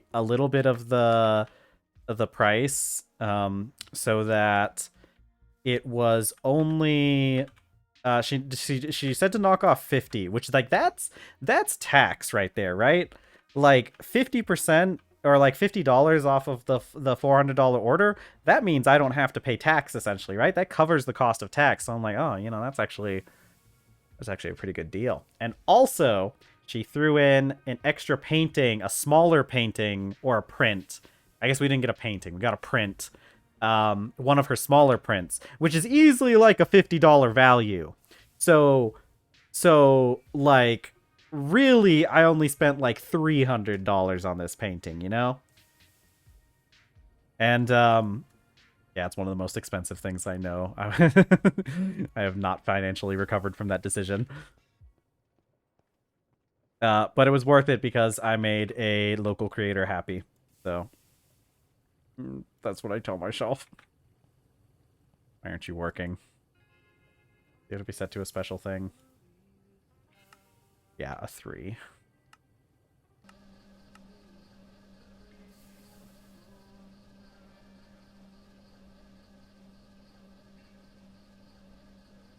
Yeah, no, realistically, I trapped myself into that because I wanted the painting so bad.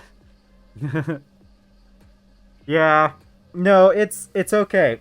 It's okay to spend a little bit of extra money on something if you're buying from a local source, okay? It's fine. It's okay to do that. It's better than spending half of that price buying something crappy from like Walmart, you know?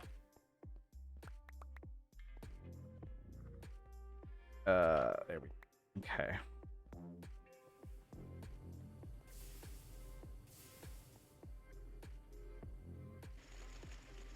Yeah, no, I mean I am happy with my purchase decision. I'm kind of I'm being a little facetious when I claim that I'm not that I regret the decision. It was a lot of money, but I am happy. Uh, that artist was so happy when I bought that painting. She like lit up when I agreed to buy the painting. She was so happy to make that sale.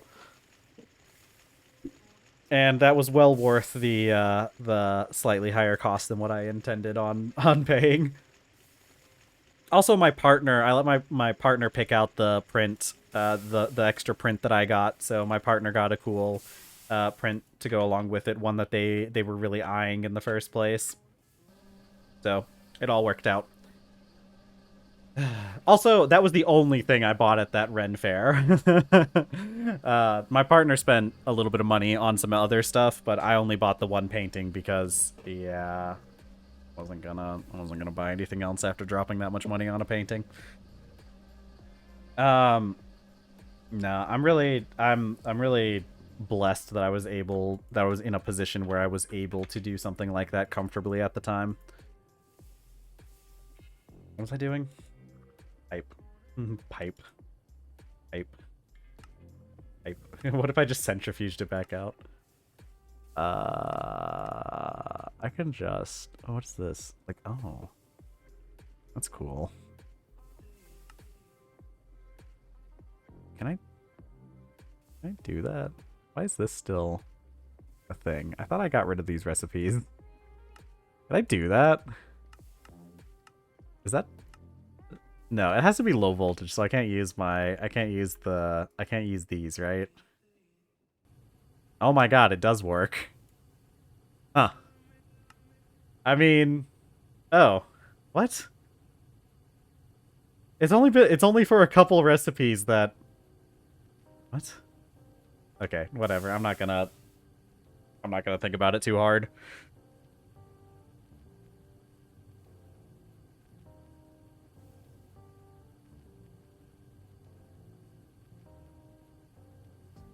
God, I love watching progress bars fill up. My favorite pastime. Sitting here watching the bar fill up. What about crates? Is there anything else with crates? Okay, yeah, there's no gold crates. It's so weird that you can make gold drums. It's a weird addition. Considering there's not like a gold crate. Anyways. What were we talking about earlier? No, my one friend. My one friend, I feel so bad for her because we had started hanging out a bit more, and we were like, because we were playing, she's the one I played the Halo games with. Really fun.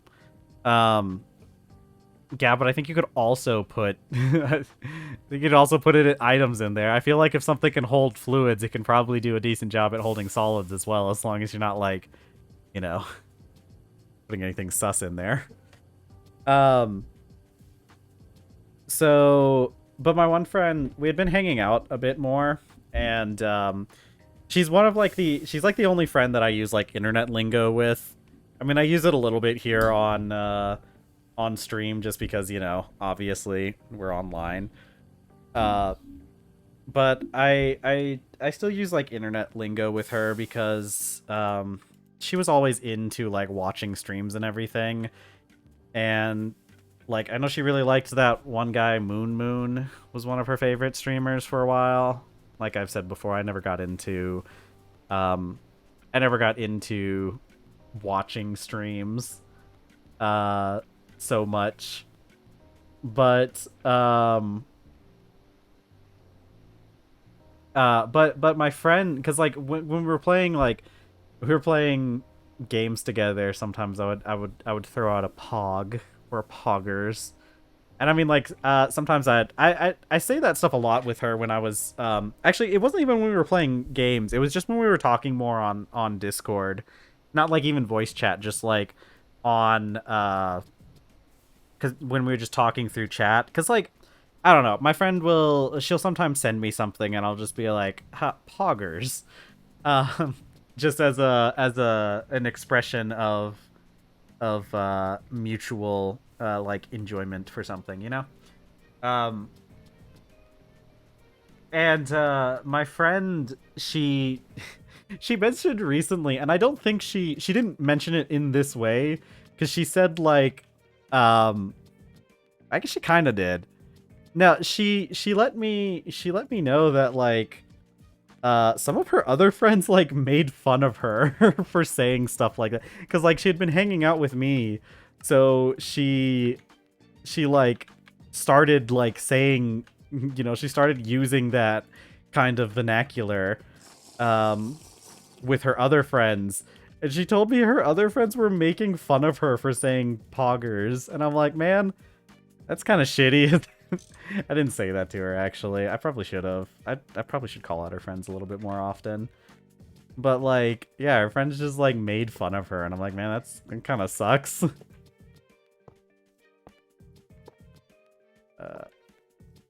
Yeah, there we go. 8 pipes. And yeah, see, look, now we can walk under it, too.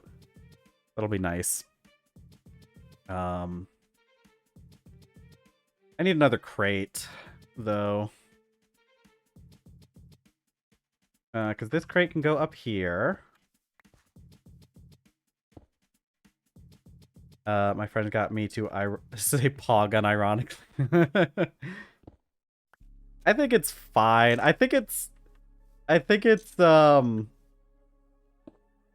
worse to like make fun of people for stuff like that than it is to just say it. I mean, it is kind of funny. It's one of those things where, like, if you're saying it, like, IRL, like, you're just out and about, and you say it, it is kind of... I can see how that would feel, like, you got. But, like, I think if you're talking online, like, if you're talking through text, or even, like, you're talking, like, on Discord to other people, I think it's yeah. Yeah, exactly. I think it's more fun than anything else. Like, it's It's mostly harmless. I mean, there was that weird thing with the guy who did the Pog stuff, wasn't there? That guy ended up being a little bit weird, and we dropped him from the Pog face, which is funny. I really do support that.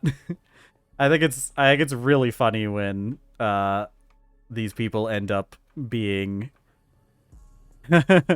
I I only yeah, no, that's right. I mean, obviously I say chat because like I am actually talking to chat. so so I guess that's the only way I would say it unironically, but you're right. I don't think I've ever used that like unironically aside from like, you know, when I literally am talking to chat. Um what else was I doing? Wait, why are we here? Just to suffer. We were made suffer. What was that?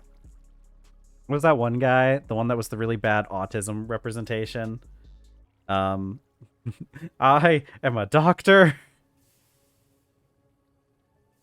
Can I? Can I? Ah, I can.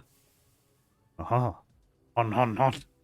I can't do that. That's is that racist against French people? Do French people care about that, or do they find that funny? Actually, I don't know. Let's see. I don't know. I watched a the only yeah, The Good Doctor. That sounds about right. The only thing I know about it is from other people reviewing it, which, you know, opens yourself up to sometimes like people who just aren't really good at media analysis. Um but I think they were mostly just talking about that specific episode and why that was bad representation. What was I doing? Any more gold? The only issue with gold is it takes so long to centrifuge. But actually, we have this stuff now, don't we? We have ore washers. Ore washer. I hardly know her. Anyways. Let me make another bronze crate. I guess I'm just gonna... Do I have tin? I have a piece of tin, yeah. I have copper. Oh, man. I like to get these stupid crushing wheels working before I mess with this too much. Where's my... Actually, yeah, let's... I think we have most of the stuff made. We just need, We need the redstone and the copper, for the red alloy. Let's just do the rest of this up in red alloy. We continuously need red alloy.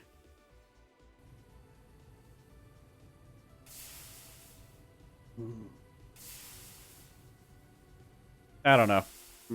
One of the issues with autism representation is they just like refuse to like like bring actually autistic people on to like, you know, do the representation. So a lot of times it ends up being bad. Really wish I could watch The Pit without subbing to HBO or wherever. Well, you know, there's always options for those of us that don't want to pay for things. There's always I can't list any of those options, but I have heard I've heard, pray tell, there are ways to acquire access to shows and movies. But no, I get it. I don't like bothering with that most of the time. Yeah, exactly. It's just inconvenient enough to not want to bother.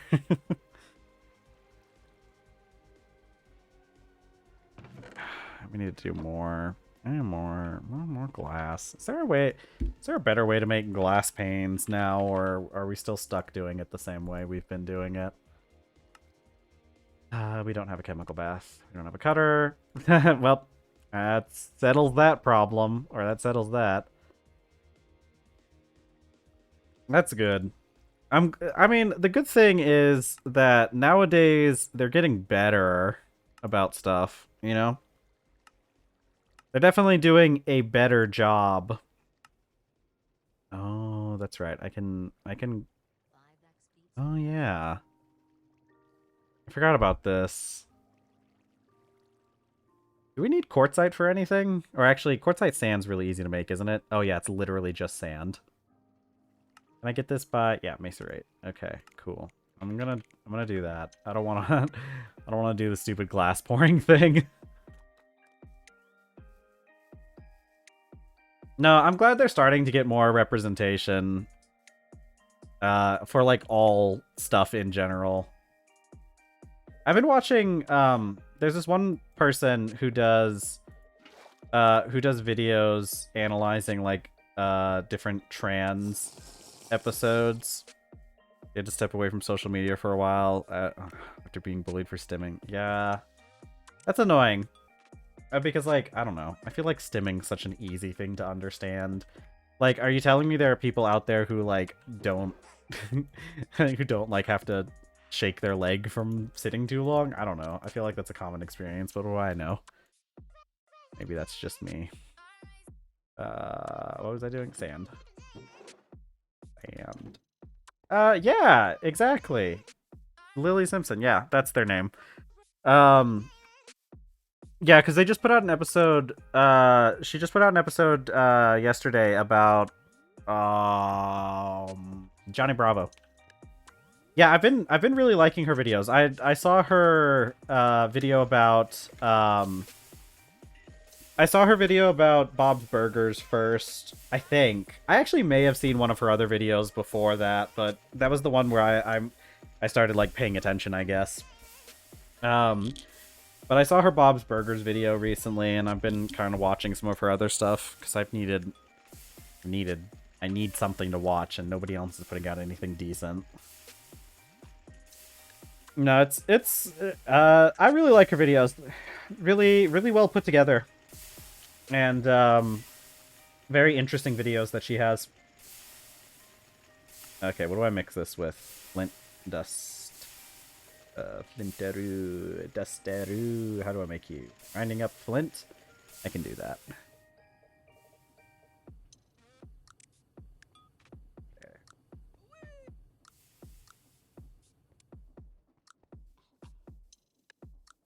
Yeah, I need to watch some more of her videos because I know there's a lot more of her videos. Or she's done like a lot of other things. I really like them. I really like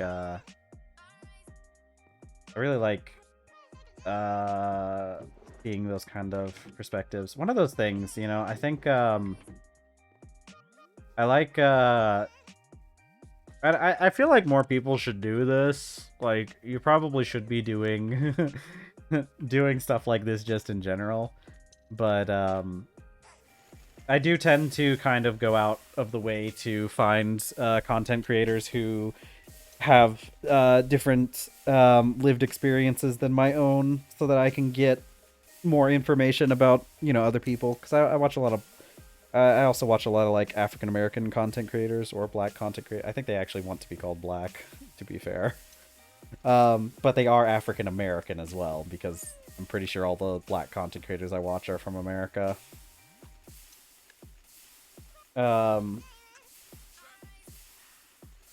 But yeah. I watch several trans creators too. A lot of them just make good videos, to be honest.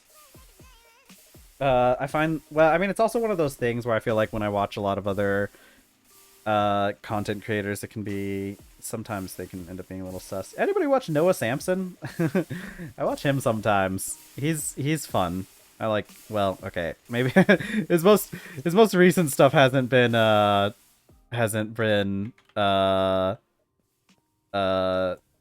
I would call fun, but probably still good content.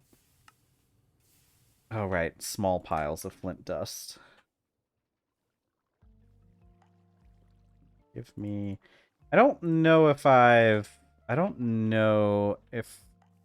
feel like I've heard of Lily Alexandria before, but... Or Alexandre. But I don't remember. I'll have to look into their stuff.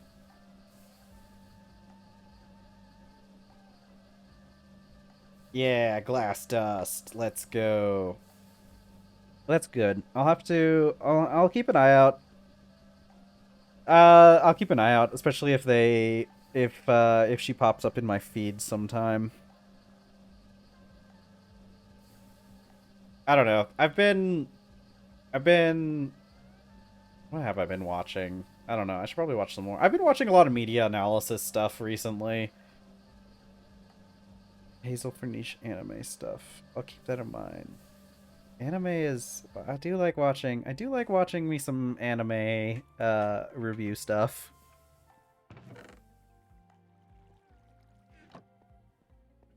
I know there was like I don't know. There was one person I watched that was talking about was talking about what's that one anime? Demon Slayer. Um yeah, Demon Slayer. What a anime for sure.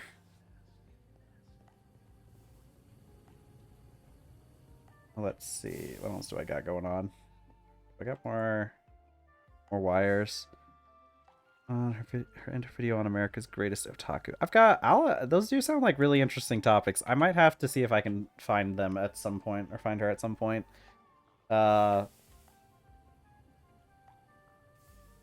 Wire mill. How many more of these things do I need to make? 18? I guess I just need to do... I don't think I have... I don't think I have... I can't... I make... It's a red alloy. Even. Wire red. Oh yeah, I forgot we have more red in this pack. Yeah, that's the only way to make this, isn't it? And that's the only good way to make it. All the rest of them are just same things, essentially. Okay. Go.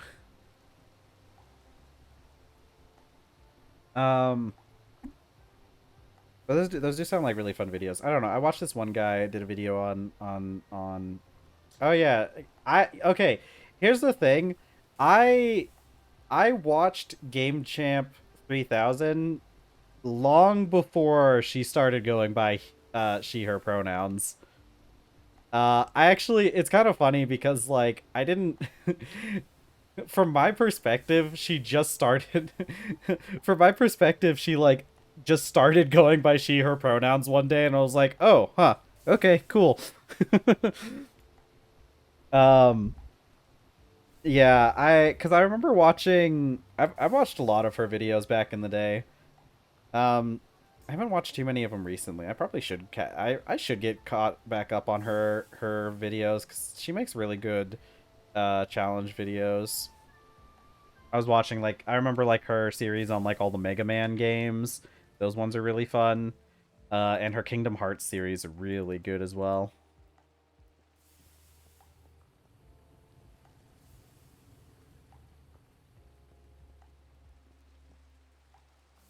Okay, so that's good. Okay. I just gotta do... Man. Can I use a plate to make red alloy? Red alloy. Alloy smelter. I cannot. I could use annealed copper if I want, but that's not gonna help me very much. I could just... I just need the dust though, right? Oh yeah, see, I got this stuff. I can just centrifuge this. Yeah, the true Kingdom Hearts. Oh, I don't think I've seen that one actually. I'll have to go watch that one. Because I remember her, what is it? She did a series, or she did a big video on like playing through Kingdom's Hearts without like leveling up at all, right? That was a really good one.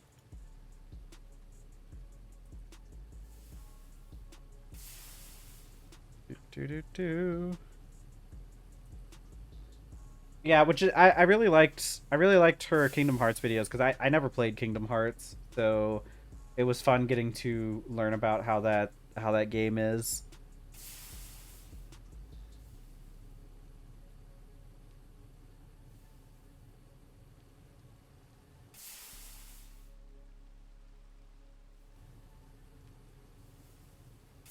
Alright, there we go. Okay, and then we do 2 more.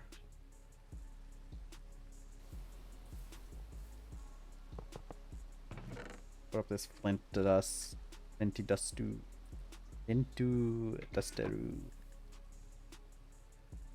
The wire. Alright. We have 12 left. This should bring us... Hold on. Why do I have so many of these? Did I only have to make 21?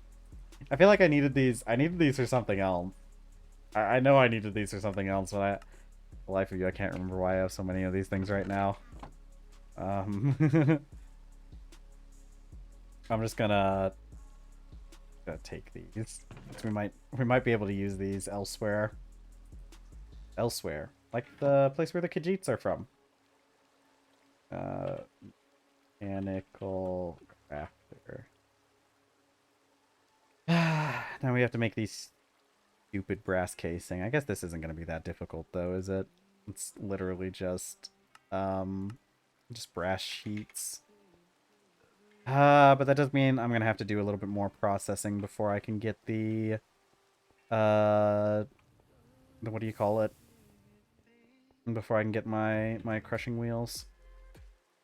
How much brass do we have left? 5 pieces of brass. We need 21. If I do 2 batches, yeah, I can just do 2 batches. 18 pieces of copper. 18 pieces of copper and a little bit of zinc. I got zinc right here. I can make it in the alloy furnace too, can't I? But what are the ratios on it?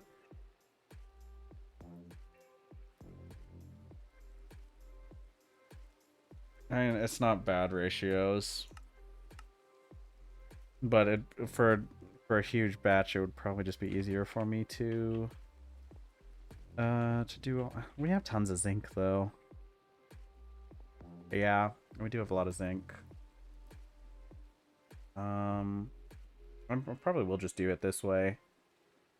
So let's see. I have 5. I need 16. Yeah, this would be easier because I can just do 4 batches. And that's what, 12 pieces of copper? Yeah, that'll be easier. And we have tons of zinc lying around. 12 pieces of copper. Copper. 2 pieces of copper here. Let's get 10 pieces of these things.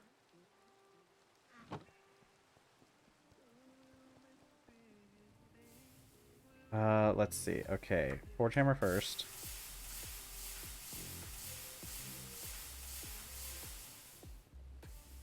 These in here. And you go in here. No. No. I have to... I have to do it again, don't I? No. Impure pile? I thought... No. What did I do wrong? Did I do something wrong here? I thought crushed copper went into this. Into the ore washer. It does. Oh, okay. I have to set it to a 1. Right? No? Hello? Wait, yes. There we go. Let's see. Pieces of copper. Let's get our 4 zinc that we need.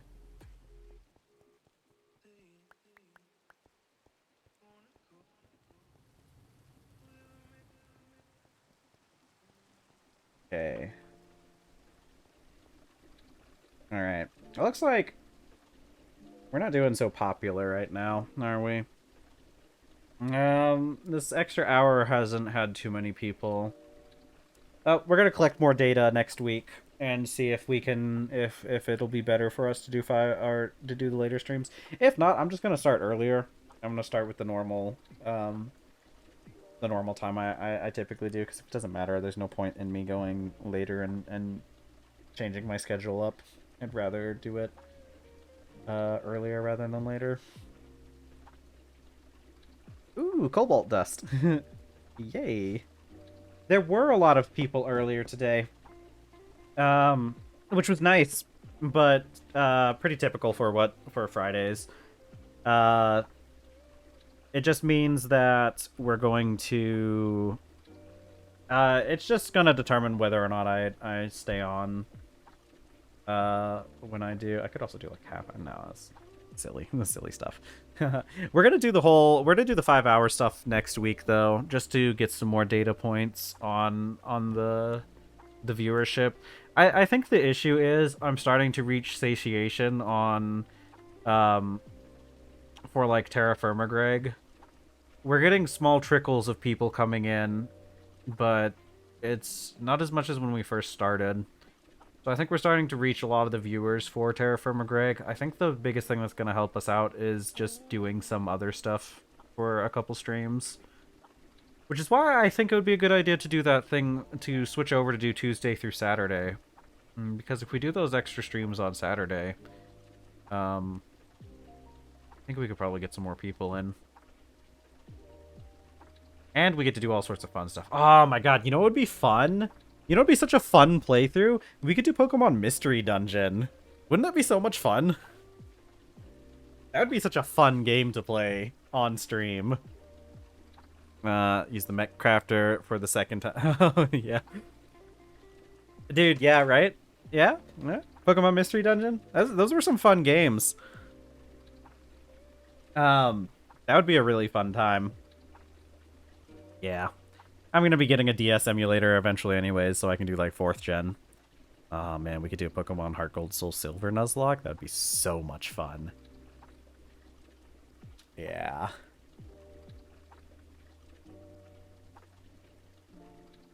I wonder how you even do that. Do people... I bet people who are into Pokemon just search for Pokemon, like, as the tag, don't they?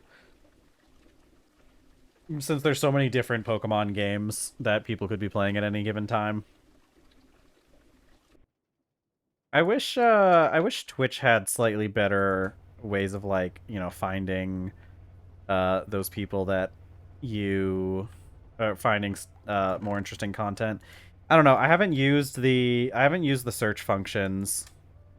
Nuzlocke tag. That's a good idea, yeah.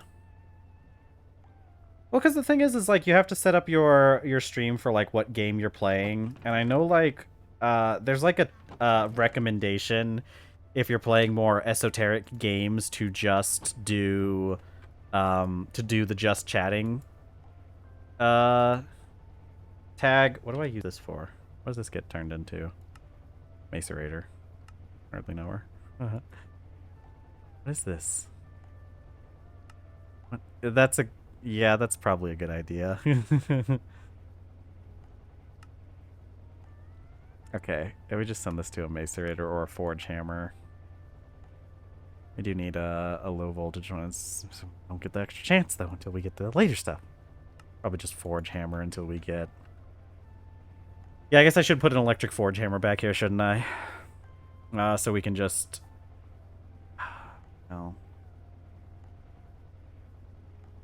How many items do we get for the filter? Actually, we could probably do a tag filter, couldn't we?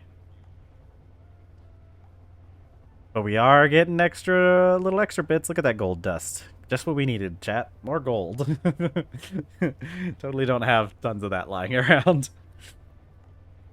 Yeah, I probably should check that out sometime. One of these days I should get around to doing like actual market research instead of just thinking about it. I should put some more effort into things. I should really put some more effort into... I need to do more on the weekends for my streams. Yeah, I need to do more stuff. I really should be putting more effort in so I could bring in some more viewers. Yeah, I guess it's not like I work that much. Just complain. I love this thermal centrifuge. Look how pretty it is. Look how cute it is, all lit up and everything. What do I need to make? Isn't the Forge Hammer... Why would... The reason I didn't want to make the Forge Hammer was because it takes up a stupid anvil, doesn't it? Yeah, I'm not doing that. We could probably just do a a low voltage macerator. It takes a diamond. Actually, I don't think diamonds are that hard to get. Now that I think about it, it's probably not that. It's probably not that difficult at all. Yeah, maybe we do just put a thing back here. Does the ore? Oh, there's an anvil mold. Hold on. Forge. You're right. It still does take up a lot of steel, though, is the main issue. Because the thing is, the forge hammer, we don't even... I mean, the forge hammer isn't even the thing we want. And it doesn't get any faster until... Does it get any faster? I don't think it matters. The forge hammer is already a really fast device. What was I doing? Oh yeah, forge hammer, the thing. Yeah. Yeah, that's the issue. It's one of those... I'll probably make a forge hammer once we get to medium voltage, but before that, it's kind of, you know, that's not really much of an upgrade. Just kind of does the same thing. It just runs off of electricity, which I guess is great, but we have enough steam production from the basement that we're probably going to be using these steam machines for a while. There's not a huge amount of a reason to upgrade except for just not wanting to run steam.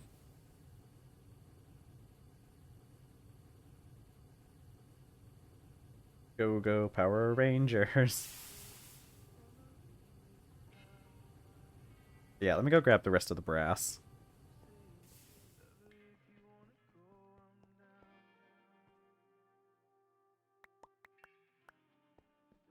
Yeah, so this should be 21.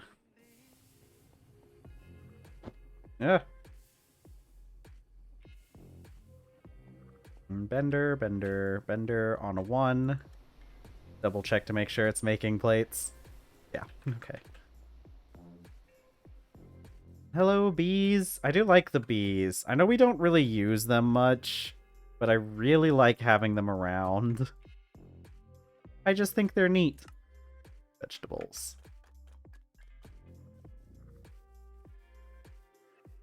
Go get some more potatoes.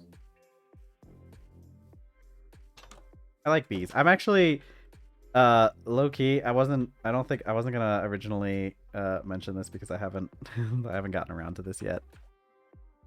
Yeah, but like we're not really using them for that.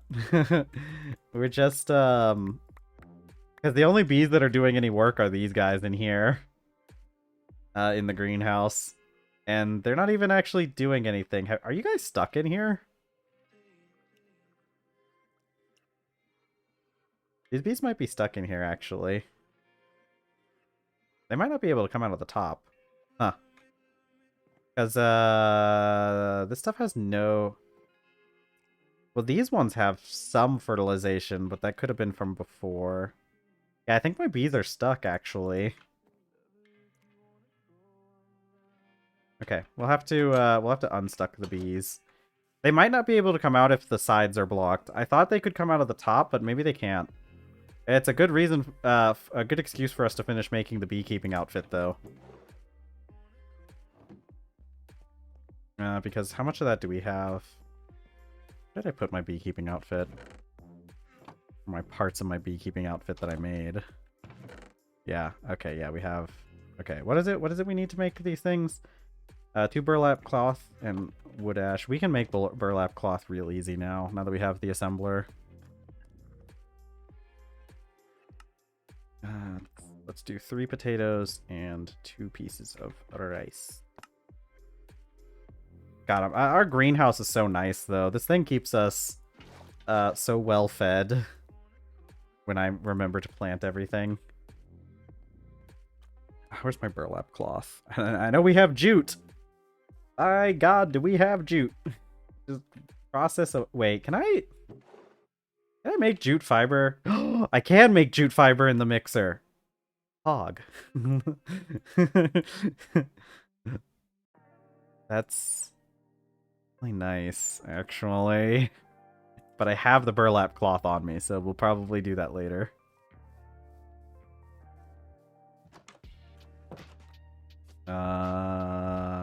Burlap. I forgot the ash. I should get an armor stand for in the bee house as well. The greenhouse. The bean house. Gotta put up some of this stuff. Girl, put up this stuff. Put that stuff away. Hey girl, you ever watch there's a show on Netflix called Insecure. I never watched the whole thing, but my partner was really into it and I watched it with them a bit. And there's a character in there. She's a side character, but she's like my favorite character. Because every time she talks, she's just like, oh, girl, or like, hey, girl, and it's very fun.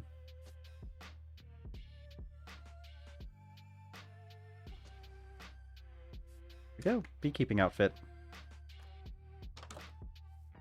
Okay. Okay, let's go talk to the bees. I am the Lorax. I speak for the bees. I don't think the Lorax spoke for the bees. He should have, though. You mean you're not going to speak for the bees? The bees. Aha, you guys can't get me. I have a beekeeping outfit.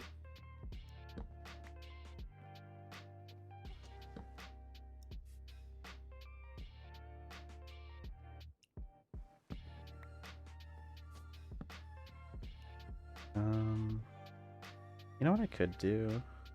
No. Well, the plan was to make more stuff here. I could put more rice in.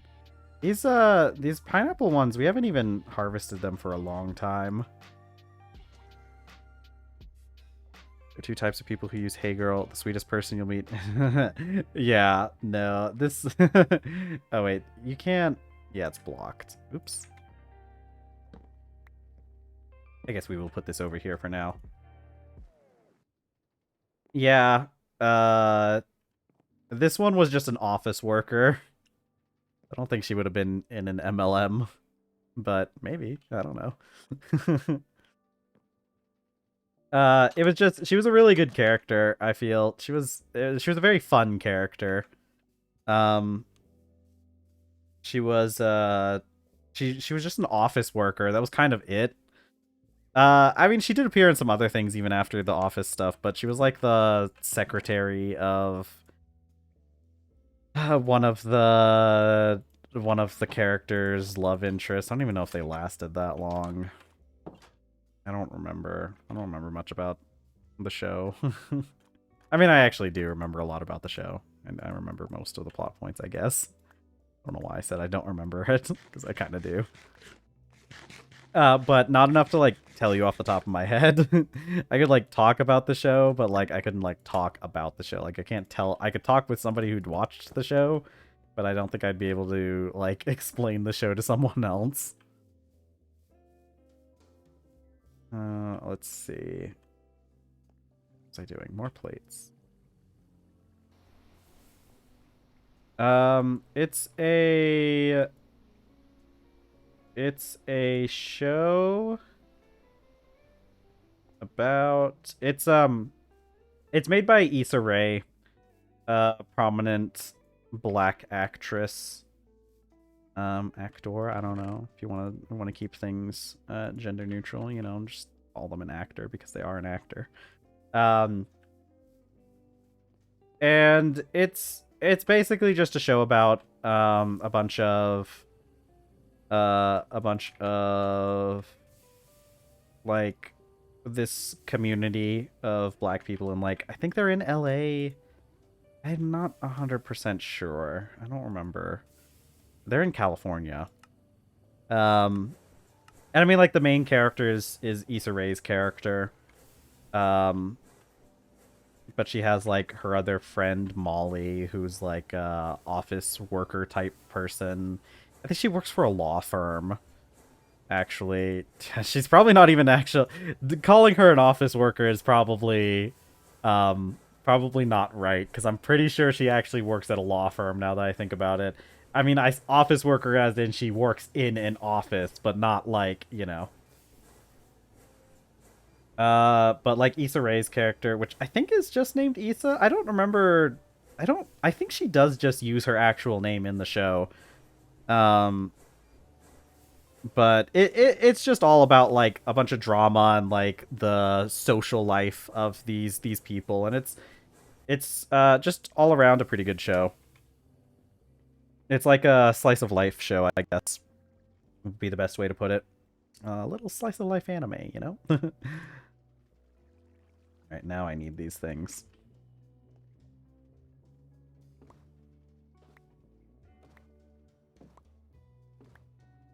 Oh, let's see. It's good though. I would recommend the show to anybody who is interested in that general genre of content, because it's stuff like Issa's character and her boyfriend Lawrence, who we all hate. I hate that guy. all the homies hate this guy. He sucks. he's he's terrible. um but like yeah, and it's just kind of like they're like it goes in a lot into like their love lives and everything. Stupid Lawrence, hate that guy.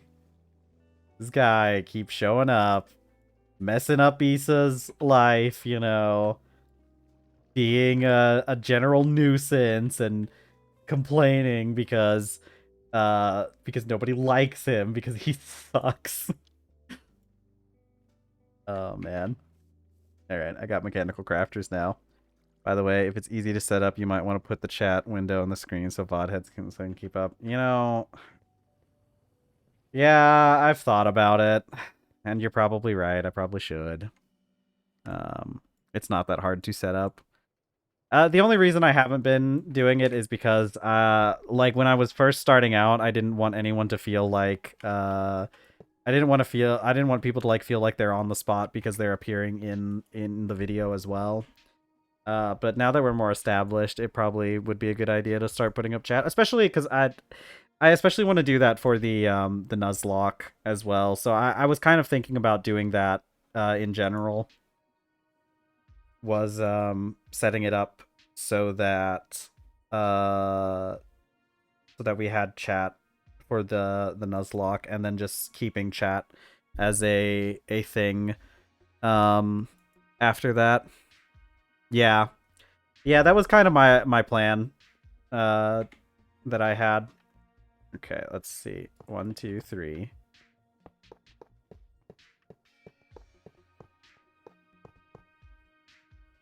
Is that? Oh, I'm missing a layer. Shoot.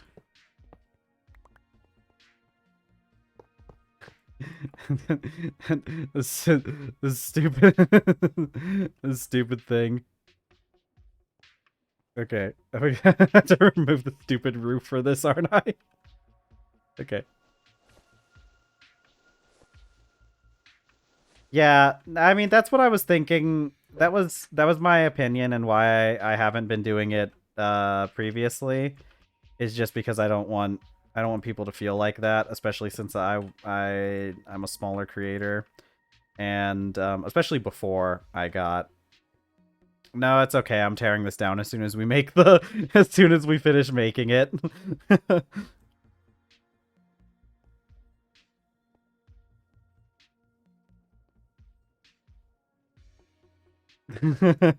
Yeah, as soon as we're done with this thing, I'm just gonna tear it down. There's really no reason to keep this thing up since it only makes it's really it's kind of annoying that it doesn't like I think it would probably be a good idea to add a recipe to break those stupid things down later. I'm not even really complaining about like getting all of the resources back, but there really should be like a macerator recipe to do this. Dang it, how am I gonna get stupid power to this thing?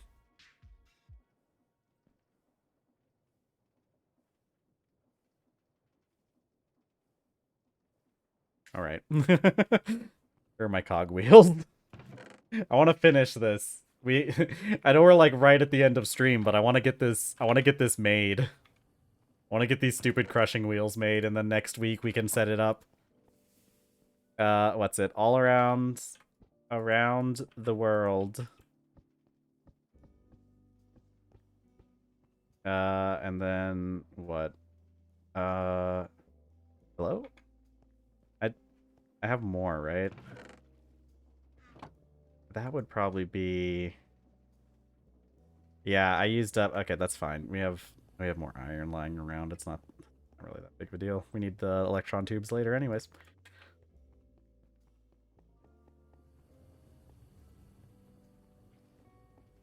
Great. Yeah. True. we can we can erect a statue at some point, right? I can just power this thing with my hand, can't I? I can still make cranks, right? Oh yeah. Do I have a crank? Do I have a crank lying around somewhere? I don't think I have any cranks. I'm just gonna make a crank wheel. Just power this some good old-fashioned manpower. Yeah, here we go. Make a thinker out of it. Yeah. Yeah. That would be a good idea. We should put it up as like a statue somewhere. That'd be really funny.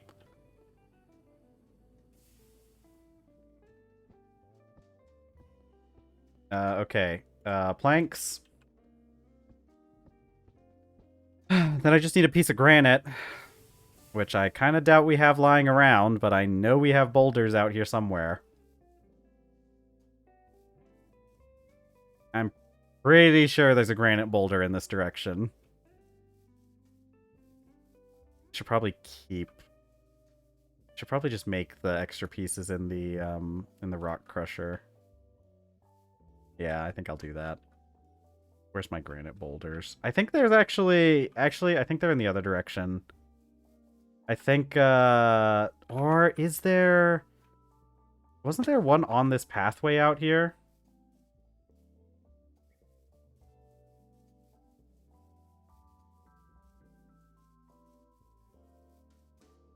Ah, yeah, here we go. This is hardened granite. This is raw granite, though.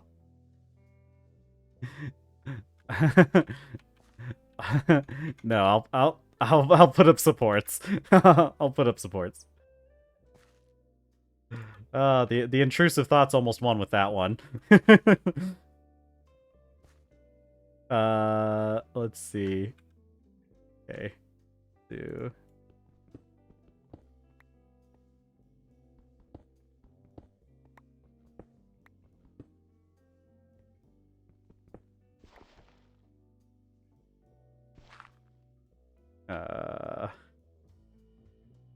No, wait, hold on. This one. Why aren't you popped? Why didn't you pop?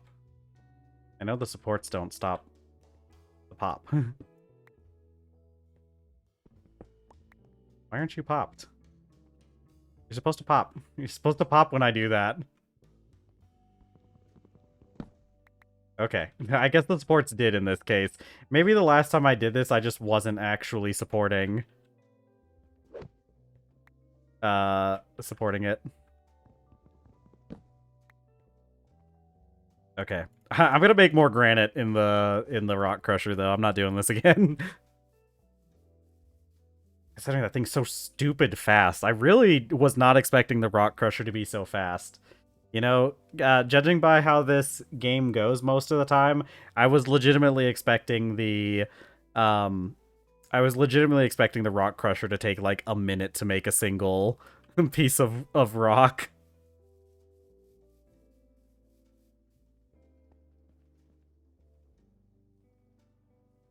Alright, go Power Rangers. Alright, now I just gotta make the crank. Don't I even have shafts? I don't even have any shafts lying around. I don't think I have any of those things. Okay. Yeah. I'm not making the silly I'm not making this thing because this thing has literally only one use. And I can always just reuse the cog wheel. What can I make the shaft in? It just goes in the assembler, right? Oh yeah, that's just one.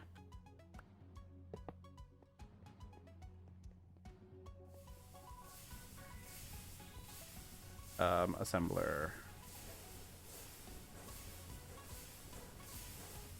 Yeah, okay. I got my planks over here. You guys, I really need to... I'm gonna move these. Actually, you can get moved. Yeah. We got the space now. 1, 2, 3, 4. I like the crank wheel. If it was something where it was going to be a permanent fixture, I'd do the crank wheel, but the only thing I don't like about the crank wheel, and I know this because I was playing my when I was playing that that steampunk mod pack. My God. Man. Man. Why can't I have nice... Also, what is happening to the shader pack right now? The shader pack is not doing well with this. Okay, how do I do this without... God, I don't want to have to make any extra stuff for this.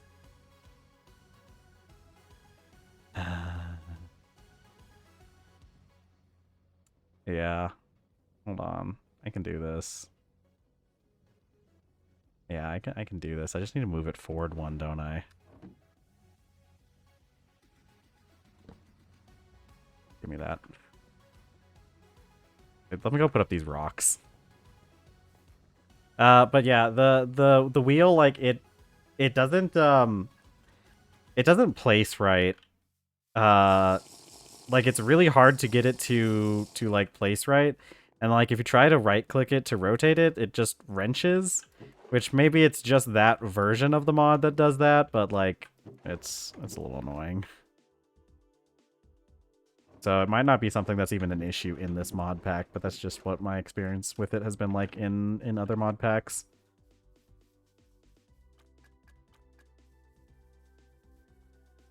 All right, we got to move this thing a little bit though. I didn't actually need these that much. Watch, I can just do it here. Give me all my stuff back. Okay.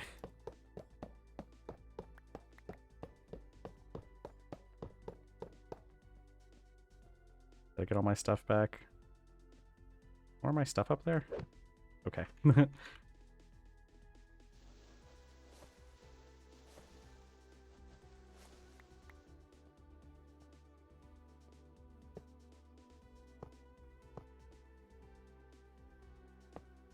This is just like this. Oh, it's overstressed. It's stressed out our system. Hold on. We'll have to temporarily reduce the speed. I didn't need to do it there. I need to do it here. 1, 2, 3. No, get back. Come back here.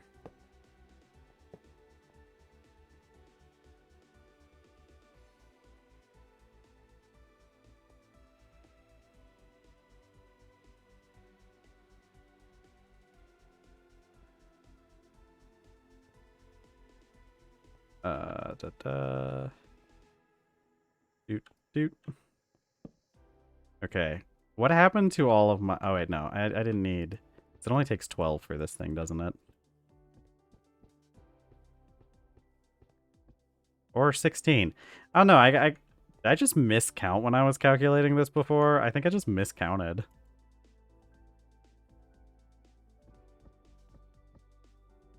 Okay.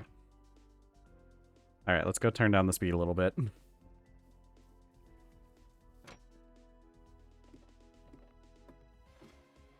Oh, yeah. I forgot about this.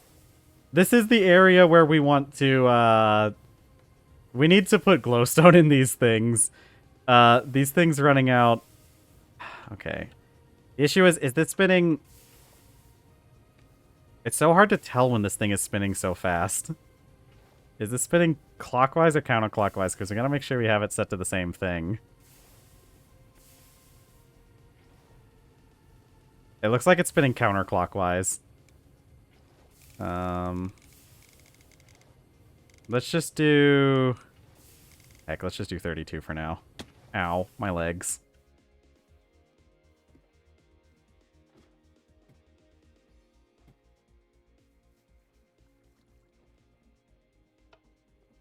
There she goes. It was clockwise.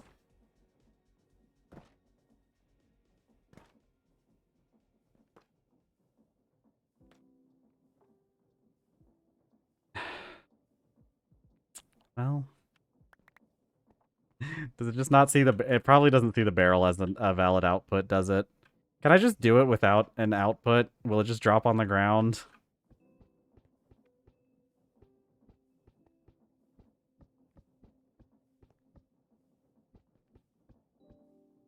Alright. At least the animation's cool. Let me take off the goggles so we can see it.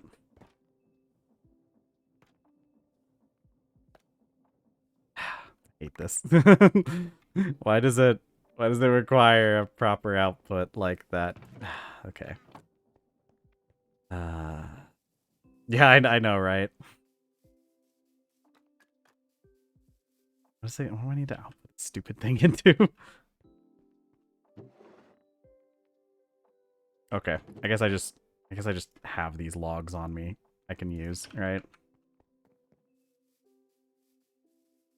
I will be real, like the animation on the mechanical crafter is really nice. It's very satisfying. Oh yeah, I forgot you're running backwards now. Because we have to do clockwise. Let's do this stupid. Just need the one chest. Can I even open you? No. Alright, we'll see if this works.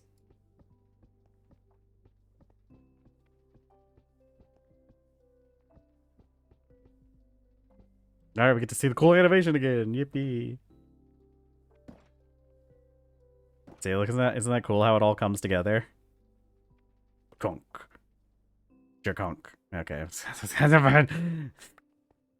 What do you mean? What do you mean? Why won't you output? Why? Why?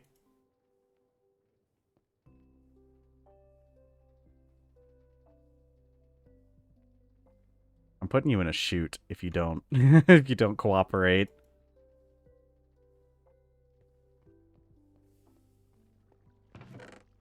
Ah, depot. That'll work.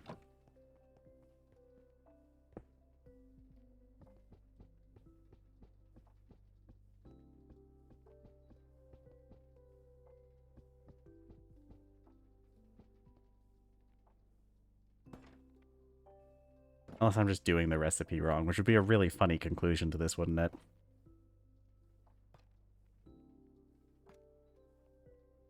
What am I doing wrong? Am I doing the recipe wrong? Does it have to be... No. Hold on. The poke planks work.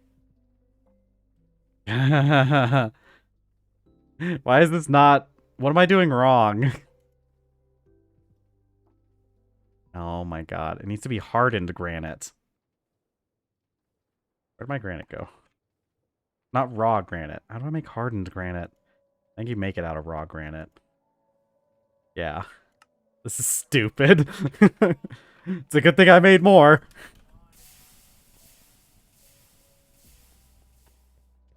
I have mortar in the other room.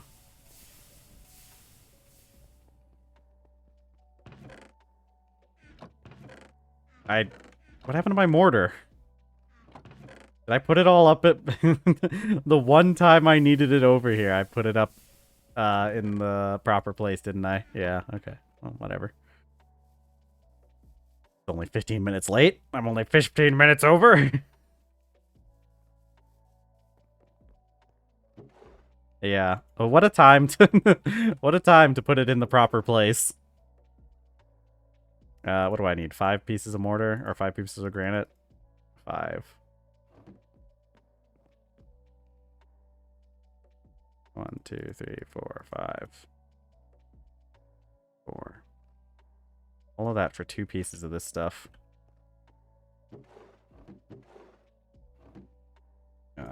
Put you up here. Okay. This time it should work.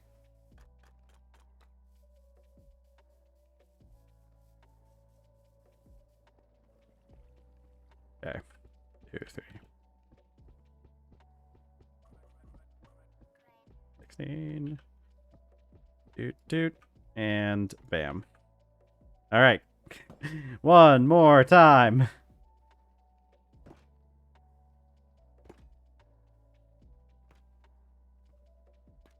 Oh my god, finally. Yeah, go out. Yeah, there you go. 2 crushing wheels. And I got the quest. Quest complete. 2 crushing wheels. Yay. Alright, let me go put these back there.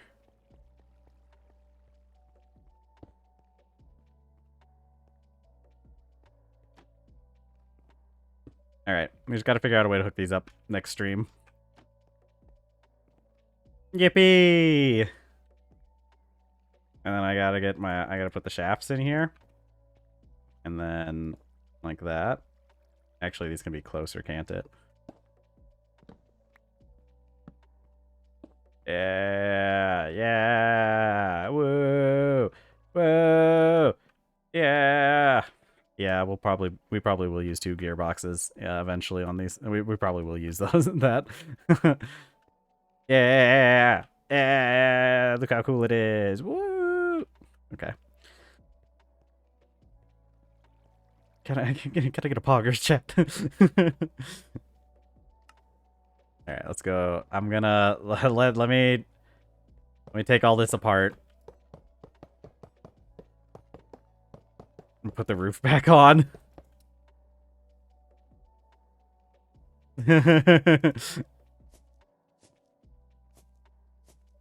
Thanks, chat. I know you always got my back. Where did the other 2 go?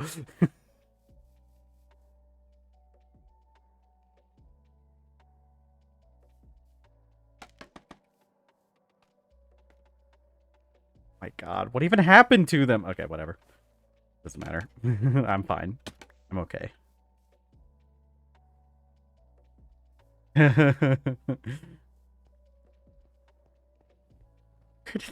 Where did they go? Okay, it's fine. That's okay. We'll just make more later. I'll just let me go. I gotta turn the speed back up. Put it back on there. Right? We're gonna get shot one of the days when we come down here. It's okay. As an American, I'm prepared to deal with somebody trying to shoot us. Okay, yippee! Alright, we're gonna end here for today. Isn't that fun? We got our crushing wheel, see? I gave chat what they wanted, and we got the stupid crushing wheel, and I only hated it for most of the time we were doing it. Right. Because, I think the next time... I never got my thing for my arc furnace. A stupid bucket of oxygen. Who carries a bucket of oxygen around with them? Oh god, I don't think this one's... Yeah, it's not a dependent for anything. Okay, I'm gonna have to backtrack and get this stupid circuit and the circuit assembler thing, though. Actually, the circuit's the only part that has dependence. Never mind. Well, okay, it's dependent for another quest, but that doesn't really matter. Yeah. Oh well, womp womp. Okay. We're done for the week, chat. Thank you guys so much for joining me. I think our viewership has died off a little bit. Yeah, that's fair.